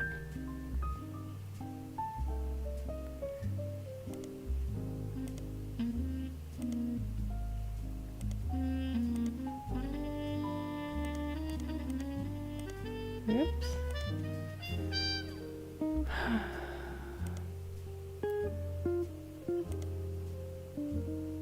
Where does this one go?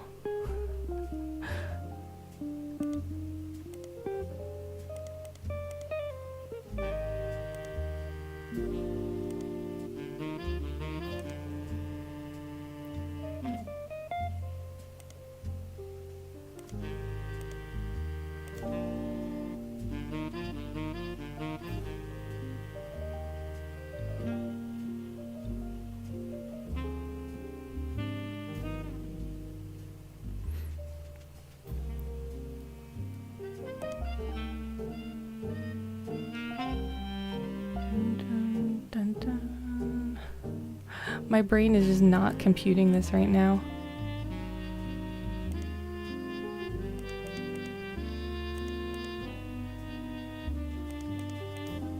So that one's gonna go there. Next to this one. And this one goes there, I think.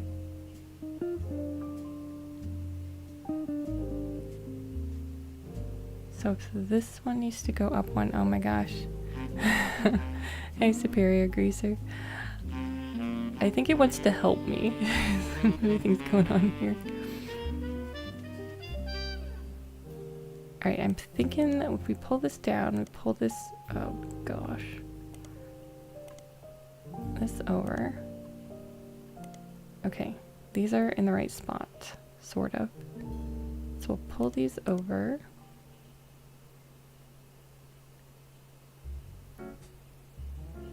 I just don't know how to get these in the right spot.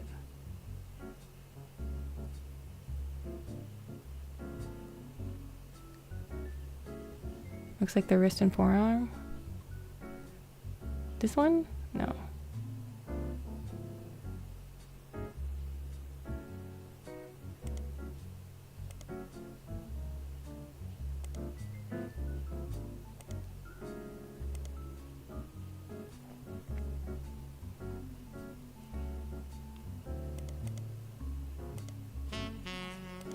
Where on his body is this one? There it is. Okay.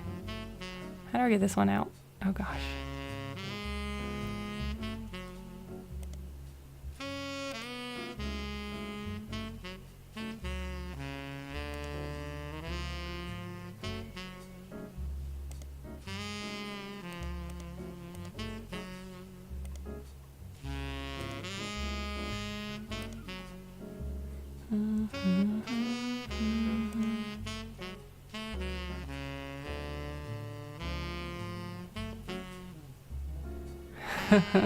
That would be kind of crazy, Jane. I agree. Alright, this was this one. Okay, so we're down to the final 3 that go right there. Okay. So if we go bring you over.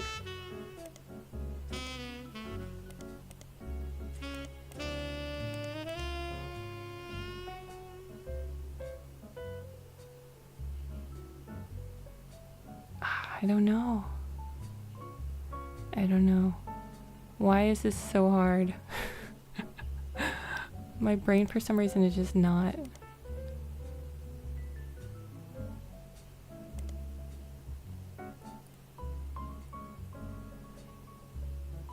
Oh, I shouldn't have done that. Okay, go back. Okay, these go up together.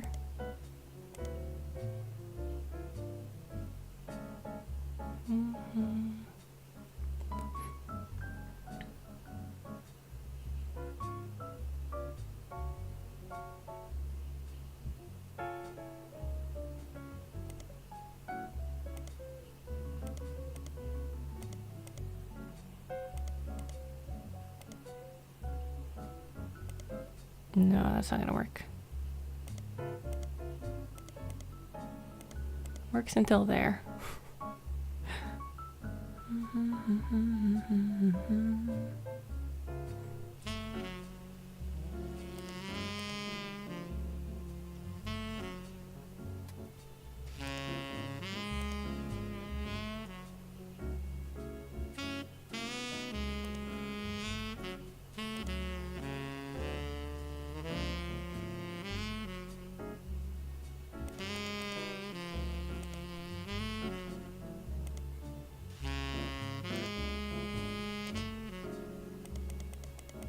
Okay, I think I might have figured out what I'm supposed to be doing.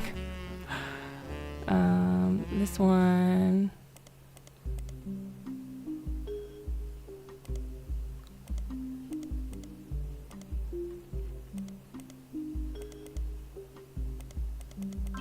Oh my gosh, that took way too long. All right, so we got swim cousin. We got other cousins. All right, so, oh, I didn't grab the pictures.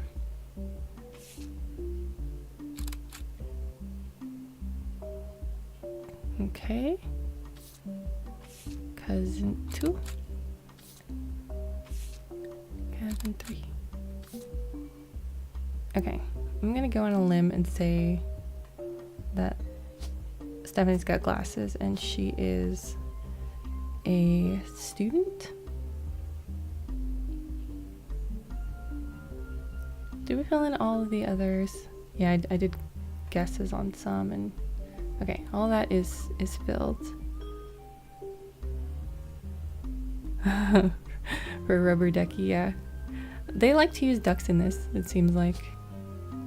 Alright, and Bethany, you are a college student? Oh my gosh. Oh my god. Oh.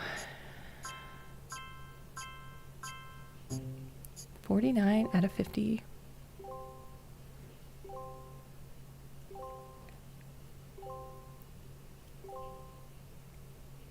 Booyah. Top secret. Oh. To my genealogy genie. If you're reading this, it means you've locked in 49 blood relatives. Congratulations. I knew you could do it.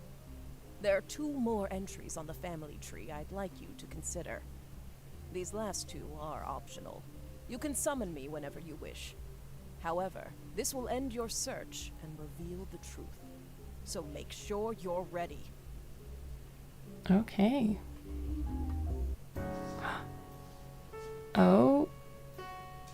These last 2 are optional and won't lock in until you say I'm ready. You can summon me whenever you wish. However, this will end your search.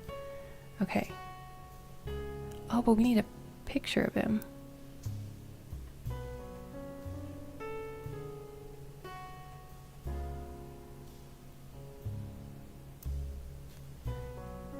Well, he's in the 5-piece. He can't be in the 5-piece photo, is he?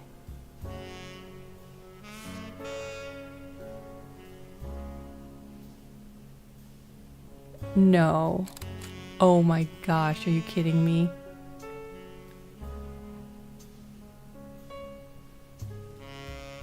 Oh no. Okay. Alright, so we decided he was Edward Clancy.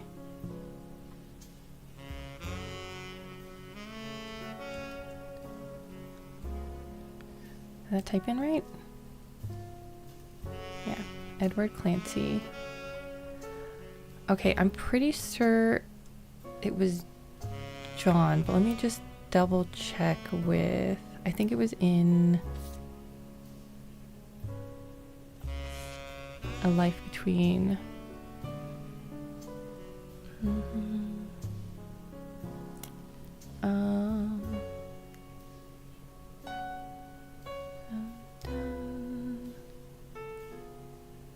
Let's see.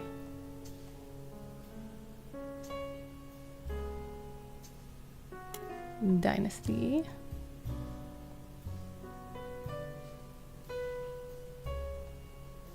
Mm. There was something where she was like told to stay away from the farm.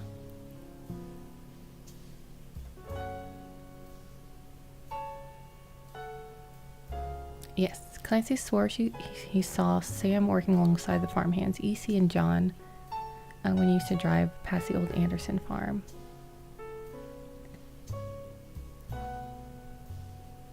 Okay. And it was Miller, right? John Miller.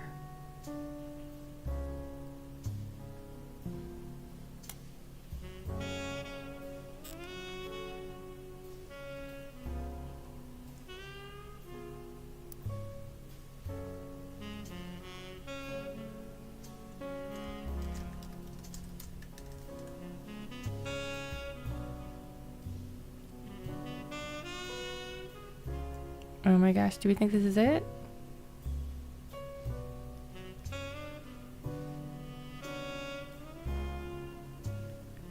Yeah, that is really cute. All right, I think this is it.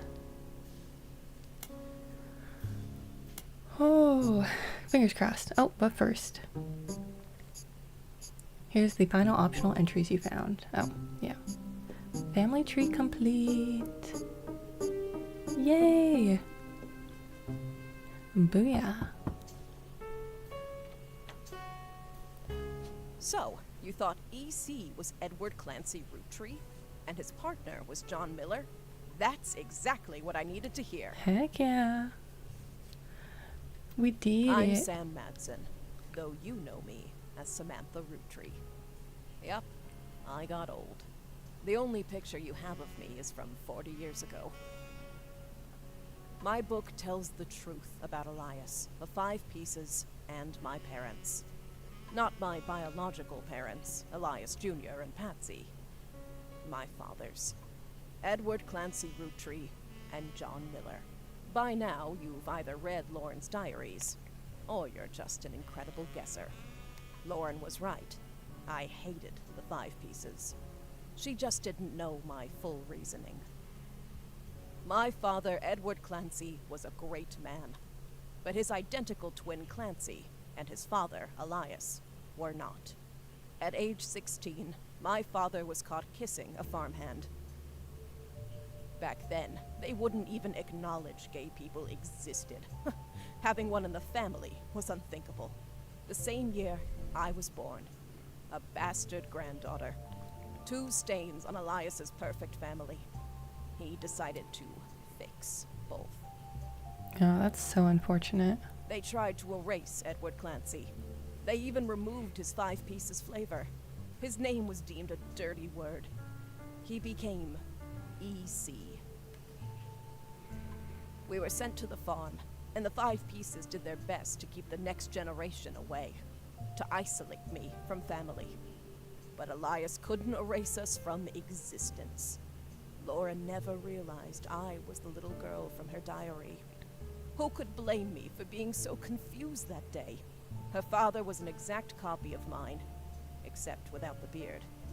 And while the 5 pieces celebrated a new factory, farmhands did the real work. It's a fluke there's a picture of my father at all, but there he is in the background. The 6th 5-piece. Patsy returned, and things got Interesting that complicated he's for Elias. only visible She because fought for my Miracle's so freedom short. From a life she deemed unworthy. Elias relented, so long as I never learned the truth or received inheritance. They knew I'd help my father. At Elias's will reading, I learned part of the truth. The rest I learned at home. I began to hate the 5 pieces. My father made me stay silent. He was worried history would repeat, and that his grandchildren would become outcasts. His fears weren't unfounded. As you know, my son Ernie died a few years ago. He had trained to take over as president, but due to family politics, or perhaps hubris, it went to Guy, a real Roottree. He nearly ruined the company. When Ernie took over, he saved the operation. Over 13 years, he made the family billions. Ernie earned about $36. They got by on Debbie's salary, but when he fell ill, he couldn't pay his medical bills. His death was my tipping point. Originally, my book was meant to expose Elias's hypocrisy, until I started to look into the other dirty laundry. Ron tried to have Robbie removed from the trust, but couldn't. Robbie was a blood relative, even out of wedlock. That sounded familiar. The Clancid Trust that Elias established was designed to secure his family's future. His entire family's future. He couldn't write exceptions in without the whole thing falling apart. My book can definitively prove that Elias was not the paragon of virtue he's heralded as, and that my daughter and granddaughters are just as much family, at least in the eyes of the Trust, as anyone else. The Clancid Trust will secure their future. They can decide what to do with their shares. But I'm old, and I'm not in it for the money. The truth has been eating away at me for years, but now I can set the record straight, thanks to you. As someone who enjoys searching for the truth, you might understand the power it has. Whitewashing the past to protect the status quo can lead to repercussions in the present and future.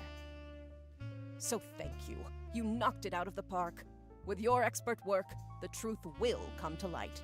And when it does, my share of the Clancid Trust is yours. Like I said at the beginning, set for life. Looking at the family tree on your wall, now with my father's, everything finally feels. Unless a whole lot more root trees somehow appear from thin air. This is the last time I'll come knocking. That's a really good story, but it makes me mad. Thanks again, and so long. Yeah, I'm really mad about how they treated their family. We're rolling, rolling, rolling on down to the sea.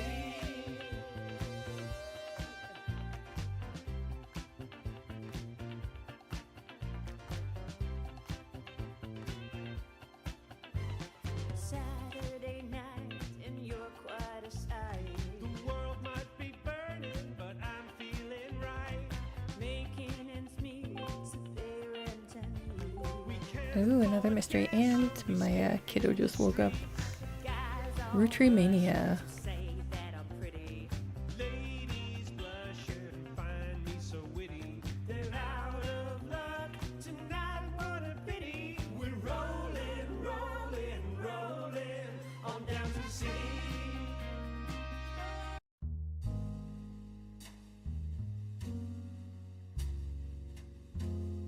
Alright, well that's gonna be it for tonight. Let me know what you guys thought of the game, and maybe we can continue on with the extra part, but that will be it for tonight. Thank you so much for hanging out, and I'll see you in the next one. Bye-bye.